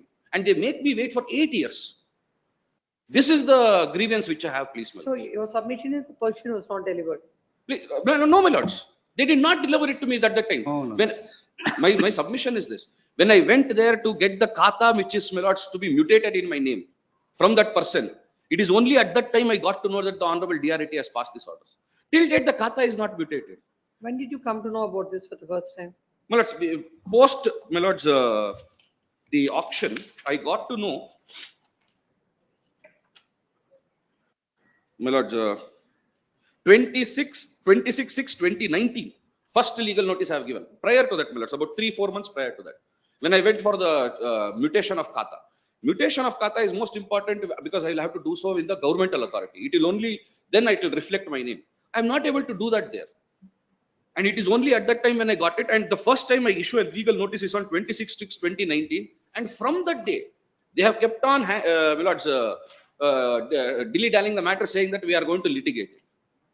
After about 8 years, today they come forth and say, retrospectively, this Honorable Court may be pleased to, my lords, give effect to the auction, which was conducted in 2016, because they won the litigation in 2024, which is, my lords, impermissible by the judgment of this, my lords, the coordinate bench of the Honorable High Court of Madras, please. My lords. Sir.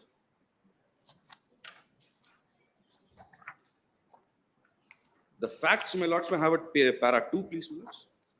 The petitioner participated in the public auction pursuant to the auction notice issued by the so-and-so on 25/20/2008. In the said auction, the writ petitioner was declared to be successful bidder as the letter issued on 21/6/2008. Writ petition deposited 15,50,000, being 25% of the bid amount on 21/6/2008. The balance amount of 4650 was deposited by the writ petitioner on 24/7/2008 as per the schedule. It is a grievance of the petitioner that at the time of auction and in the public notice, the bank took a position that the bank is in possession of the scheduled property and assured the physical possession will be delivered to him. Since the physical possession was not given by the bank, the petitioner requested the bank to refund the money. Thereafter, Come remind. to the relevant paragraph. This one, please, my lords. The issue, my lords, may have it page number 18, please, my lords. Para 12. The core issue before this course is whether the writ petition is entitled for refund of the so and so. Para 16. There is no dispute that rule 86A to 86F are mandatory in nature. The purchaser should be put on specific notice about all encumbrances and other materials so as to enable him to take a conscious decision with regard to this participation in the auction and the amount to be quoted in his bid. The disclosure is not an empty formality. The auction notification is defective and improper in case the encumbrance and known litigations are not disclosed. Since there is a statutory obligation on part of the secured creditor under Rule 9, Subrule 9, to deliver the property free from encumbrance to the purchaser, such disclosure must be made well before the auction to give an option to the purchaser to take part in the auction. And, my lords, subsequently, thereafter, my lords, at page 22 also, though it was pleaded by the bank that there is an alternative remedy that I should go to the DRT, it was overlooked and, my lords, refund was ordered. And this honorable court, please, my lords, in another litigation, may I pass on, please, my lords? The contention of the bank is that, my lords, they had given an auction notice that as it is, where it is basis. Hence, they are, my lords, devolved of any liability. This honorable court has held Paragraph. page number, my lords, 26. It was by a successful bidder, please, my lords. Internal page 26, para 18. In the teeth of the aforesaid fact, what would unmistakably emerge is that the innocent auction purchaser is made to bear the brunt of unnecessary litigation of all the acts of the bank. He is not delivering the property which was free from encumbrance. If the bank has done due diligence at the time of so and so, the situation would have not arisen. The bank is now seeking to wash off its hands by contending that it is not reasonable. It is not responsible for any problem that would crop up after the sale, as the e-auction notice clearly indicated the property is being sold as is where is basis, as is what is basis, which is the contention here, please, my lords, in the objections. That would not mean that an auction purchaser would be put in possession of the property which is not free from encumbrance. As is where is cannot mean. My lord, this matter was This remanded. honorable court has given 12% interest, please, my lord. This matter was remanded, my lord. Your lordship may kindly, I'll read that. So the judgments you're relying on. Relying on judgment, my lord. And the synopsis also you're saying. Pass on. Take that. Page number 84 of the judgment.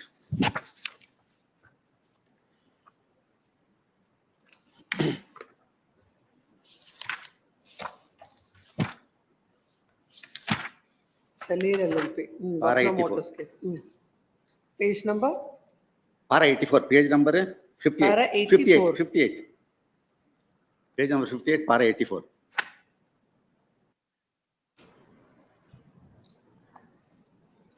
In another decision of this court, in K. Kumaran Gupta versus Markandeya and Sri Omkareshwara Swami and so and so, so and so, it was held that the repeated interference with the public auction would frustrate the sanctity of the purpose of holding the auctions. The relevant observations made in it is given below. Once the apparent was found to be the highest bidder in a public auction in which 45 persons had participated, and thereafter when the sale was confirmed in his favor and even the sale deed was executed, unless and until it was found that there was any material irregularity or illegality in holding the public auction and auction sale was vitiated by any fraud or collusion, it is not open to set aside the auction or sale in favor of the highest bidder on the basis of the some representation made in the third parties who did not even participate in the auction proceedings and did not make any offer. 17. The sale pursuant to the public auction can be set aside in an eventuality where it is found on the basis of the material on record that the property had been sold away with a throwaway prices and or on wholly inadequate consideration because of the fraud or collusion or after any material irregularity and or illegality is found in concluding or holding the public auction. After public auction is held, that the highest bid is received. Then I've seen the judgment. Yes, my lord. I've seen. What is the other judgment? Only one? One judgment. Only this one is the judgment, judgment my or one more Yes, judgment ma'am. you're running? One more judgment that is already there. They have mentioned Markandeya. It is there, my lord. Yes. My lord, in this case, my lord. Now What is whether- that synopsis you're saying? Synopsis. Take that. Here only interesting, my lord. This matter was referred to Honorable DRT twice. Once for Let us look at the dates.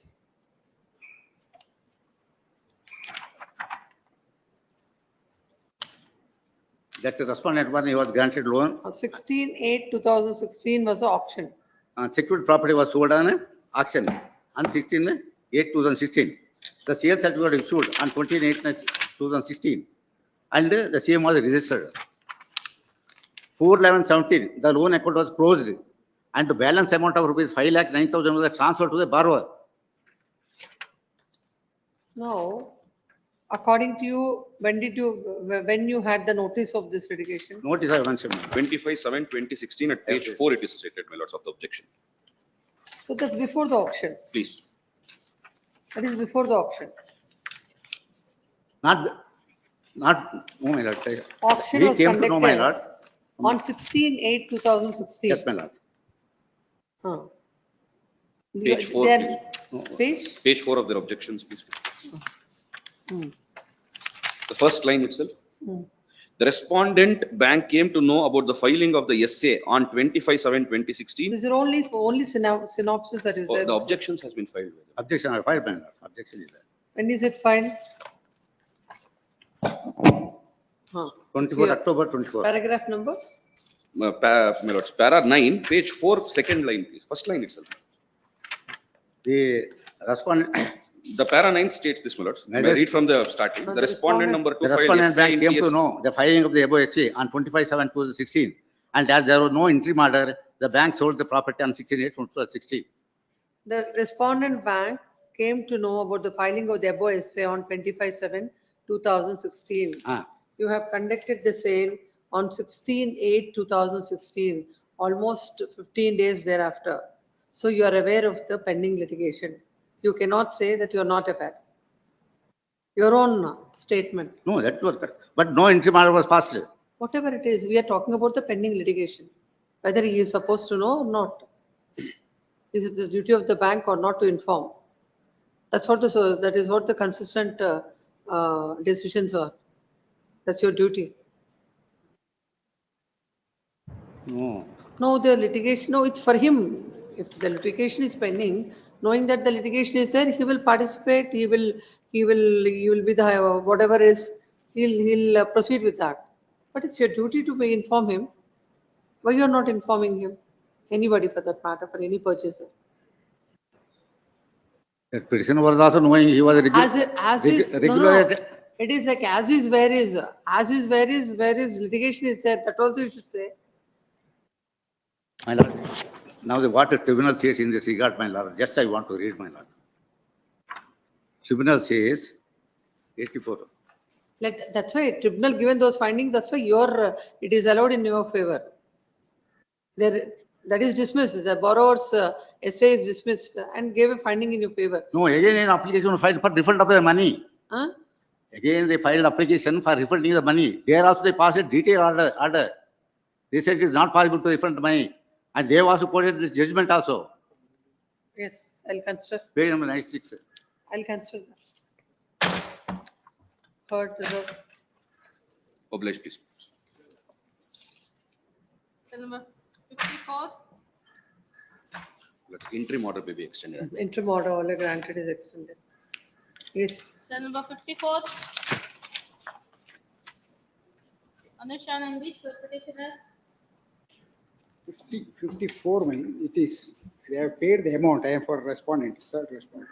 I have For filed the representation on behalf of the petitioner. This is matter for dismissal tomorrow. Yes, 56. Cell number 55, agent 56. Appear for 55 minutes. My lord, this is a case where the SARFAESI proceedings of sale was against a dead person, and that is why the petitioner is the auction purchaser who had participated, my lord, in the auction. Subsequent to that, she was supposed to make the remaining payment. Because of this ambiguity, they had raised the clarification. This which is the matter, bank, by the time both the parties will raise before this court relevant documents, which they are relying on, or else this court will pass orders basing on the material. my lord, Any documents? My lord, with respect to the communication, we have no documentary At this point, my lord. the Lord, this- annexure A, my lord, at page number 13, it is, my lord, forfeiture of, my lord, earnest money. The 10, my lord, rule 9(3) says, my lord, 10% he has to pay before, my lord, auction. Then within a day, my lord, he has to pay another 15%. And, my lord, within 15 days, or it can be extended up to 90 days in respect of remaining 75% of the money. That's, my lord, losses. And in fact, various authorities also. In this case, my lord, he paid only 10%. He now paid remaining money. And, my lord, as per rule 994, my lord, we forfeited the money that is assailed before this honorable court. In respect of whatever, my lord, saying, my lord, in respect of somebody died and all, it is not. With the question of proceeding against dead This matter person. after vacation. Obliged, Yes, my lord. next 57. Cell number 57. May please, my Matthias. lords. Lords, I'm only aggrieved by the arbitrary imposition of a condition, my lords. My OTS was approved. Entire payment is being made. Now, my lords, the bank is withholding the documents. If my lords should kindly Mr. peruse Lokesh. annexure K. KV Lokesh.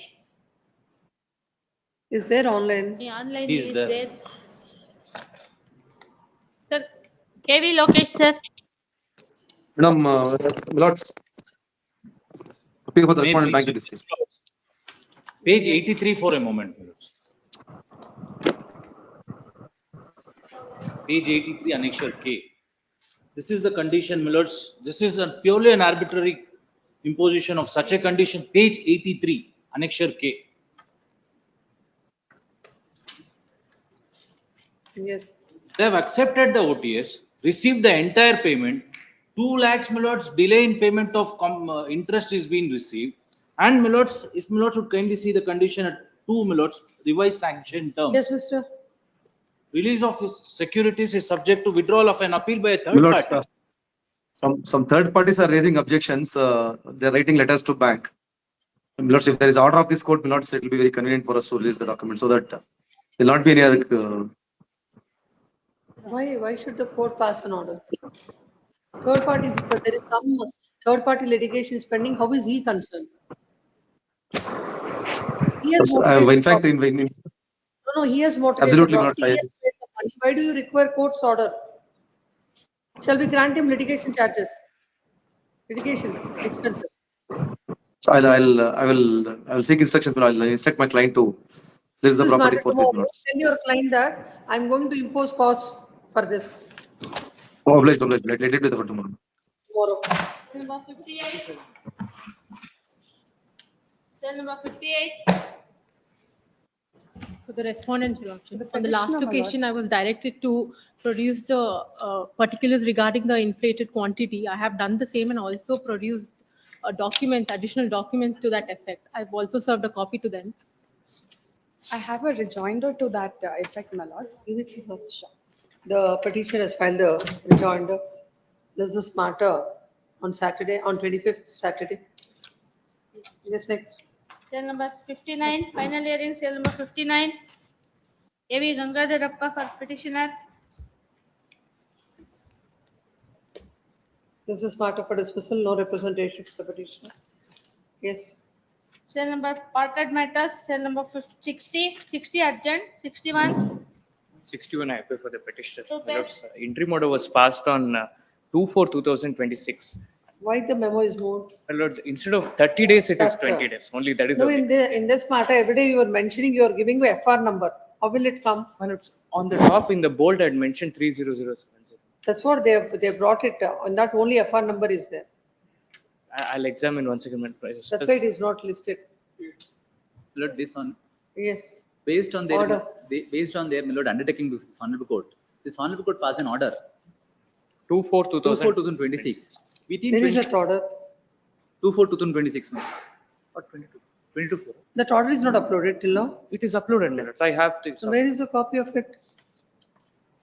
You have a copy? May I pass on, my lords? It should have been there My in lord, the only order is this. On or before, my lord, 22/4. Within 20 days, they're supposed to pay, my lord. Instead of paying 30 days, the court said 20 days. That's what is the grievance. Please, my lord, 20 days. There, it is going to complete within, that's 20 My seconds. lords, 30 days is what? That day, the court said 30 days. But in the order, it has come as 20 days. In fact, it was mentioned the date also, 2/5/2020. The NIA is filed seeking Only memo. I've clarification moved. of the order. Only memo I've moved, my lords. A memo is filed. What is the memo filed? Memo only moved. I'm only making oral submission, my lords. The matter is moved. Where the then counsel for the petitioner submits that. On 2/4, there should be some EA should have filed. I'll file it, my lords. I'll file it. This court has passed an order on 2/4/2026, wherein this court has granted 20 days time from the date of order. Then comes for the petition submits that. As on that date, when the order is passed, the court has observed that it's 30 days from the date of order. However, in the order, it is mentioned as 20 days. NC has moved the court. Then counsel for the respondent bank shall not dispute the fact that the court has granted 30 days time on the day, considering the same. The order dated 2/4/2026 is modified at serial number 1. Instead of 20 days, it shall be corrected as 30 days, and the corrected copy shall be uploaded. It may also be mentioned on or before 2/5/2026, just to avoid confusion. On or Why? before 2/5/2026. There is an order that's from today, Kindly, 30 days will be. Kindly. When is the order? 2/4/2026. 2025. No, that is I understood. 30 days. Yes, next. I'm grateful.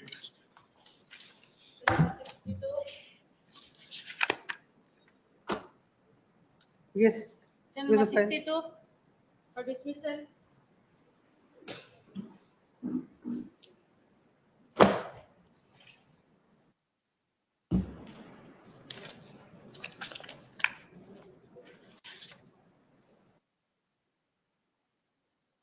This writ petition is filed in the year 2023. On 11/8/2023, interim order as paid for till next date of hearing was granted. Thereafter, the matter listed before this court on 1/4/2026, as there is no representation on behalf of the petitioner, the matter was directed to be listed for dismissal today. Today also, there is no representation. Accordingly, the writ petition is dismissed Cell for non-prosecution. cell number 63. Cell number 63, Shivram HC.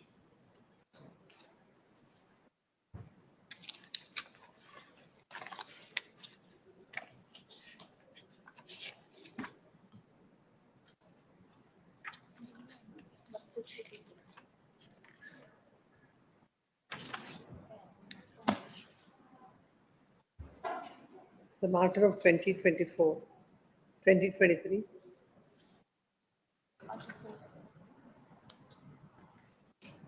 The no interim order is granted in this case. As there was no representation on 13/3/2023, the matter was added to be listed in the caption for dismissal. Today also, there is no representation. Accordingly dismissed. Serial number 64.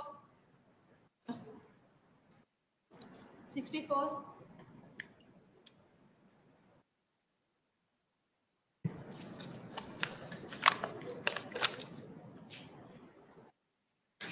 And this is also a writ petition of 23. So far, no interim order is granted. Same like in the earlier matter. Yes. Serial number 65. To TP. The petitioner, my lord. Wife has filed a petition under Senior Citizen Act and against husband, my lord. Yes. He is also senior citizen, my lord. Who represents the wife? GM Sumitra. Heard the counsel for the petitioner. No representation for the respondent. This is matter tomorrow. As My part. lord, petitioner wants to come from Mysore, my lord. He doesn't have to come. Why should he come? Mentally retarded person, my lord. Yes. Why should he come? Why you have asked them to come to the court? They wish to come. Not necessary. Their presence is not necessary. We'll pass orders tomorrow. We are giving an opportunity to the respondent. This is matter tomorrow. Yes. Serial number 66. Kavita. I think under the Senior Citizens Act, all these assistant commissioners are, they will deal with domestic violence. They will deal with matrimonial cases. Any They will petitions, deal with 498, everything they can deal. even there are some issues where the police, there are directions to the police also. To restore the possession under 23, they may say that protective orders may, but under 23, restore the possession. There are some cases where the police went and restored it. Then there's issues had happened here. Yes, 606. 66. Kavita Ji. My lord, in this case, I have given representation to the bank, my lord. In earlier writ petition, as per the order, I have complied the interim order by depositing 10 lakhs. Let's see what's the relief you're seeking. Yes, my lord. Plus, I have filed memo of retirement minutes for the respondent bank. They were promised. Page number 18, my lord, my prayer. To accept the petitioner's representation dated 1/8/2025 to refund the petitioner's deposit amount of rupees 10 lakhs along with penal interest of for the lapse of 1 year and 9 months to till the date of realization. What is this? Why you want? My lord, as per the earlier writ petition, conditional interim order was granted, my Divya lord. Purandar has given the no objection. Plus, we have filed retirement memo minutes from this case. Divya as the- Purandar. Yes, minutes. Why? Plus, earlier there was another counsel engaged by the bank minutes in the for the DIT matter minutes. That is when that's why we have filed the retirement. Who is memo. that counsel? Prabhu Rao. Prabhu Rao. Prabhu? Rao. Prabhu Rao. Prabhu Rao. Print the name of Prabhu Rao, delete the name of Divya Purandar. Obliged minutes. It is submitted that they have filed the Retirement. memo and the matter is interested to Raghu, whatever, so and so, as he has appeared before the DRT. Delete from the caption dismissal. This is matter day after tomorrow. Yes, next. List number 2. For orders matter 1. Ma'am, for the petitioner, please. 3 days time may be granted so that I will. Yes, what is this matter? No, the endorsement is issued, my lord. Endorsement is challenged. Endorsement There is an is order, my lord, challenged on on the will. 25/9/23. Registered will came to be forged by the respondents. All the respondents are made a party. Property belong to the SC/ST. Now I have to take steps. 3 days may be granted. Therefore, my lord, kindly see the order dated 25/9/2023. Let's see, what is that please? When they say that it is civil in nature and they have not entertaining your complaint, you Yes. should go and file a private complaint. I have no private complaint only rejected seat endorsement given as civil. They have forged, in fact, there is no grant of the land in question. How can the, it's not a private complaint. It is private complaint on a complaint given by the original grantee belonging to SC/ST. Whom you have given? The police. That's not called a private complaint. Private complaint is something which you give to the magistrate under section 200. Either the magistrate or the first information report, either to the magistrate or to the police station, same. Lordship may know better. I don't, because it is only a complaint given by the officer. The police are not entertaining your complaint. Yes. You can file a private complaint before the magistrate. No, they are already, they have eaten away all the properties belong to the SC/STs. We can't in the jurisdiction, all those things can't be done. Go before the magistrate and file a private complaint if Right. it is in accordance with law. No, the SC/ST commission has been made as a party. IA 1 of 2023 was What made SC/ST commission will do now? because the property belongs to the granted land eaten away by the respondents, and they have given a Come to the complaint. prayer first, come to the prayer. Yes. Issue a writ of requashing the final order in OA number passed by the debt recovery tribunal. Yes. What is this? Not tribunal, please. No, petition number 14251. Some wrong bundle you have given. 14251 of 2023.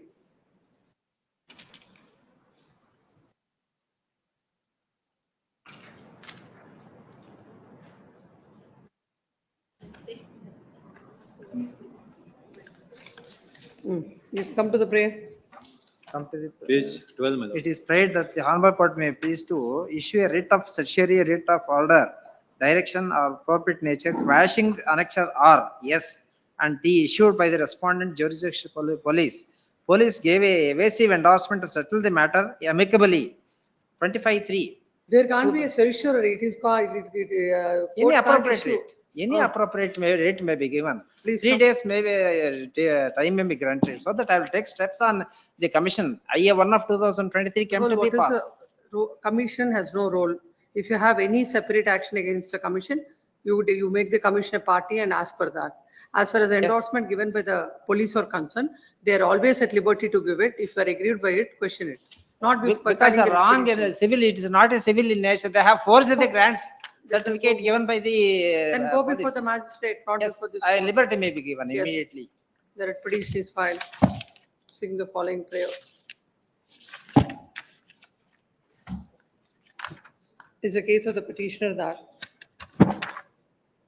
petitioner is an agriculturist and she is a legal heir of one late C. who is owning lands measuring 18 guntas in survey number 135/1521 3/4 132A 3K. That's there in the, so many lands he has stated. All are the renowned lands granted to the father of Chennaya. Father Chennaya. To the father of the petitioner.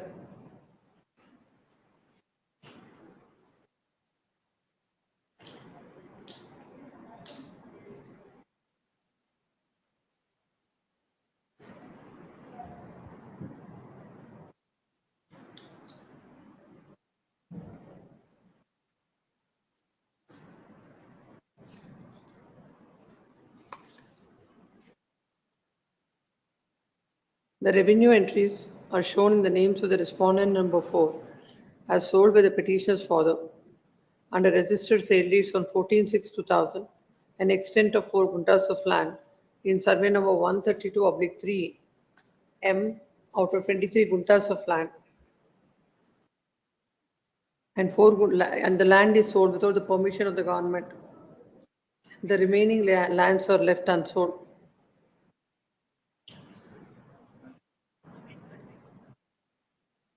It is a case of the petition that the respondents have forged the official memorandum of the state government and got themselves into possession illegally. And they have built several big houses and bits of site formed there. Big houses and sold the bits of land illegally.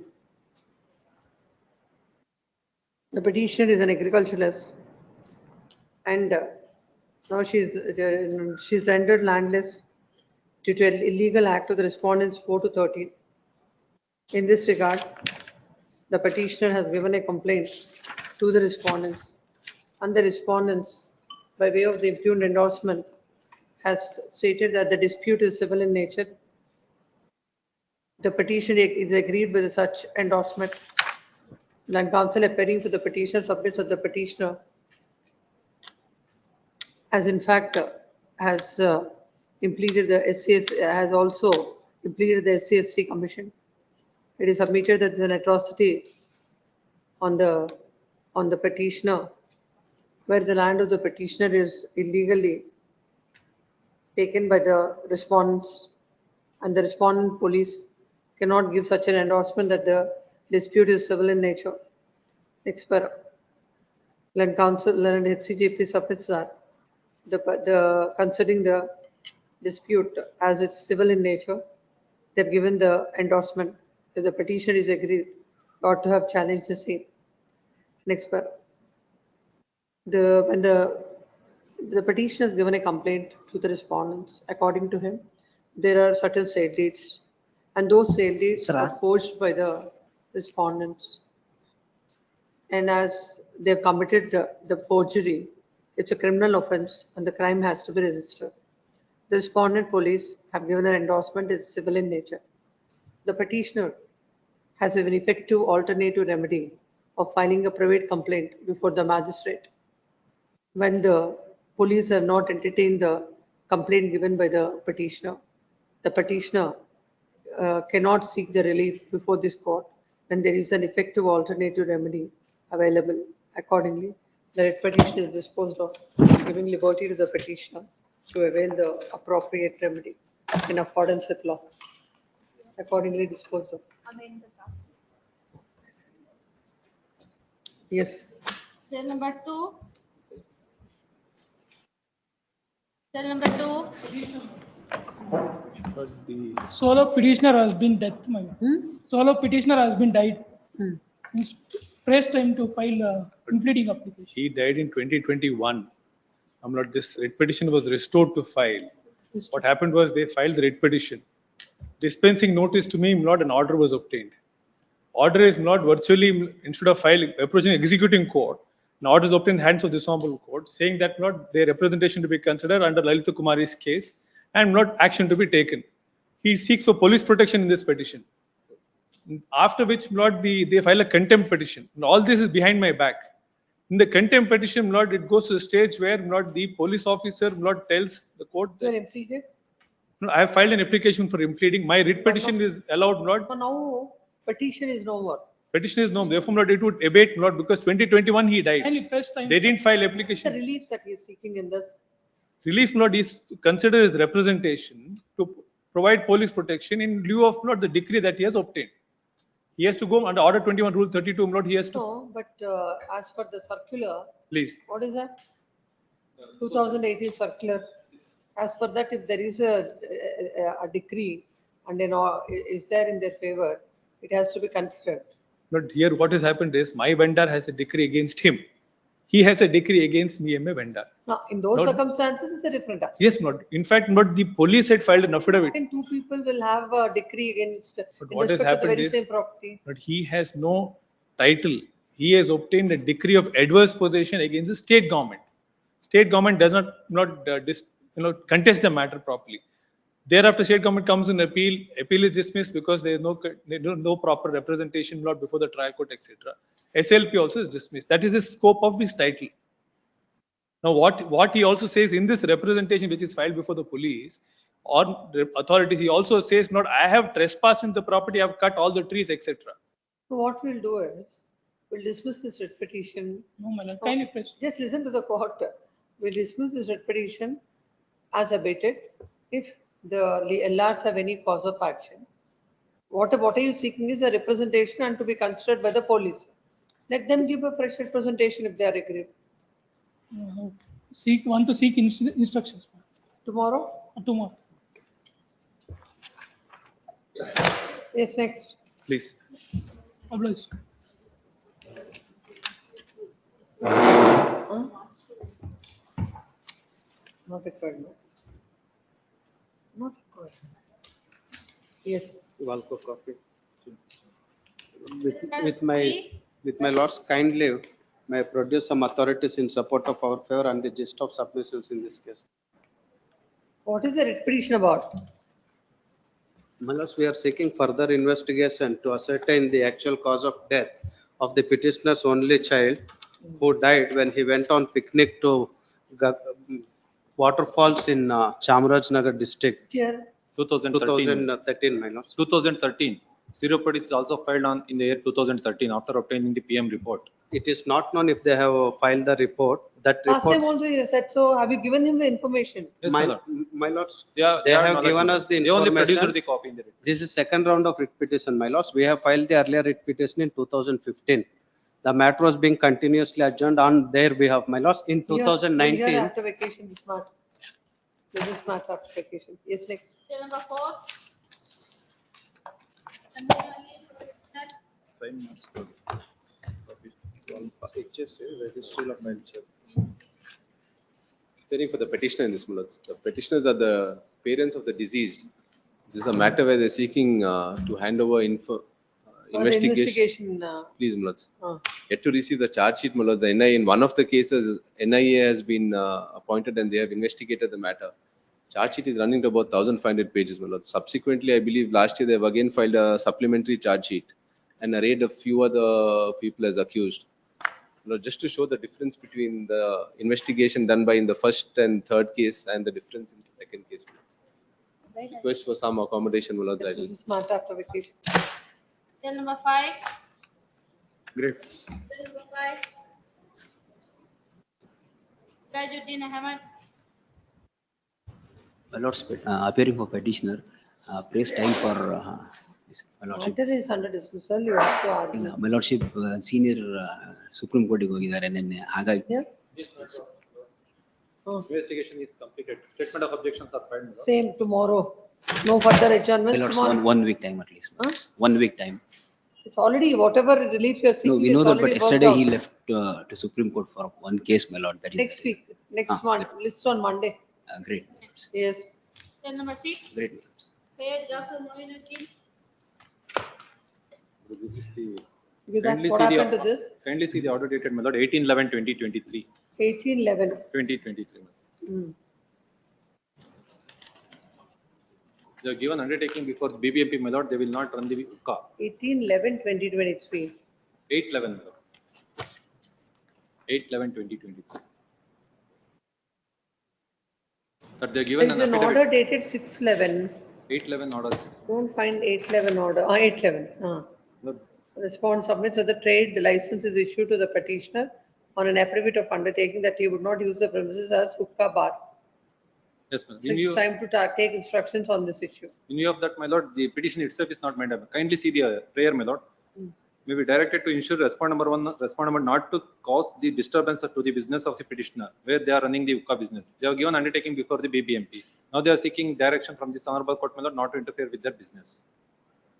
Therefore, my lord, they took adjournment, my lord, petitions are not regularly The represented. petition is, there is no representation on behalf of the petitioner.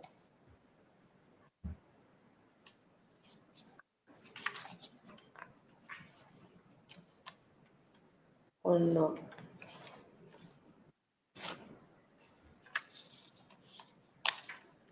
on 7/4/2026, the matter was directly listed under capital participant. And though the matter is listed under this, the capital district today also there is no representation. Accordingly dismissed for non-prosecution. The CGP takes notice on that point. Yes, call the Pass password. over matters in list number 1. Serial number 1. Serial number? Serial number 8. List number 1, serial number 8. Pass over matters, Sandhya U. Prabhu. Lord, file a statement of objection, place a statement of objection in this matter. In fact, But what it appears is, no, my lord. no, I have read the entire order. In the entire order, there is no mention about what is a property mortgage. Why is the order passed against the LRs? Probably only on the ground, but they have not represented before the court, before the tribunal. Tribunal simply says, I find merit in the OA. That's wrong. No, my lord. My lord, the bank filed a original application. My lord, my lord, whether I can mention the secured asset or not, because security, my lord, which I'm seeking a recovery of money, my lord, it's just a decree. In respect of the scheduled property, which my lord mortgaged to me, that my lord, I have an independent remedy under Surface Act, which I can do it. Here the case is, my lord, I filed an original application, wherein my lord, the guarantor is deceased. My lord, he should be represented by his legal heir. Therefore, my lord, ultimately, my lord, if my lord, my borrower succeed. Even in a civil suit also, for example, in a case of promissory note, the rights of the parties or the whatever the liability of the legal heirs will be determined to the portion of what they have succeeded to the property of the deceased without any basis. How can you implead them, and all of them are be directed to pay? I'll just put it in this way, my lord. There is no discussion on that aspect. Maybe, my lord, I'll pass an objection on that effect. Here, my lord, it is not in dispute. The petitioner father is a guarantor. In fact, before filing a suit, my lord, if I would have not made, my lord, the petitioner as a party or my lord, legal heir of the my lord, deceased borrower, then my lord, this order suffers, my lord. I'm not able to understand, Mr. Vignesh. I understand in respect of a property, of a secured asset, you want to enforce it against LRs. I can understand. No, these proceedings, just because the father is a guarantor, no, you will implead the legal heirs, and without any security, just to say that because you are the children of so and so, you are supposed to pay the money. How is it right? No, that for that, my lord has to see whether what is the my lord, my petition pending before the DRT or which I filed before the DRT, my lord, I must be stated all those facts. In respect of the schedule of property also. Only you have stated, the court also should give the reasons. My lord, therefore, my lord, I will place all those documents along with my statement of objection, my lord, in 2 or 3 pages. This is matter. My lord, 1 week time. On 1 week time. That's what. This is matter on 28th of April. By that time, the objection shall be on record, or else the orders will be passed. Grateful. Case number 11. K. Shashikant Prasad. Nandish Patil. Appearing for respondent. Yes, sure. Filing memo along One with more the account, Your statement. it is time barred account, Your Honor. They have not issued any legal notice. Not necessary. They claimed There is no time barred Account statement. They have not issued any. How can there be a time barred account for the bank? There is They have nothing like not, time no, barred account. they have not issued any legal notice, Your Honor, and that 13/4 or 30 in then criminal miscase. Any proceedings were initiated in respect of that account? No. When was it declared as NPA, the other account? 2017. ma'am. When was the notice issued to the borrower? They have not issued any notice, Your Honor. Let them say. Problem is banks have to make some responsible statement before the court. Please, account statement is here. I'll place it. No, not about the account statement. Closure statement. There is one account, surface proceedings are initiated. There is another account. When did you initiate the surface proceedings? When is the NPA? When is the 13-2 notice? That I'll file it, my lord. Can it may be out on tomorrow? I'll file When it. counsel for the petitioner submits that. The outstanding is? Outstanding is 30 lakhs, but however. lakhs, 75 lakhs, but the respondents have placed before the court a statement to show that is 66 lakhs and odd. 66 lakh 61,000, my lord. And odd. As on It is submitted that in respect of only one account, the proceedings under the Surface Act are initiated, and in respect of the other account, so far no proceedings are initiated.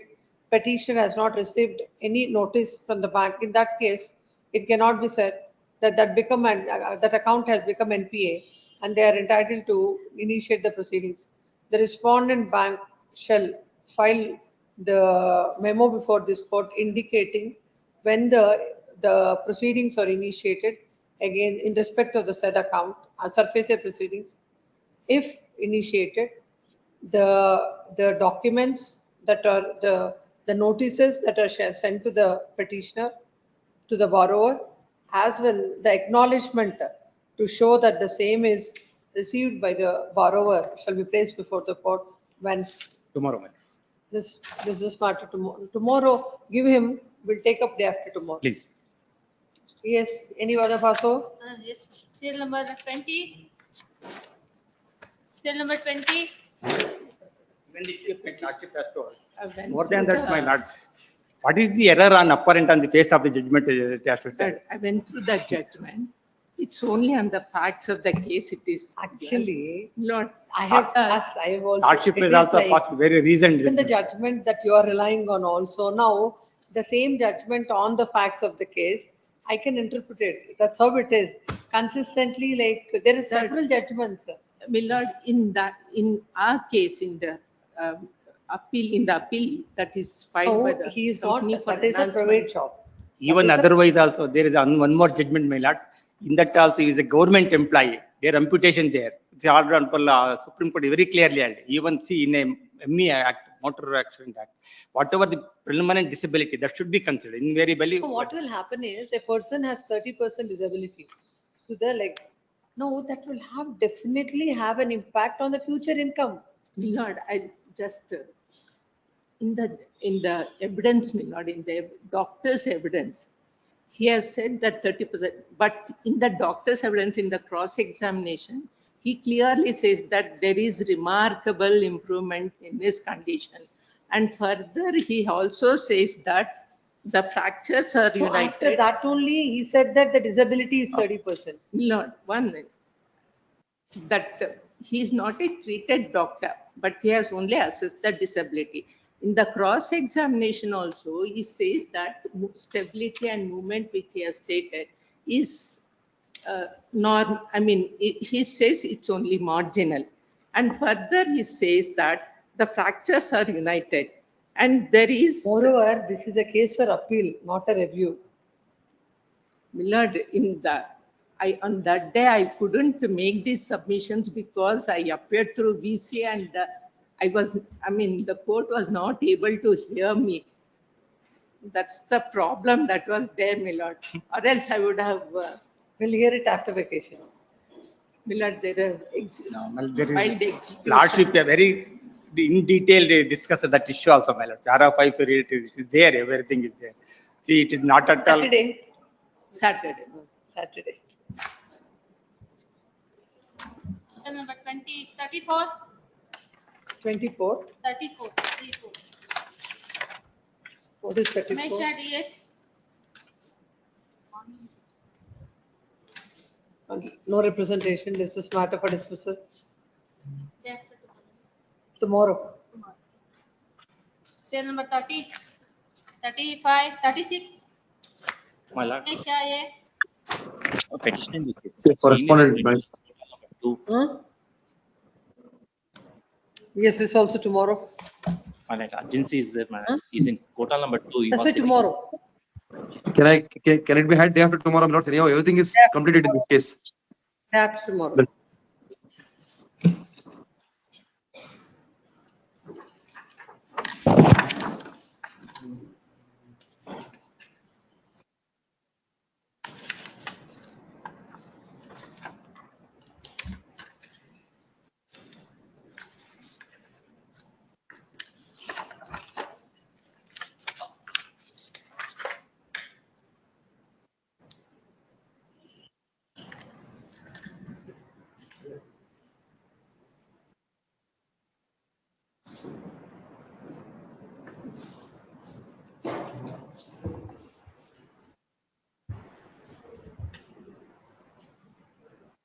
Sir, serial number is 65.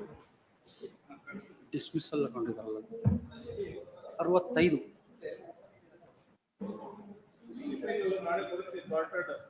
Sir. No, respondent. Wife. Petitioner. Party ಬಂದಿರಲ್ಲ ಪಾಪ ಮೈಸೂರಿಂದ ಬರ್ಬೇಕು.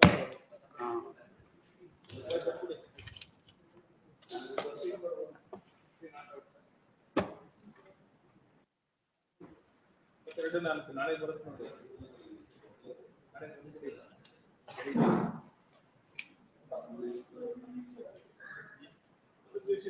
ಇದರಲ್ಲಿ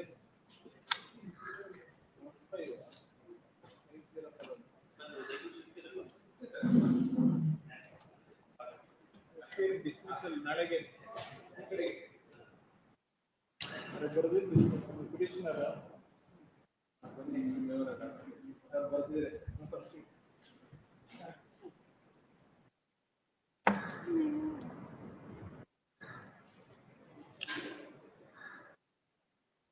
dismiss ಆಯ್ತದೆ. Next week ಕೊಡಿ ಇರ್ತದೆ.